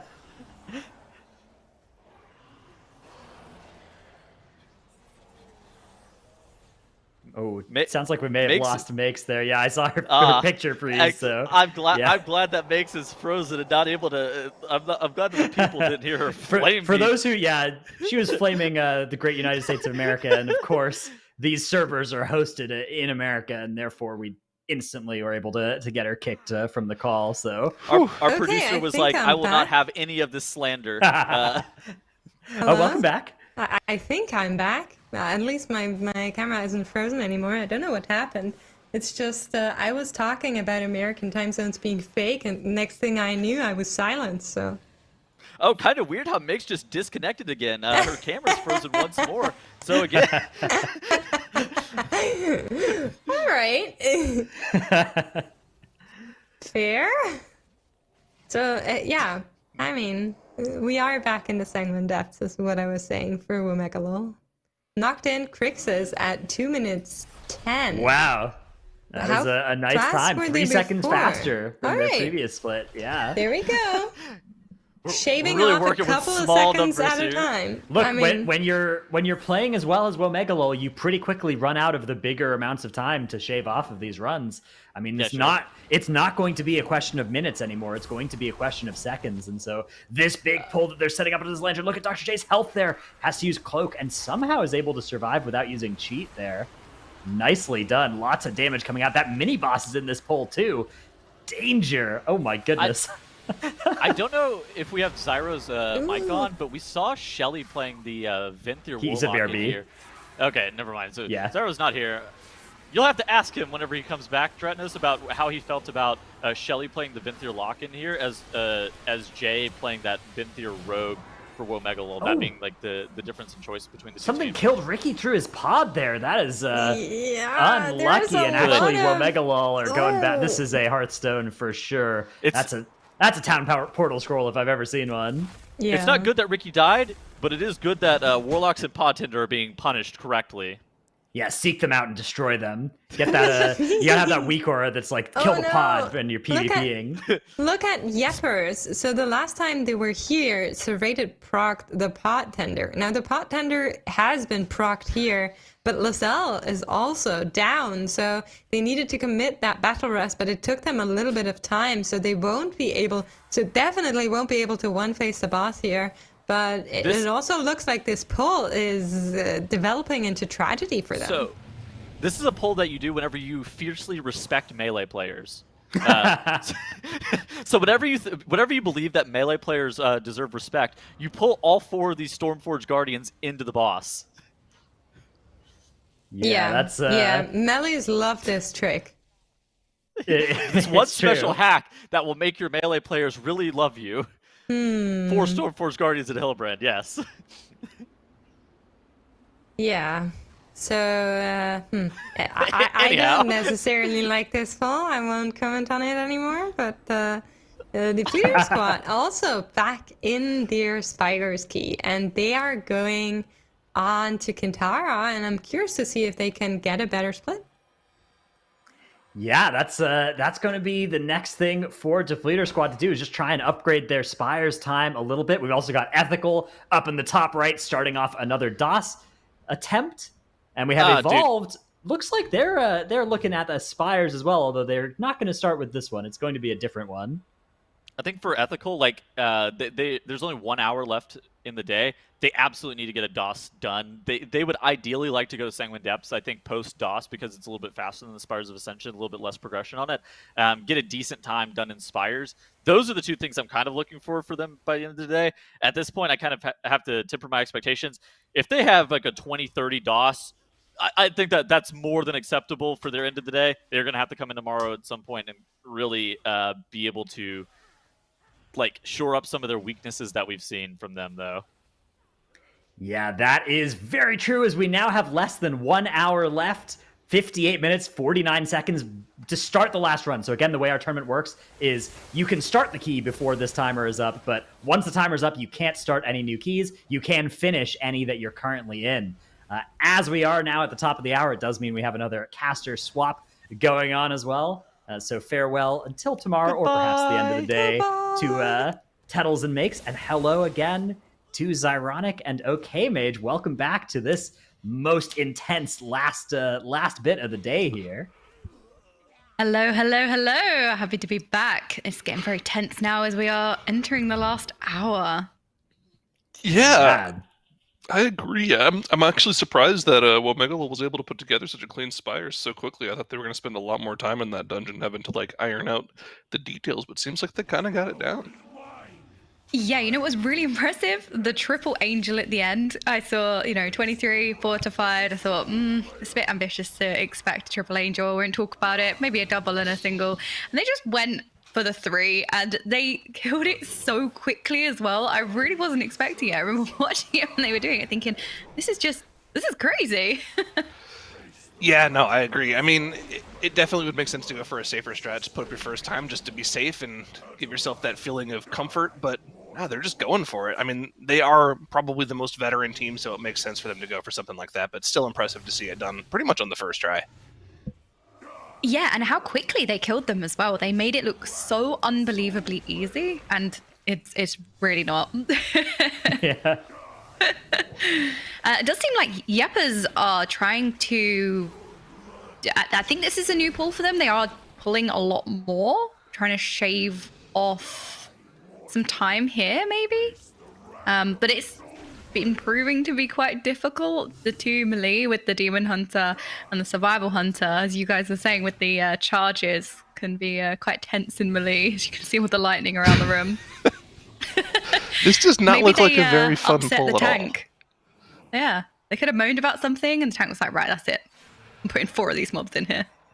Yeah, I mean, it's efficient. One of the best parts about pulling these Guardians into the first boss is that you get to DPS something while the boss is immune during the sanitizing cycle, right? So you have something efficient to be doing with your time. The problem is these Stormforged Guardians zone you out of melee. So Lizelle in particular, you can see, and also Soul there, having a harder time doing all of their effective damage. But you can see still doing a lot of damage. Again, just because you're doing half of a Warlock's damage doesn't mean you're not doing a lot of damage. In fact, that means you're doing a tremendous amount of damage generally. Yeah, it's still 40 to 50k, which is still insane. Yeah, I mean, is what the thing that you guys, well, not even just you guys, but everyone is kind of failing to mention as well, is that this is actually pretty bad for the Warlock as well. All the kiting around means they're probably only getting like half of the effectiveness out of the Rain of Fires, which means on a pull where the Warlock should be doing like 200k, he's only doing like 120k of AoE burst at the start. And I know what most people are going to say, oh, he's only doing 120k, get out of here, Warlock, sympathizer, but I mean, it's a pretty big deal in the grand scheme of things. That's a lot of time lost for them. And I'm not really quite sure it's worth it. I mean, what are the fastest splits for Hillbrand that we've seen out of some of our teams so far today? Usually it's kind of on the low 4 end. The fastest we've seen so far is a 4:03 from Evolved, and our fastest time overall was a 4:20 from Womegalol, so there's still a little bit of time to gain for them there, but it really doesn't look like they're going to be gaining that much time here because they're going to have to go through a second sanitizing cycle phase, and they're going to end up pretty much having the same boss kill time as the other teams. So I'm not really sure that big of a pull is really worth it. I completely agree. And it's kind of difficult to know where you can save the time in somewhere like Gambit. It's quite fairly straightforward. Maybe in the earlier pulls, but then you are quite limited to even what you can pull early just because of the fish sticks. There's only so many controls you have on those mobs to stop them from casting it. So you can't really save too much time. So I guess this is where they've thought, okay, out of everywhere, maybe let's just pull this into one mob. But like you were saying, not only for the Warlock, but also the Survival Hunter as well. It's going to impact their damage as well, having to kite everything around the room without necessarily gaining much. But I think it was mentioned before, we have to save seconds at this point. I think we are going from the minute saves to the second saves in terms of knocking off timers. Let's see how this pull goes for Womegalol, of course, pulling that 10-stack Lantern buff in from the start of the dungeon into the boss, pulling every single one of these ticks outside along with both brutes on top of the boss. Going pretty well for them so far, even considering the fact that it's spiteful in the Sanguine Depths. Have to make sure you stay away from those spiteful shades, and they're doing a masterful job of kiting this boss around and making sure that they not only are able to run away from the spitefuls, but also pull more trash again on top of the boss here. And wow, I mean, making quick work of the boss. They've only been in combat for 40 seconds, and the boss is almost already dead. Yeah, because the Survival Hunter and the Warlock are both doing extremely high numbers on the AoE. We have to remember the Rogue is also funneling, so it looks like the Rogue isn't doing much damage, but they are funneling into the boss, which is saving them a lot of time. It was really nice to see what Ricky did there. They put the ball down and used the Demonic Gateway to go back and soak the ball immediately, because it was quite close to the boss. I was thinking, ooh, it's a little bit close. It looks like I can go in there, but saved it. So it was a nice little play from them. But again, it is these little plays that add up and do count towards knocking some seconds off of the overall time, which is what they really have to do. Even using the woe buff here to get through here much quicker. Yeah. Let's see. Yeah, the normal pull strategy here is to pull through to this first sentinel. So I was wondering what they were waiting on there. Maybe somebody was in combat waiting for their woe buff to actually activate. But they're going a little bit smaller than I would have assumed here with the woe buff, right? Because you can definitely pull this pack all the way towards the next 3-pack, like around the corner that you can see just off screen here. And that's something that we've seen done in the MDI. Maybe they're just trying to play it a little bit safer here. Maybe they want to do both 3-packs at the same time. That's a double Overseer, so probably not. But I feel like you could definitely push it a little bit more in the Sanguine Depths if they really wanted to go for a faster time. And I mean, obviously they think they can shave some time off this dungeon because they're back here.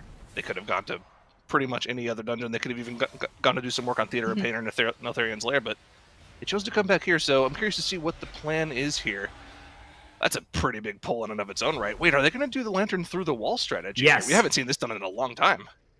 This is big tech. We actually saw this in the Chinese regional finals as well. This activating the Lantern through the wall. It's gotten a little bit harder this patch, however, because the Lantern AoE radius has been shrunk. So trying to get this done is actually pretty difficult. You have to have the mobs very precisely in the exact corner of the room.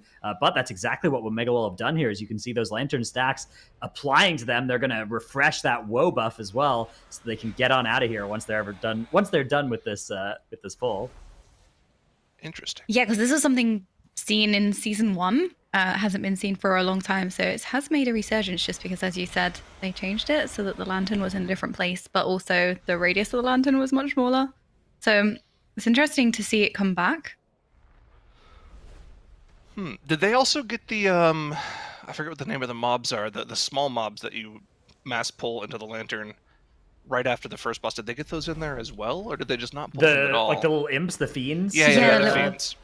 I don't think those were brought into that pull. Okay, interesting. Yeah. So they have to make up a little bit of count. That's not too much count that they have to make up, but I actually didn't watch their Sanguine Depths run. So what overall strategy does Womegalol go for? Do they go for the strat that we saw from Mode's team that just kind of blew people out of the water, or do they go for a more typical route where they refresh twice before the second boss? Yeah, ooh, the strategy here. If dropping it works so out early. okay. Off, yeah. Yeah, unfortunately, not interrupting the shackles here. Yeah, it's been a little bit of a hybrid, a little bit of a faster strategy. It's not the most aggressive we've seen out of anybody this weekend. I think actually that would go to Evolved in this dungeon, who have been Evolved has been doing like this strategy with the mini boss into the lanterns, and that has been extremely scary. But yeah, Womegalol, you can see right now, just going straight into the boss at 58% count. So it's a little bit different than that kind of left then right then left again strategy that you may see, or the full like right hand side. They mostly do that sort of standard left hand side of the ring pathing that people are used to. Well, the specific question I meant to ask, and I could have been a little bit more obvious with this, but they only used one lantern to refresh in between the first lantern and the boss, right? So after the boss, I'm assuming what they're going to do is they're going to go back to the right, refresh, well, not refresh, but gain a new 10 stack of buff and carry that into the third boss, which is pretty much what we saw from Modemo's team, which gave them a ridiculous time in Sanguine Depths. I'm pretty sure that's what they'll end up doing. Yeah, we'll see. Again, I think they do that, although now that I'm thinking about it, I'm not 100% sure what they did last time, or whether it was them or Evolved, because Evolved had some really cool stuff in there too. Evolved, however, are not in. They're not actually going to go and improve their Sanguine Depth time just yet, which I kind of think that would maybe make sense to use their time on, but they actually just want to add a Spires to their list here. But I know that they have a faster Sanguine Depth time than their 1754. I'm actually sure that it's faster than 1733 as well, if it works perfectly. So that being said, it's always a little bit worrying whenever other teams have a time in a dungeon that you don't have a time yet. It's hard. You kind of have this thing. It's like, maybe I should just go and make sure that instead of being 20 minutes behind in that dungeon, I'm like 2 minutes behind before I get out of there. Yeah, I think there's a lot of strategies that can be used by the teams. You know, sometimes you want to just put a time on the board, maybe whistle some minutes or seconds off after, but make sure they have a time placed just as a placeholder. Sometimes you can just throw yourself at a dungeon over and over again and get that finalized time. If you have enough time at the end, you can go back and maybe change it. But ideally, you place the time and that's it. I think out of all of the different ways that the teams have done today, I kind of prefer the way that Omegalol has done it, in terms of they've put a time on the board, and what a time that, you know, they've sped through these dungeons as well, but they have just made sure they've put a time on the board, and then they can go back perhaps and you know, improve the route. We saw them go back into DOS as soon as they were overtaken by Evolved's time, and they managed to regain the lead on the DOS timer again. But it's interesting. Sorry, just quickly. Evolved are doing this pull. I don't believe they were using a spear, which is quite scary. Yeah. And they didn't before either, which is really interesting, because this pull is really scary, especially with Inspired. Yeah, it's kind of surprising to me.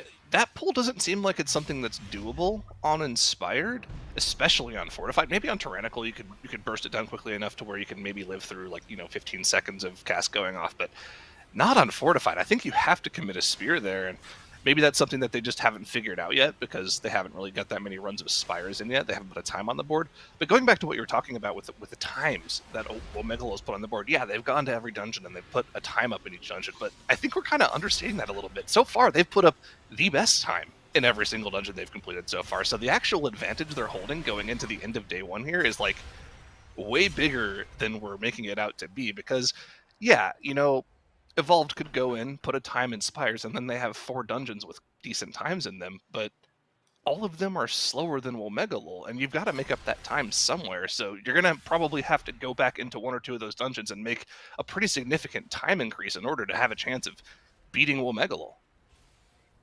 Yeah, it's scary as well, because while you're doing that, they also have time to be improving their times, so it is unbelievably tense to be in a tournament with somebody this far ahead as Womegalol. But the way that our format is structured, it really isn't insurmountable, right? It is a couple of hours of no progress from Womegalol and a couple of good runs from any other team, and all of a sudden, the texture of this tournament just flips right on its head. So that's one of the things I love about the Last Stand Great Push style of tournaments, is that just kind of the further behind you are, just the more aggressive you have to go with your gameplay, but you're always a couple hours away from being back in the lead. Yeah, I mean... Yeah, for sure. Yeah, it's pretty ridiculous how well they've played so far. Yepers Oh, was able to not put a bad. pretty solid time on the board up there in the Salia's Gambit at 13:01, good for, I believe, our third fastest time? Or is that second fastest? It's right on the cusp there. Second fastest time, so well done for them there. Yeah. But again, only 2 times on the board, so they have to get somewhere quick. Then they have about 45 minutes left in the day to do that. Yeah, they are doing well here. Again, I think the thing about Gambit is you can look in Gambit and you can be like, yeah, we can definitely do better. But when you think about how much better you're going to do, it's something like 30 seconds that you can shave off that, right? And even though 30 seconds is a large percentage of the timer in that dungeon, it's not a large amount of absolute seconds. And that's what you need to be thinking about at this point. So there's actually a lot more value to be gained by spending the time in those longer dungeons where your gains might be more like a minute or 2 minutes or something like that. And so I think that's something that once teams are sitting on a 13 Gambit, unless somebody gets a Gambit down below like that 12-15, 12 flat mark, I think it probably won't be a good use of time to go and hunt down those extra 30 seconds in Gambit while there are still minutes on the table in the other dungeons. Yeah, I think it's also worth saying as well, this is day one, so it's not necessarily just about putting times on the board. It's also about maybe getting some more practice into some of these dungeons. As we've seen Depleter Squad, they have spent a lot of time in DOS today. They've also spent a lot of time in Spires. And I think these are 2 dungeons where you really do need to spend some time. Just there are a lot of pulls and Spires that need some practice. You know, stuff like this is not easy. And actually, they've changed the way they're doing this. So previously, teams were stacking just above the stairs, but now they have moved over here. And it does seem like it's going a lot better than it had previously. Those hurlers may be proving to be a little bit tricky, just being out of the AoE there. But I do think, again, spending this amount of time on day one isn't necessarily a bad thing because they can be a time sink.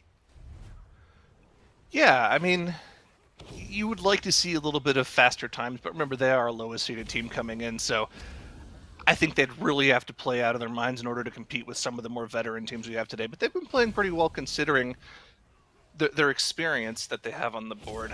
Now, a team that has definitely underperformed compared to what we would expect from them is Ethical, right? They're a team that does have the experience. They were probably the 2nd or 3rd best team in our North American, Australian bracket over the past 2.5 years or so, and they've only got 2 times on the board. That's Salia's Gambit definitely up there with the fastest times, but this DOS needs a lot of work. They need to shave off easily 3 minutes of that time in order to be, in the mix in terms of time. So I would have expected them to maybe do a little bit better today, but there's still a lot of time left in the competition for them. Yeah, I mean, as you said, they've they've spent quite a lot of time in DOS. And it's difficult to say, again, that it's just one of those longer dungeons. I was going to say, the teams weren't aware what dungeons or the affixes were going to be, but I don't think bolstering really changes too much when it comes to routing. I think it just puts a lot of pressure on the DPS to make sure that, the right targets are getting focused down and things like that. Unfortunately, we do lose the tank. Oh, we've got a lot of deaths in this pack. Which is, it could just be fatigue because we are getting to the end of the 5 hours now. But at this point, as you said, it's kind of interesting to see from them. As they haven't stepped into the other dungeons as far as we know. They put a really good Gambit time in, 2nd or 3rd best actually. Yep. But they've been in DOS for a while. Well, it's important to mention, and we don't go over this too often because, it's not something that we don't want to make excuses for the teams too often, but they, of course, are an Australian team. And what time is it in Australian time right now? Let's see. Oh, I did not know that. It is. Oh, it's 7 a.m. So they started playing at 3 a.m. their time. So, we early morning hours for them. It makes sense for them to be a little fatigued coming into this portion of the day.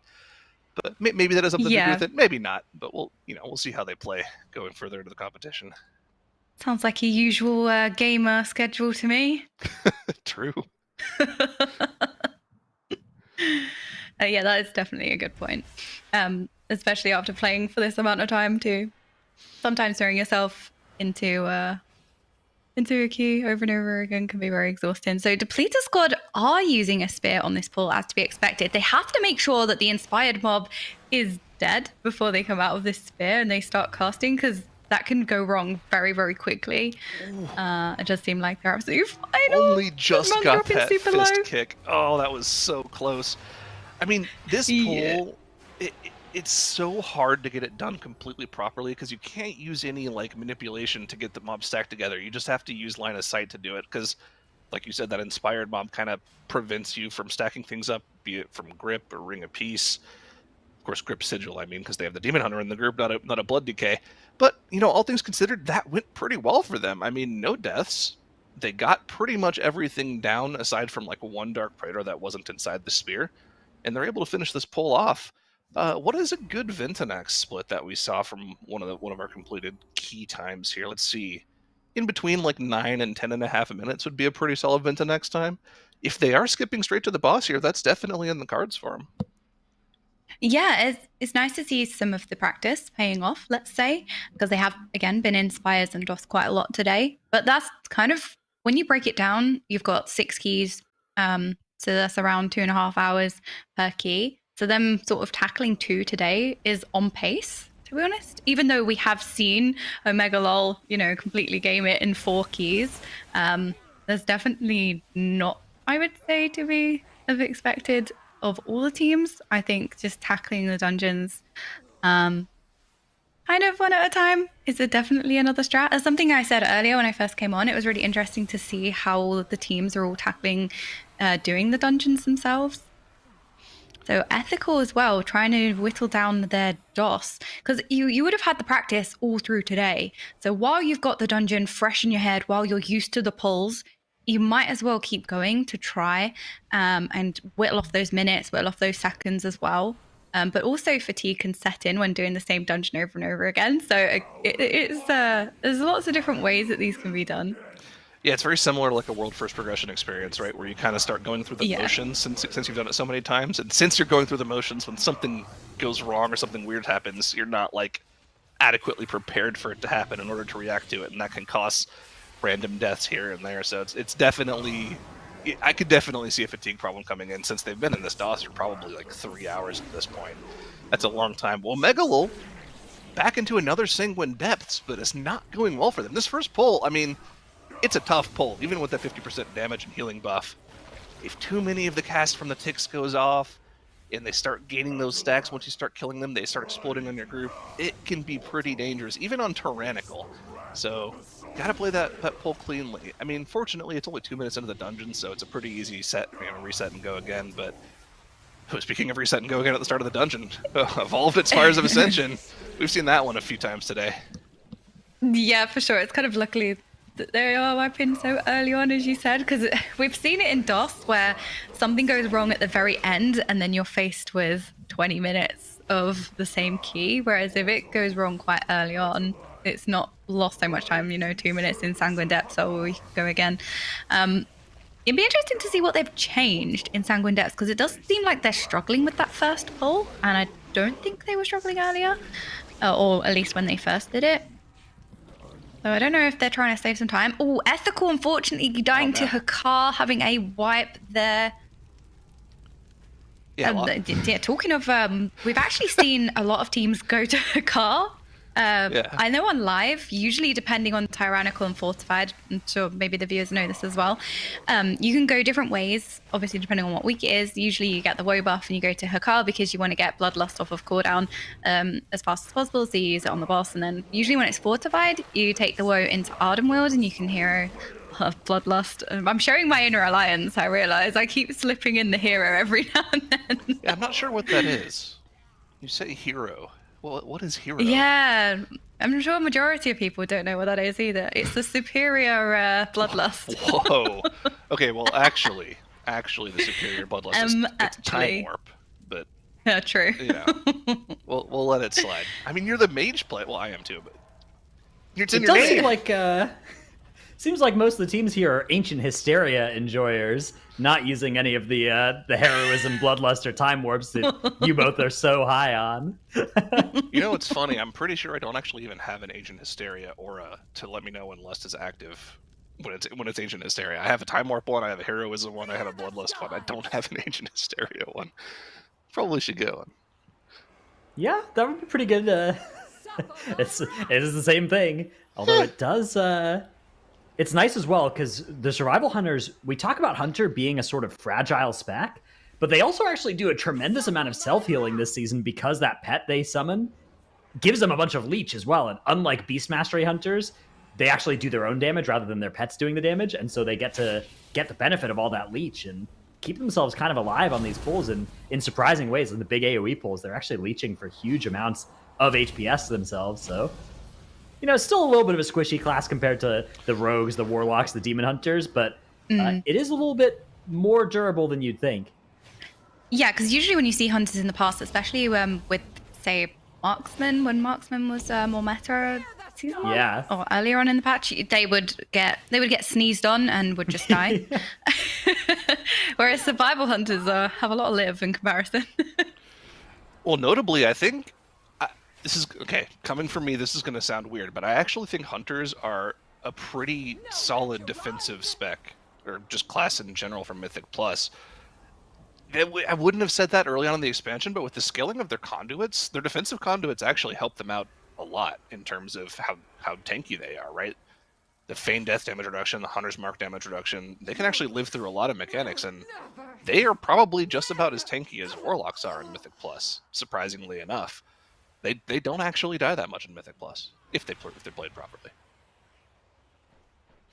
I still hate Hunters, though. It seems like we've got a lot of go-agains here with Ethical and Yepers both at the start of Spires and Joss. We are running close to the end of the day as well. Now we have 35 minutes left in the day, actually a little bit less than that even, which does mean that these teams are going to have to start thinking about where do we want to be when the day ends, and are we starting runs that we'll be able to finish and then start another one before that timer actually expires. So something to think about, not urgent just yet, but as teams next decide to go next, that's going to be when they have to start considering, like, is this a dungeon that we can complete in the remaining amount of time? Yeah, because you have to bear in mind there are 6 dungeons. So you can only put so much time into the dungeons today. Tomorrow, it's a new day, new dungeons, arguably. So really, for a lot of these teams, the times that they've set in by today is kind of potentially the time that they're going to have, which is quite a scary position to be in, with W Megalol still holding the fastest runs in 4 of them. Very impressive start for them. I just want to. I can't wait until we finally get into the Neltharian's lair and we just see every single team just spam wipe to the first boss. Just do too much damage. What 5 does little this critters do? spawn. They instantly The get Shas slammed is coming in. in. Yeah, it'll be a sight to see. Yeah, today, it's quite though. nostalgic to me because I really enjoyed the Legion Mythic Plus dungeons, but not everybody played them back then, so it could be a whole new experience for a lot of people. The Pelters, notably from Neltharian's lair, still in my memory. Being scary.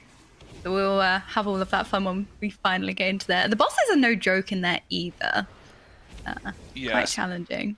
I think the first boss is definitely significantly more dangerous than the others, but like you said, definitely no pushover of the others. They still do a lot of damage, especially considering it's tyrannical. I mean, it is our lowest tyrannical key as well, but remember those Legion dungeons are kind of out on their own. I mean, they were always a little bit more difficult than the Shadowlands counterparts whenever we bring them into the MDI or the Great Push or what have you. So we'll see how that goes. I think it's going to be very interesting to see who can put together a solid time. I'm standing strong to my prediction at the start of the show, though. I think the very fastest Nelts keys could easily go as low as like 14 minutes. I don't think we'll probably see one of those this weekend, but we'll see.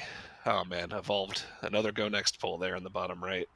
Town portals come out. I was going to ask as well. So we've seen a lot of Blood DKs. I think all teams have played Blood DK apart from Depleter Squad. So what do you think of the Demon Hunter pick on Depleter Squad? Because they bring the magic buff, which is a lot of unseen damage for the other DPS in the group. The majority of Survival Hunter damage being mostly magic as well. They have a lot of mobility, mass silences, as opposed to the DK, which brings a lot of damage in itself. So it's an interesting choice, I think, from Depleter Squad. Again, it's nice to see other things played. As far It as could far just be as for the the damage buff. as far as the differences go, yeah, the damage buff is pretty significant, especially when you consider like half of Hunter's damage is magic damage as well. As far as like DK versus DH though, in terms of like their individual mechanics, I think it comes down to the utility in the dungeon, right? The damage profiles are actually pretty similar now after the slight nerfs to the DK set bonus, I believe. And Dranos, you can chime in on this as well, because you probably have more specific just pay no knowledge. attention to the bottom left there where where the DK was top damage on Hakar. Okay, but in overall damage, Okay. Vengeance Demon Hunter can definitely like compete with DK. Yeah. In terms of actual overall damage profile, the single target from DK is definitely higher. Well, the thing about the DK that's so powerful, as we are seeing things go wrong actually for both teams on our left-hand screens. The thing about that's so powerful about DK is that every 4 minutes you get to fire off your Jailer weapon and hit one of those souls and get just a massive buff. And the way that some of these dungeons are textured, having yourself be really strong for 30 seconds every 4 minutes can be really, really, really big for some of these pulls. So I do think that's some of it. I think also, yeah, it's the Demon Hunter, though, really not a bad choice, and potentially equally competitive or better in a lot of these dungeons. It's just a case of like different, right? Different, but not necessarily worse. And I think, yeah, the balancing of the tanks, you know, it's actually really good this season because all of the tanks really do feel that way, where it's just like they have these different strengths and weaknesses. And yeah, I mean, I think that if you're playing DH or DK well, I think it's not worth learning the other one and swapping between them. I think it's just keep on mastering that one and develop the expertise and just use it in every dungeon, because yeah, it does work everywhere. Both of them do. So I have a question for you, Dranos, as a DK player. I know that the DK set bonus involves extending the duration of your dancing rune weapon.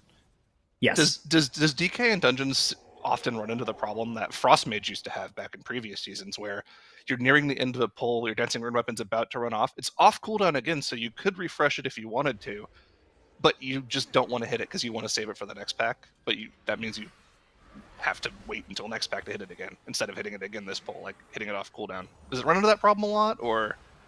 Yeah, if you're not careful and you press it when the pack is about to die and then it actually isn't up for the next big pull, that's really bad. But the fact that DKs are playing Kyrian these days, Kyrian gives you so many free runes in AoE situations that you can basically just smash that hard strike button and have, it's not even close. Like you can get all of your rune weapons to last for long enough to press the next rune weapon and then some. And so, yeah, as long as you're careful to not, press it and then have it up while you're just walking for a while, you're going to be fine. The affix that actually interferes with that the most is Necrotic, because sometimes on Necrotic, you have your rune weapon going into a pull, you still end up needing to kite, and then you're in this spot where, okay, now my rune weapon's fallen off because I haven't been in melee, I haven't been putting globals into these things, and now I'm in big trouble if I fight anything for the next 20 seconds or 30 seconds or so. So that's something to look out for. We do have a Necrotic dungeon in our pool, but it's actually that Sanguine Depths you can see up in the top left. So if you ever see the DK in too much pain there, but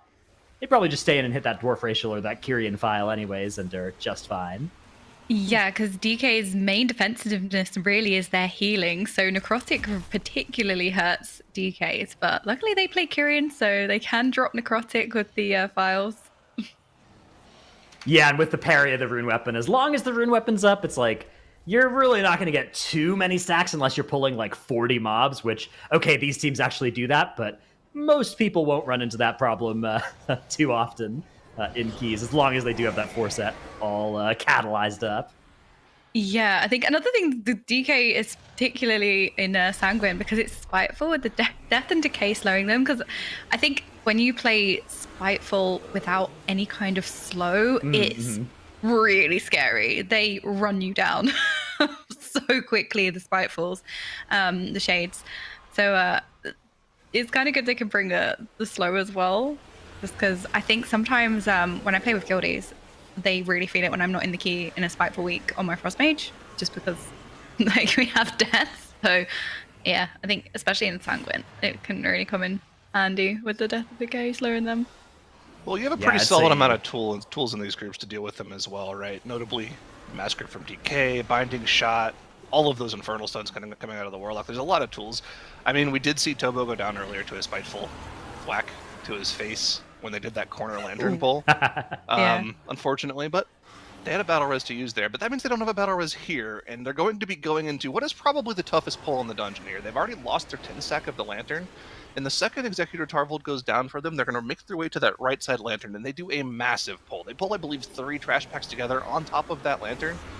They don't really have that many cooldowns available for it. You can see Coordinated Assault not up yet for another 35 seconds, Infernal not up yet for another minute and a half, so definitely not going to be available. Only thing they really have is the Shadow Blades. So, you know, you got to imagine this poll could go wrong in so many different ways for them, but let's see how it goes.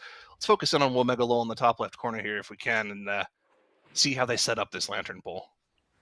Yeah, for sure, because we've seen them do this a couple of times and it's gone wrong.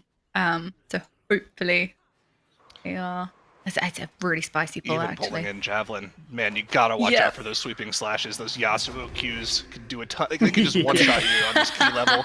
Another one coming There's out. Watch one. out, Ricky. Okay, straight Oh, trash. Tobo goes Tobo. down.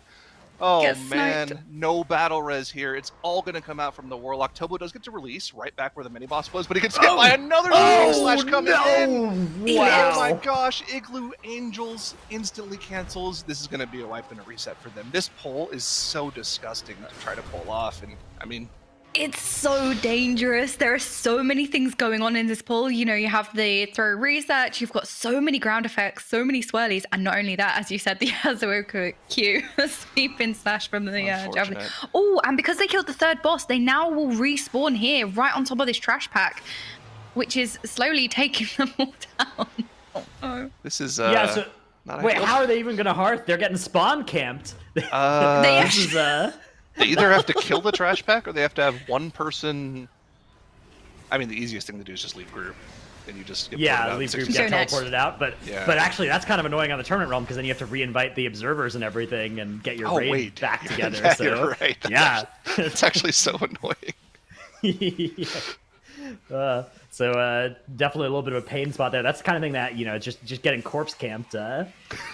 Pretty. Every time I turn war mode on, that's my life. Yeah, that's the classic experience there that they were going through. But we do have some other teams making some good runs here. Evolved, actually, in the top left, are having a nice Spires of Ascension. Only one death on the board, and they've made their way past those difficult pulls that have really been beating them up in their past couple of attempts. They're now onto Ventanax. If they can just have that third boss trash area and the Angel pull work out, they're kind of in the clear here, so that's going to be something to watch for as we do start to approach the end of our day here. Only 23 minutes left now to start a new dungeon run. That's going to be something that these teams are going to have to start being conscious of as they make their final decisions. Yeah, I think Evolved have been doing really, really well. They've already got 3 times on the board. So if they manage to get Aspires on there as well, that's 4 dungeons they've done on the first day, which is a solid start. Man, I mean, yeah, I agree. I mean, it is a solid start, right? Let's try to look at the positives here. Getting 4 dungeons done with relatively solid times. I mean, let's see. If they're able to get a 19-minute Spires of Ascension, that's 20 minutes off their overall time, which means they're only 2 minutes in overall time behind Womegalol. That's easy to make up. It's just, you have to remember, of course, Womegalol can improve their times as well. So keeping themselves within striking distance is what we're going to go with here. Yeah, I think Evolved's biggest weakness on their list right now is that DOS. I think they can take a lot of time off that DOS, potentially over a minute. Whereas I think taking a minute off of either Gambit or Sanguine Depth would be a lot more of a challenging prospect. But the question of whether they're, you know, in good shape or in a lot more tenuous of a position is going to come down to, do they actually get that star in this Spires of Ascension? Are they going to be able to steal the best time from Womegalol? Or are they just going to put up another run that's slightly worse, in which case they'll have 4 dungeons where that's true, and that is not a great place to be. Yeah, you can see in the bottom right, Yeppers are doing this pull without the spear, I don't believe. They actually CC'd the Inspired Ether Diver out and opted to not use a spear here. I think they only lost 1 person, but this is a really scary pull to do without that spear. Yeah, not too bad. I mean, yeah, the death here is not too bad because you're only 1 platform away from the boss, so not the most crazy thing to have to release and come back from. The pull I really want to focus on for Yeppers is going to be in probably about a minute here when they go up towards that next platform and go for like the triple pull. They do have the Carrion Spear and Zotzi, so they'll probably be using that there. I don't think we've seen anybody pull off that pull without a spear yet so far. I mean, I'm pretty sure everybody has either had to commit it or has died to it. So let's see how Yepers does on the next pull here. Looks like a lot of teams are opting to go for Spires near the end of the day here, which makes sense. You know, Spires or DOS, they're the longest dungeons probably in our pool for the weekend. So if you want to make the most efficient use of your time, starting one of these keys right at the last second lets you go over time, lets you sit in the dungeon and practice a little bit before the end of the day. Definitely the greatest spot to use it. But here we go, Yepers setting up for the pull. I don't believe there's any Ether Divers in that pull, so they have to wait a little bit if they want to pop that spear. That patrol is coming in just now. They're waiting to use the spear here as well, and once those Ether Divers are on top of the pull, they'll pop the spear and start doing damage. Where's the spear? They aren't using the spear. Oh, there it there's is. the spear. Oh, wow. That was great. Can they Yeah, kill they off just the have to make entire sure mob? the inspired mob is dead by the time the spear wears out. Usually in this pull, you want it all to be dead Oh. coming out of the spear, otherwise you're all dead. That was so So good. they're Still, well. really well done by Yepers. Unfortunately, however, in our top left screen, Evolved had much the reverse happen, where they ended up wiping to this Hellion Justicar Warden big pull that they were setting up. So that's going to probably be a town portal for Evolved off of a promising looking start. And yeah, now it's on Yepers, whether Yepers will be able to convert this run into a leaderboard time for that Spires. And the more teams wiped the Spires, just the more impressive it makes Womegalol's performance earlier of kind of coming in here, spending 30, 40 minutes on that first pull. And then once they had that down, just one-shotting the rest of the dungeon. That was crazy. Yeah, especially after doing that in pretty much 3 dungeons prior as well, because they did the Gambit, the Sanguine, the DOS before the Spires, I believe. I think the Spires was the last one they went into. So super impressive to just go in and manage to completely cleanly do it as well. Again, I know the probably overselling it, but the 3 angels at the end are still impressive. So Oh, unfortunately, Depleted Squad lost Luffer. I'm not sure where they are or how they would have lost Luffer there. Because the Demon Hunter was pulling. So it's a mystery. interesting. Maybe. Yeah, I don't know. I wonder what happened to him there. I mean, fortunately, he's able to release and be right back with the group instantly as they go into this pull. No Pet problem. going for the Dark Predator here. Maybe it had something to do with that? Maybe they're just trying to keep it outside of the group on purpose? I'm not quite sure, but these skirmishers are getting out of hand, and those hurls are going to come in and start doing a lot of damage to the group here. This does not look like it's going to end in a good way for Oh. Depleter With Squad. Grievous as well. Oh no, This look is, at the health Ooh. bars. Oh, this is one of those spots where you're like, I wish I had Mass Grip, but unfortunately, no Mass Grip is available here, and Depleter Squad are going to get sniped by those relentless casts from all of those ranged mobs that they just weren't able to keep grouped up.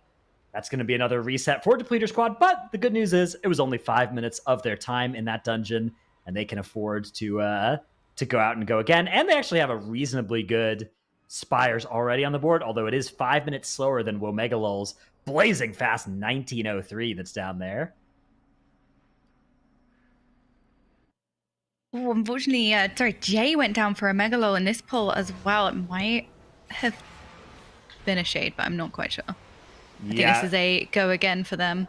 Just 1 minute into the dungeon, Womegalol are not interested in having anything but perfection this early in the dungeon. As you get later in the dungeon, that's when you start to become more tolerant of the one-off deaths. You start being like, well, we've already invested 15 minutes in this dungeon. We may as well pay the remaining 5 to see how this turns out. But once you're once you have a good time already, mistakes at the start of the dungeon just stop being something worth pursuing. Although it's worth noting, with less than 20 minutes to start the last run, 16:30 to start the last run, teams are now in a spot where if they start a key and the run is going well, they will not be able to start another one. That is going to be it for the team. So there's still more time to wipe and go again, but there isn't time to start a new good run and go again afterwards. Well, I agree with you, except for one team. Yepers is in a great spot right now. Yeah. If they're able to put this run together and cleanly finish in the next 16 minutes or so, they can then go into potentially a Sanguine Depths right afterwards and set a good time there as well. It's all about how this next 15 minutes goes for them.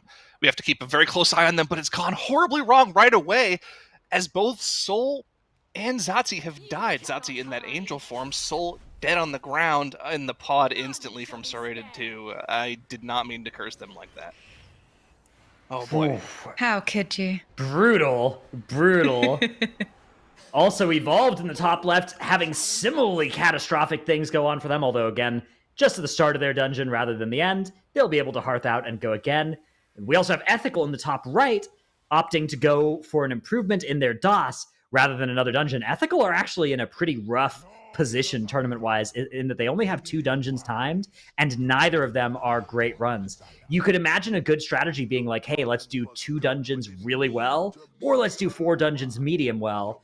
But unfortunately, they've chosen to do 2 dungeons medium well today, and that's, I mean, obviously not chosen, right? It's just the way that their pulls have worked out. It does mean that they are going to be playing a little bit from behind as we go into the rest of the weekend. Yeah, because it can be a strategy of you spend all of your time trying to really refine a couple of dungeons, and you have them down, and then it's a case of, well, let's practice the other dungeon or a couple of dungeons that we don't necessarily have that quickly, and let's try and do it as quick as we can, but we're going to put all of our attention and focus into a particular couple of dungeons. So it could be a case of that these are just the dungeons where they're trying to get them as quick as possible, but they're saving their dungeons that they've really worked out for later on. That was something that I've seen a couple of teams do for the MDI qualifiers, at least, focusing on particular dungeons rather than spreading themselves thin and just trying to get a good time for 1 or 2 as best they can. Yeah, that's probably the case. And I mean, they also might just be going for the 2 dungeons a day thing as well, and giving themselves a solid foundation to work off if they have extra time to go back later in the weekend. Again, just having 2 dungeons at the end of day 1 is not necessarily the worst thing in the world. You're only a third of the way through the competition. But obviously, 40. Oh, no. Oh, no. Oh, to get knocked off. Oh, no. That is not what you want to see. I mean, at least you can Although get mass fortunately res they can there. get mass res.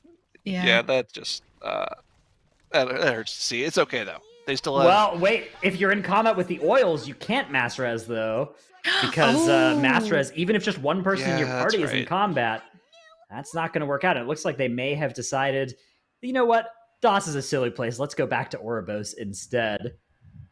Yeah, so talking of your medium rare dungeons, what would your served rare dungeon be of the pick for both of you? Just a nice, very well done dungeon with some ketchup. So that's Sanguine Depths with the lanterns. Just kind of put in some beautiful ketchup all over the dungeon there. But is your ketchup kept in the fridge or the cupboard? Oh yeah, it's the well done dungeon with the frozen ketchup.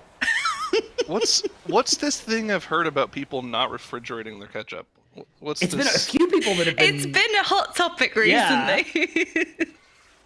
Yeah. Mine is in the fridge, although I do not like ketchup at all, so I'm on that edgelord stance.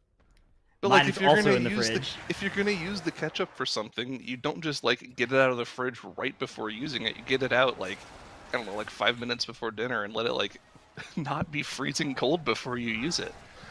It's nice. Whatever. It's nice, refreshing, Anyways. nice crisp ketchup. You know. Crisp.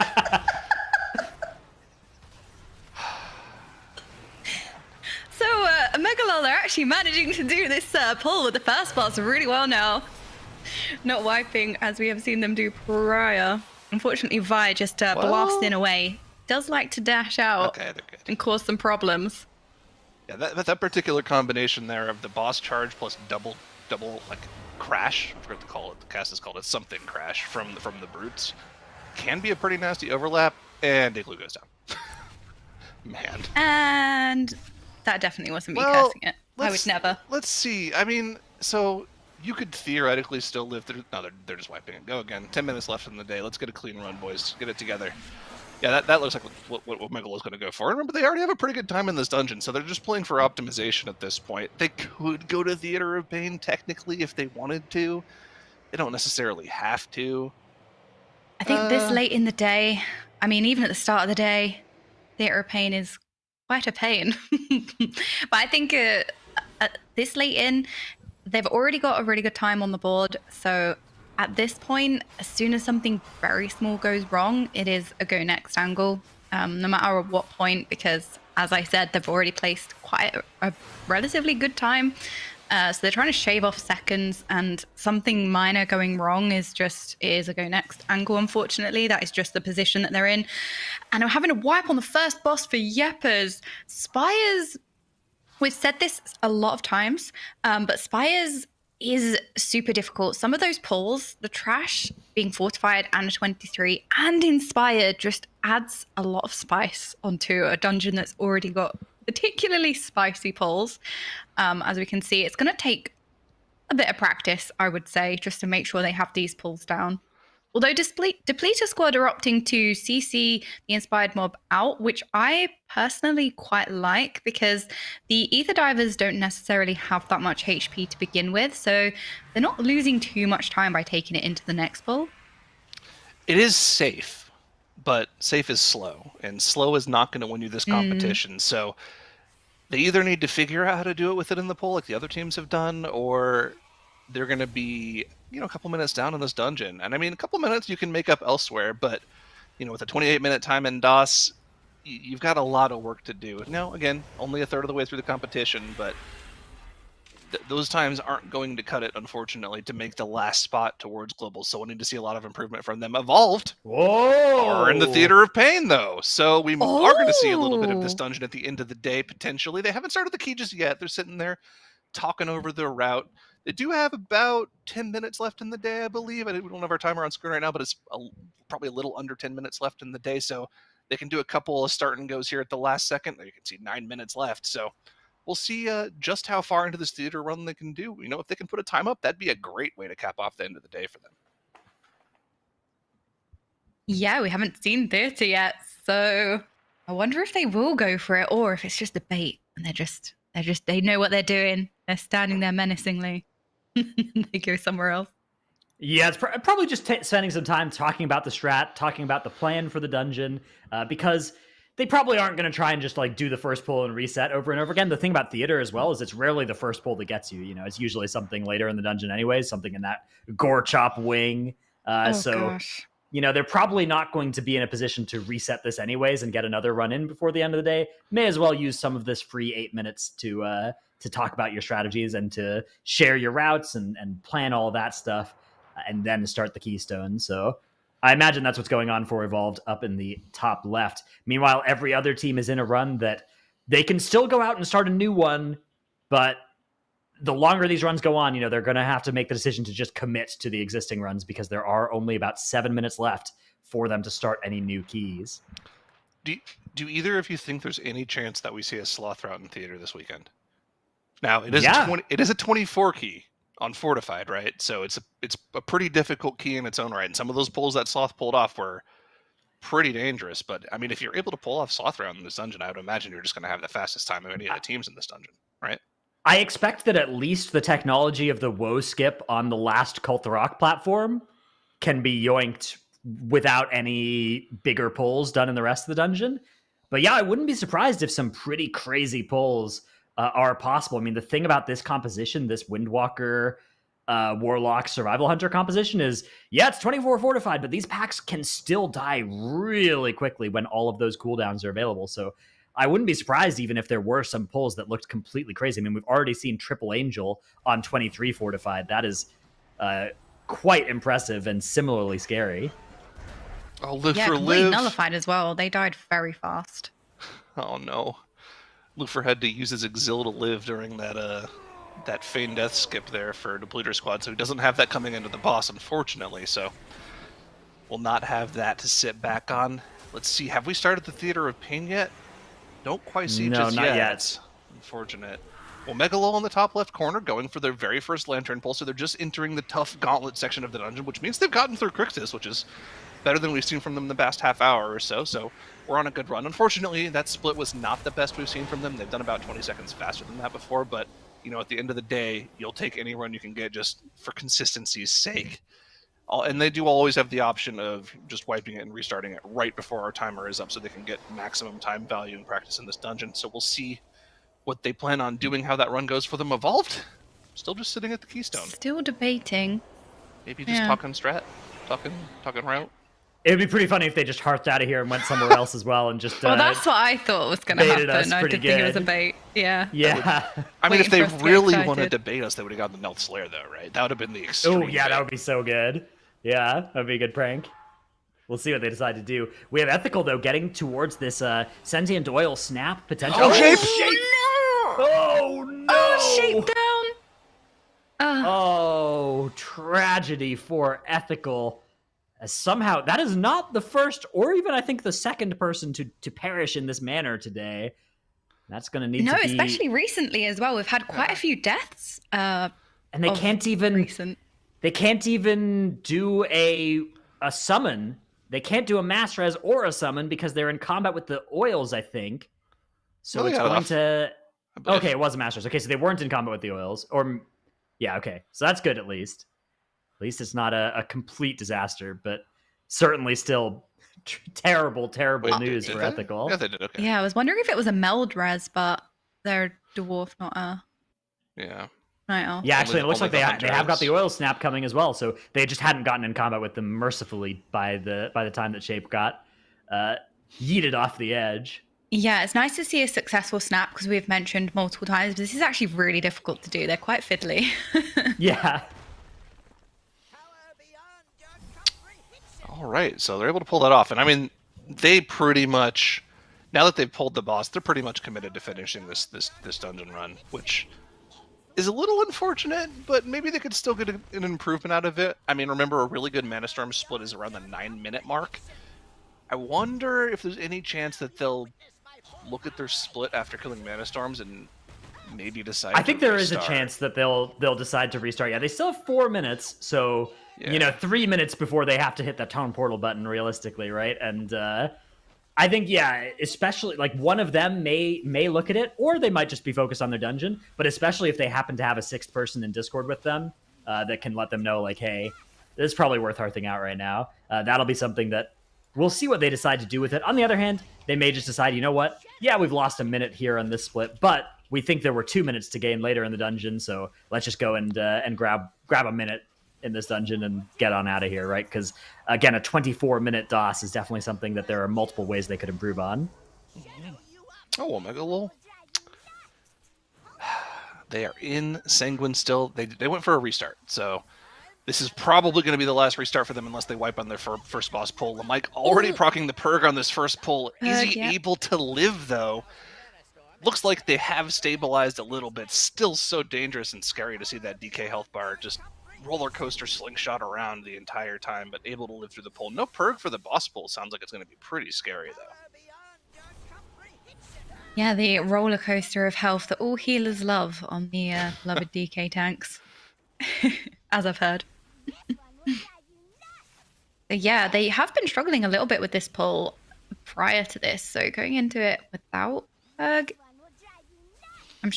Well, let's see. I mean, it's a pretty simple binary thing here. You either succeed on the pull and you can continue the dungeon run, or you fail and you have literally like 1 minute to go again. Ooh. Already dropping Yeah. low, but that's just a bait. He had runic power, so he's totally fine. Remember, the thing with DK tanks is don't look at their health bar. That's fake. As long as you're looking at the little blue bar right underneath their health bar, if that thing's full, they're probably fine unless they just horrifically misplay it. Now, this is that scary moment of the dungeon where the brutes are still alive. But once those brutes are dead, they're pretty much safe until they engage with this next trash pull. It's going to be a Severing Slam right after this headbutt here. Everyone's pretty much going to instantly soak their own orbs because their healer is going to have healing rolling through this. There we go. All the orbs are gone except for one, and then they're going to go into this next trash pull. Couple at the back. Pretty clean.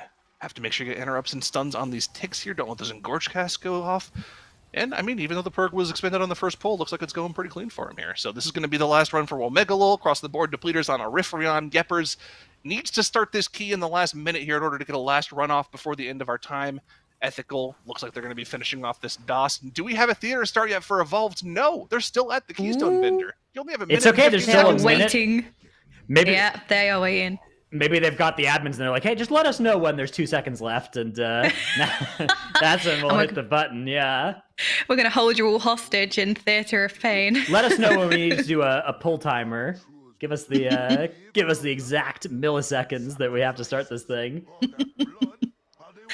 Oh, can you imagine? And then they just smash out the cleanest theater run we've ever seen. Maybe they just want to be on the big screen, and they're guaranteeing that they'll be the last team left in a key at the end of the day, so everyone is last forced team to watch standing. them. It is called The Last Stand.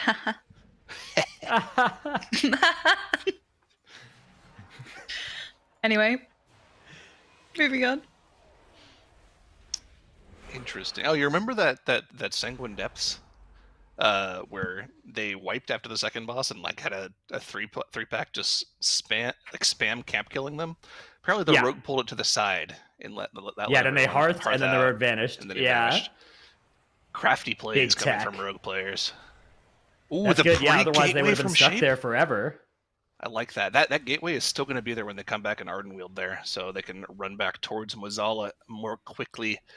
Now, one thing about this section that there's a lot of Warlock gateways that really haven't been figured out yet because people haven't been playing Warlock and Keyzal expansion. There's a lot of really nifty spots that you can use gateways. Have to hold that thought as Jack goes down in the middle of this trash pole. They have a battle res available for him, but they only have one left after this, so I have to play a little bit safer here in this Ardenweald. Remember, this is bolstering, so once those Elder Horns start ramping up, those puddles on the ground go into one-shot territory.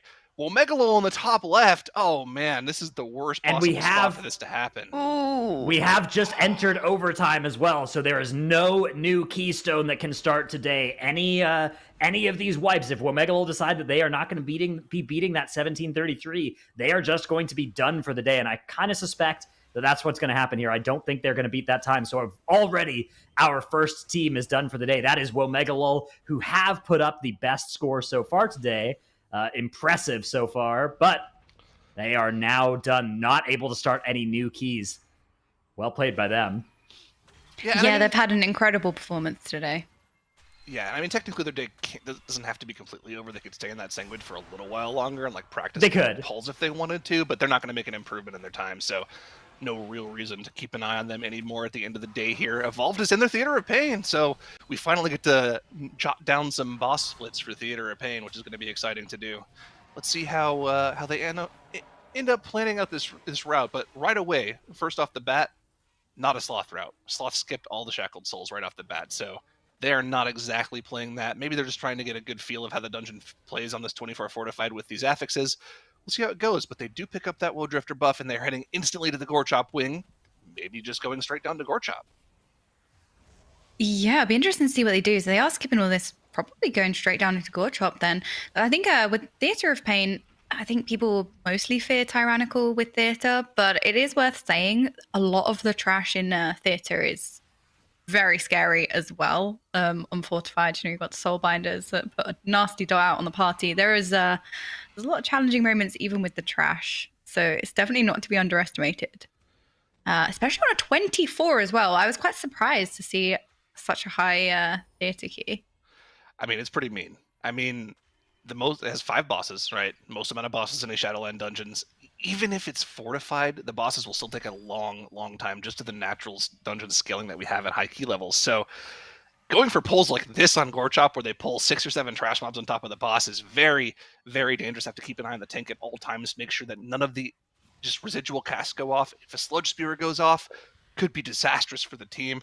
So really have to focus on all of the individual trash mechanics. Even those Devour Fleshes can be really dangerous if anyone is nearby to get hit by those. So really have to be careful. But Evolve played it pretty well here. Still a lot of boss HP to chew through, though. Yeah, and Depleted Squad are reaching the end of their Spires run as well. It'd be interesting to see if they manage to post a better time, previous time being 24:23, and currently just under 20 minutes. They could shave off some time, although they are taking Klotos solo. Yeah, their previous splits on the bosses haven't been faster, but this is looking pretty good for them. If they can just finish off Klotos, they can maybe get a couple of maybe a minute or so off of this dungeon run. So well done by Depleto Squad. Oh no. Okay, it's fine. Nobody saw that. That was an Ankh. That's what Ankh is for. Just 5 seconds. It's effective use of cooldowns, using all your defenses on cooldown, you know. Yeah, nothing to worry about. And now they just have Devos to deal with, and that will potentially update their score there. Looking forward to seeing that happen. Meanwhile, we've got Yeppers in the top right. They are starting off one of these scary pulls over on the right-hand side. We're We've also got Ethical nearly finishing their Seed. Shape getting smashed, gets gripped while seated. You can, of course, do that. And even though your seed stays, you can get kind of helped move towards wherever you want to go next. So not the end of the world for them. Going to actually use Gateway as well to keep this going. The old Gateway's gone now. My. Unfortunate. Oh, yeah, true. So the thing I was going to mention about gateways is there's actually a really useful gateway trick you can use on this boss here. This cliff that our observer is nicely perched on. If you put a gateway up there from the bottom platform here, you can actually use that gateway if you like accidentally hit one of the portals on the ground. Being up there on the cliff counts as being off the ground for the purposes of the boss mechanics. So, you know, if you're missing a portal or if somebody wants to take the gateway up instead of hitting a portal to take their bomb up, you can do that instead. It's pretty useful in certain situations. Yeah, we actually saw in the Chinese finals the other week, we saw the Demon Hunter jumping up there to avoid that pretty much every time. So you can also do it with a Warlock Gate. Because as you said, Warlocks haven't necessarily been meta in terms of keys, community perception and all of that. So there could be a lot of good uses of Gateway that people are yet to discover. I know in Mists, there's a couple of really cool Gateway skips. Another one that's not very commonly done. Oh, as 40 goes down here for Ethical. Fortunately, boss is about dead, so it's not too big of a time loss. As long as they are able to deal with this explosive contra, it's just fine. Everybody hit the portals, except for Tank. Tank doesn't really care too much. 2%, they're going to be able to get it down. Just another 5 seconds on the board, unfortunately. There's another good one in Halls of Atonement, which we're unfortunately not going to see this weekend. But if you don't have a rogue in your group and you have to go left... Oh, man. Unfortunate. So many wipes here in the closing moments of the day. Yeah, that's probably going to be Yeppers getting done for the day as well. They may decide to keep practicing for the rest of their time there, but that probably kills their hopes of a improvement there. Unfortunate. Ethical are actually on the exact same dealer split that they were on last time in this dungeon, so surprisingly, maybe they'll be able to actually still shave some time here on Muezala, because I believe they had a little bit of a scuffed end of dungeon. So Gateway. Yeah, there's that new gateway. 40 is not gateway tech. 40 is not releasing on purpose because once they go through the doorway here, the respawn point will be reset to right outside, and he'll be able to release and join the group immediately as he does. So now we are at Muezala, and just Bone Soldiers left? Did they deal with the rest of the speaker pack at some point and I just missed it? Interesting. Huh. Yeah, this will be 100%, I believe, for them in this dungeon. Oh, 40 down again. Wow.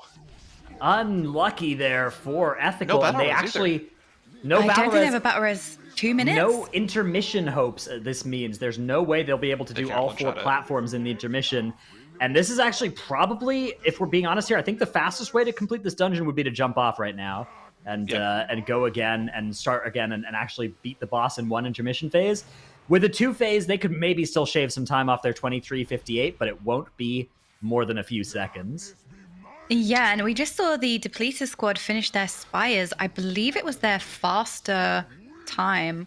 So they managed to shave off either 30 seconds to a minute. Yeah, their previous was a 24:23, so they have gained 30 seconds in that Spires. Not bad. Not bad for Depleter Squad, who are done for the day as well. They were the biggest underdog coming into our weekend. They were a few minutes behind the others in time trials. They were the only team that hadn't played in the cups as well. But they've been showing that they can do these dungeons as well. And, they are a couple of minutes behind Womegalol, but they aren't out of it just yet. And they now have the next 17 hours to think about what they want to do differently in these dungeons. I guess 19 hours. Think about what they want to do differently in these dungeons. And if they have any ideas that they want to bring to bear, or maybe even some special ideas in the 4 dungeons they haven't shown us yet that might blow somebody else out of the water. Yeah, so a little bit of lore to Deplete Squad that we covered earlier, but for anyone that wasn't there for it. They LFG'd a weekly no leavers and decided to go from there, which is a really nice way to form. I know they're Alliance, so I know a lot of people are saying they haven't heard of Depleter Squad because this is their first appearance in a tournament setting. But on Alliance, there aren't too many players, especially not high-end players. And so there's a couple of names in there that are recognizable of being quite high-end live key Alliance pushers. Luffer's been playing Survival Hunter for a very long time, probably even before it was meta. It's probably one of the known Survival Hunters. So yeah, a little bit of lore on Depleter Squad. Interesting. My little underdog. Yeah. glad to have them with us here and can't wait to see what they have for us in the next couple of days. Evolved up in the top left actually have a death going into this pull of the Bone Reaver. So they're going to have to wait till they finish this to deploy the res. Actually, nope. They're saying, you know what? Our second battle res just came up. Let's get that thing right on cooldown again and make sure we don't have it in case we need it later. Well, looks like they're not opting to go for the woe skip that we saw from Sloth. So yeah, just taking a normal strategy through the dungeon, probably getting a good feel for the dungeon. I mean, this isn't going to be anywhere near as fast as Sloth. I mean, for a number of different reasons, because key level's higher, probably the affixes are a little bit more difficult, but the general routing is a lot slower too. So, I mean, this could probably end up being about an 18 or a 19-minute run, but that's nowhere near the 14:30 we saw from Sloth. Yeah, I think in terms of affixes, because it's Sanguine, I feel like Sanguine management is going to be quite a big part in order to knock off as many seconds or even minutes as possible. So having the Monk with the Ring of Peace and Blood DK as well is quite a lot of control for Sanguine, which will be really useful. But I do genuinely think if teams are going to try and save as much time in top, the Sanguine's management is going to really help them. Yeah. Yeah, the Sanguine management is a big thing in this dungeon, right? Whenever Sanguine is on a key, it kind of just takes over the key. You really have to focus on everything. Pretty much all of your brain power on your tank is committed to staying alive and making sure things don't heal. And that is a very tough task because one small lapse in concentration can result in mobs just full healing. And that is the worst case scenario in any key that you're ever in. But check this out, second Bloodlust used on Koltharok here. Interesting. I mean, I guess it makes sense. There's damage buffs on this boss as well, and maybe they could pull some Shackled Souls in if there are even any available. Yep, you can see one of them is now pulled on top of the boss. So they have a little bit of extra health, but we gotta hold up here. Ethical at 11% on Wazala, 1% left on the boss. Just finish it off, please. Chompy dead. Oh my god, 40 doing his best to stay in melee, make sure the boss doesn't do any extra residual group damage, but he's not going to be able to stay alive long, and the boss goes down. And they even get an improvement, too. Nice little 30-second improvement, so, you know, at least it wasn't wasted time. That's got to be so frustrating, though, because you know you had like a 2-minute faster run, a 3-minute faster run, and then all of a sudden at the end there, you lose those 2 minutes back, almost all of the time that you had gained on your previous best run. However, still a nice run for Ethical to end their day. That is going to improve their times a little bit, although again, they and Yepers are both in this kind of rough spot where they don't have particularly good runs and they don't have particularly many dungeons either. Yepers at least still are in it to put something up in the Spires. However, they've already experienced a full team wipe, and so they certainly will not be living up to their potential in this dungeon, but it's a free run. You know, as long as you can finish before the 39-minute timer is over, nobody's going to come and pull you out of the dungeon, and you can't start another one anyways, so may as well finish it as long as you feel like it'll be at all useful to do so. Yeah, they don't have a Spire's time posted yet, so it could just be a case of just getting a time on there. Unfortunately, they do lose two. They lose their Hunter and their Priest. That was the same spot as last time. The exact same two people died. So I wonder if there's just something that they're missing there that they aren't aware that they have to deal with, because yeah, it's a trend, right? If the same two people die there, yeah, I don't know. Maybe more personals, more DR needs to go there. I'm not quite sure. They even got the Woe Drifter buff, but I think it happened after the deaths came out. So I wonder if they're going to continue going or if they're just going to call it after that. Yeah, it does get to that point where you do want to post a time, you do want to keep going, but at the same time, well, we can go fresh tomorrow and do it much better. Well, I am surprised, although I don't know if I should be, but Evolved are really going through theatre at a very steady pace. I think at the end of the day, sometimes obviously fatigue can set in and you've been throwing yourselves at dungeons all day. So going into a theatre right at the end, I thought would be quite, I don't know, I wasn't expecting them to necessarily wipe or anything, but sure, they are doing a lot better than I expected. Yeah, no, I completely agree. I mean, you have to remember, I mean, if people are just now tuning in, we haven't talked about this in a while, but remember the rule set for the Great Push style in tournaments, like the Last Stand is that the second the timer is up for the day, you can no longer enter dungeons. They're just turned off on the tournament realm. So getting any practice in whatsoever is going to be useful. And like you said, fatigue, end of the day, they have pretty solid times in the other three keys that they've completed. Didn't really feel like going into Spires. let's get a baseline of our own in Theater of Pain, see how the dungeon feels, see what we can get away with. We can look at other teams' strategies that they ran in Spires, try to set that up for tomorrow. I like what Evolved is doing here, and of course they are our final team of the day that is in a key, so we're going to focus in on them, full screen them, see how this Theater of Pain is going to finish up. They just have this Zavwing left to get through, and then of course dealing with the final boss afterwards. Not going to be the fastest time in the world, but again, just developing a baseline to go through tomorrow. Yeah, it is. Yeah, I think. Oh, sorry. No, go ahead. I was gonna say, I think it's. Oh no! Unfortunately, they lose their priest. Oh, immediate release. Just make sure they get back as fast as possible. Well, not dropping super low. The only problem is it's Grievous. So with a healer not there, that can be super scary with Grievous. But yeah, it's definitely a case of, well, let's just get a time on the board. I would say at this point, they've absolutely blasted this key. Even though they haven't necessarily done anything particularly special, sometimes you can just try and shave off some minutes and in other ways as after you've posted your time. Yeah, That's what I was going to say before you. Yeah. It's nice to get something on the board at the end of the day in this dungeon. On the other hand, it is a little bit worrying to give other teams so much information. You know, you think about, okay, we could have spent this time in a DOS, right? We could have done another DOS run, maybe made a minute up there, and we could have saved this theater till tomorrow.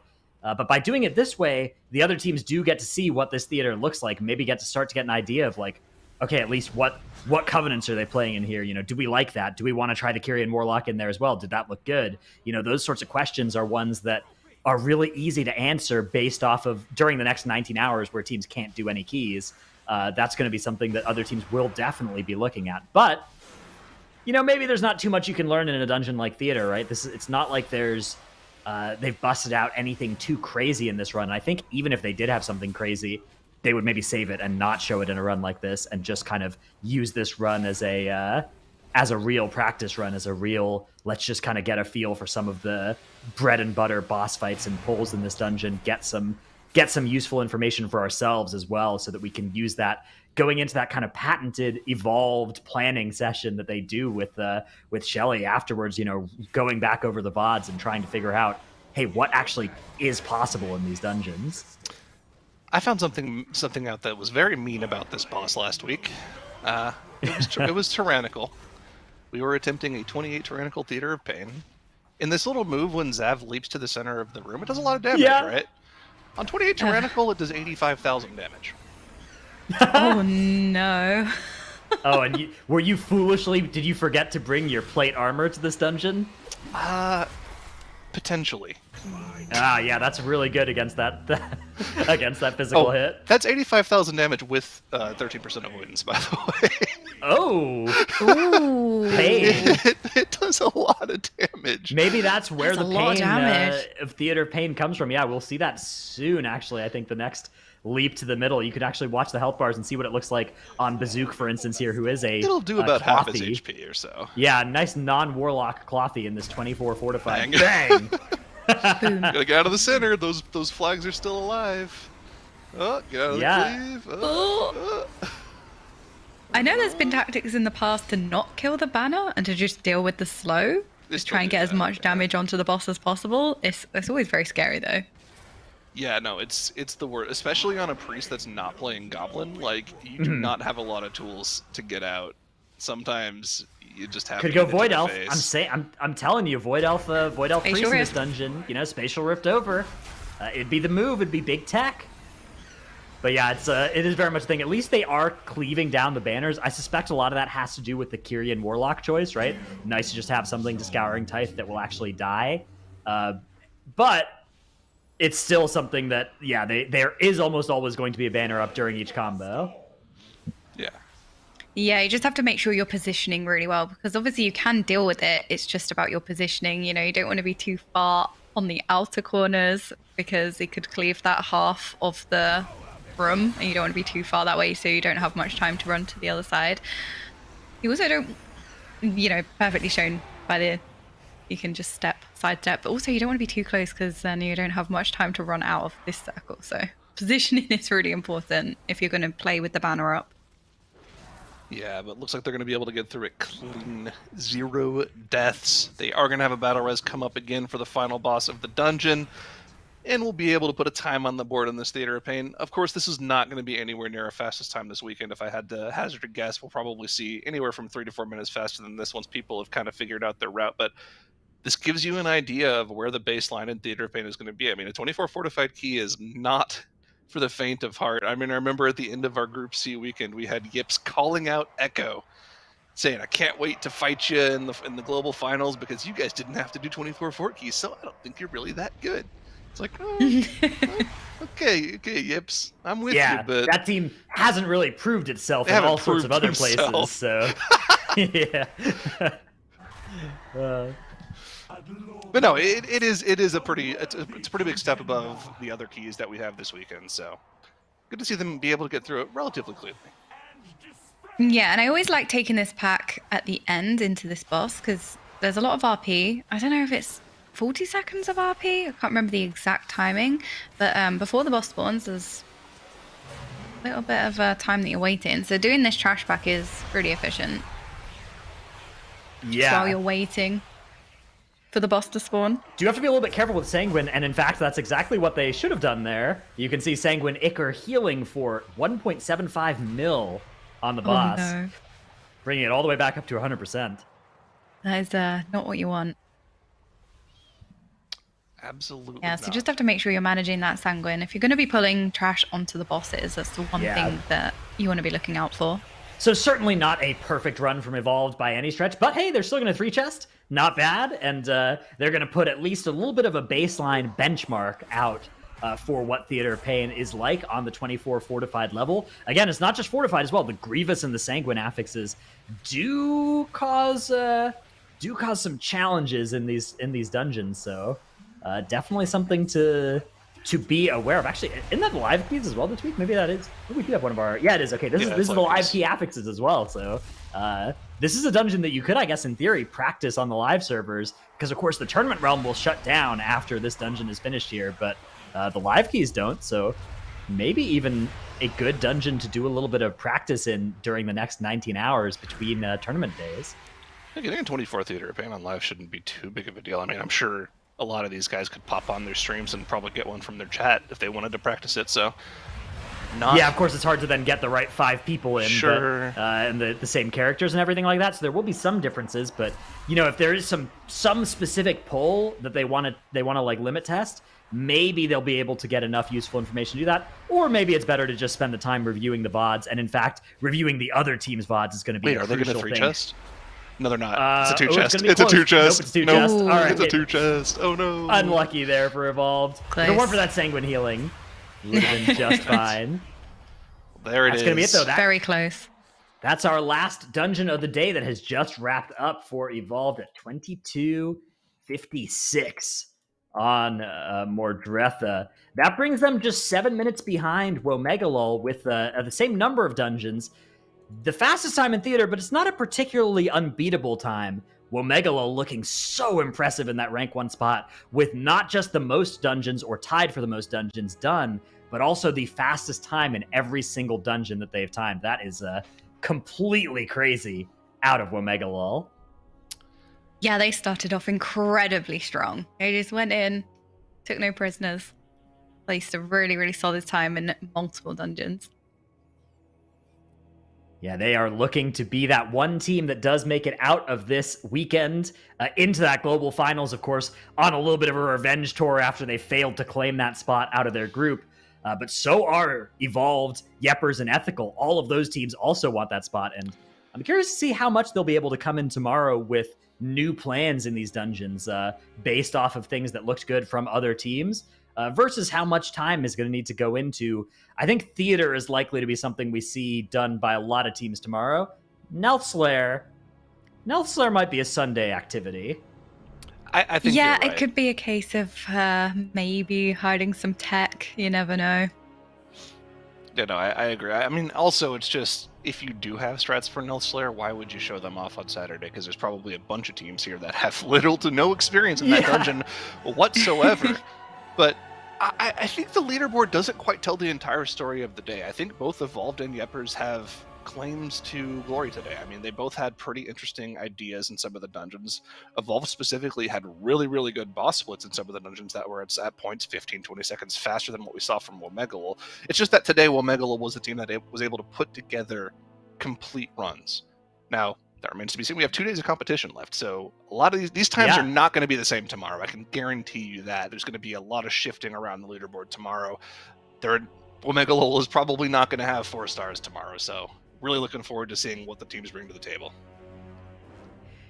Yeah, I think the thing as well is there is some heavy diminishing returns to the Womegalol level of success, which is like, you know, you can do 4 great dungeons on day 1. You can't do 4 new ones on day 2, right? There's only 2 that they haven't touched yet, so they are running out of fresh dungeons to blast through, and they're going to have to start honing and refining their existing runs, just like everybody else is doing. And that means that if they do a worse job of that than the other teams, even though they've come out to such a big lead, it's not necessarily going to hold for them.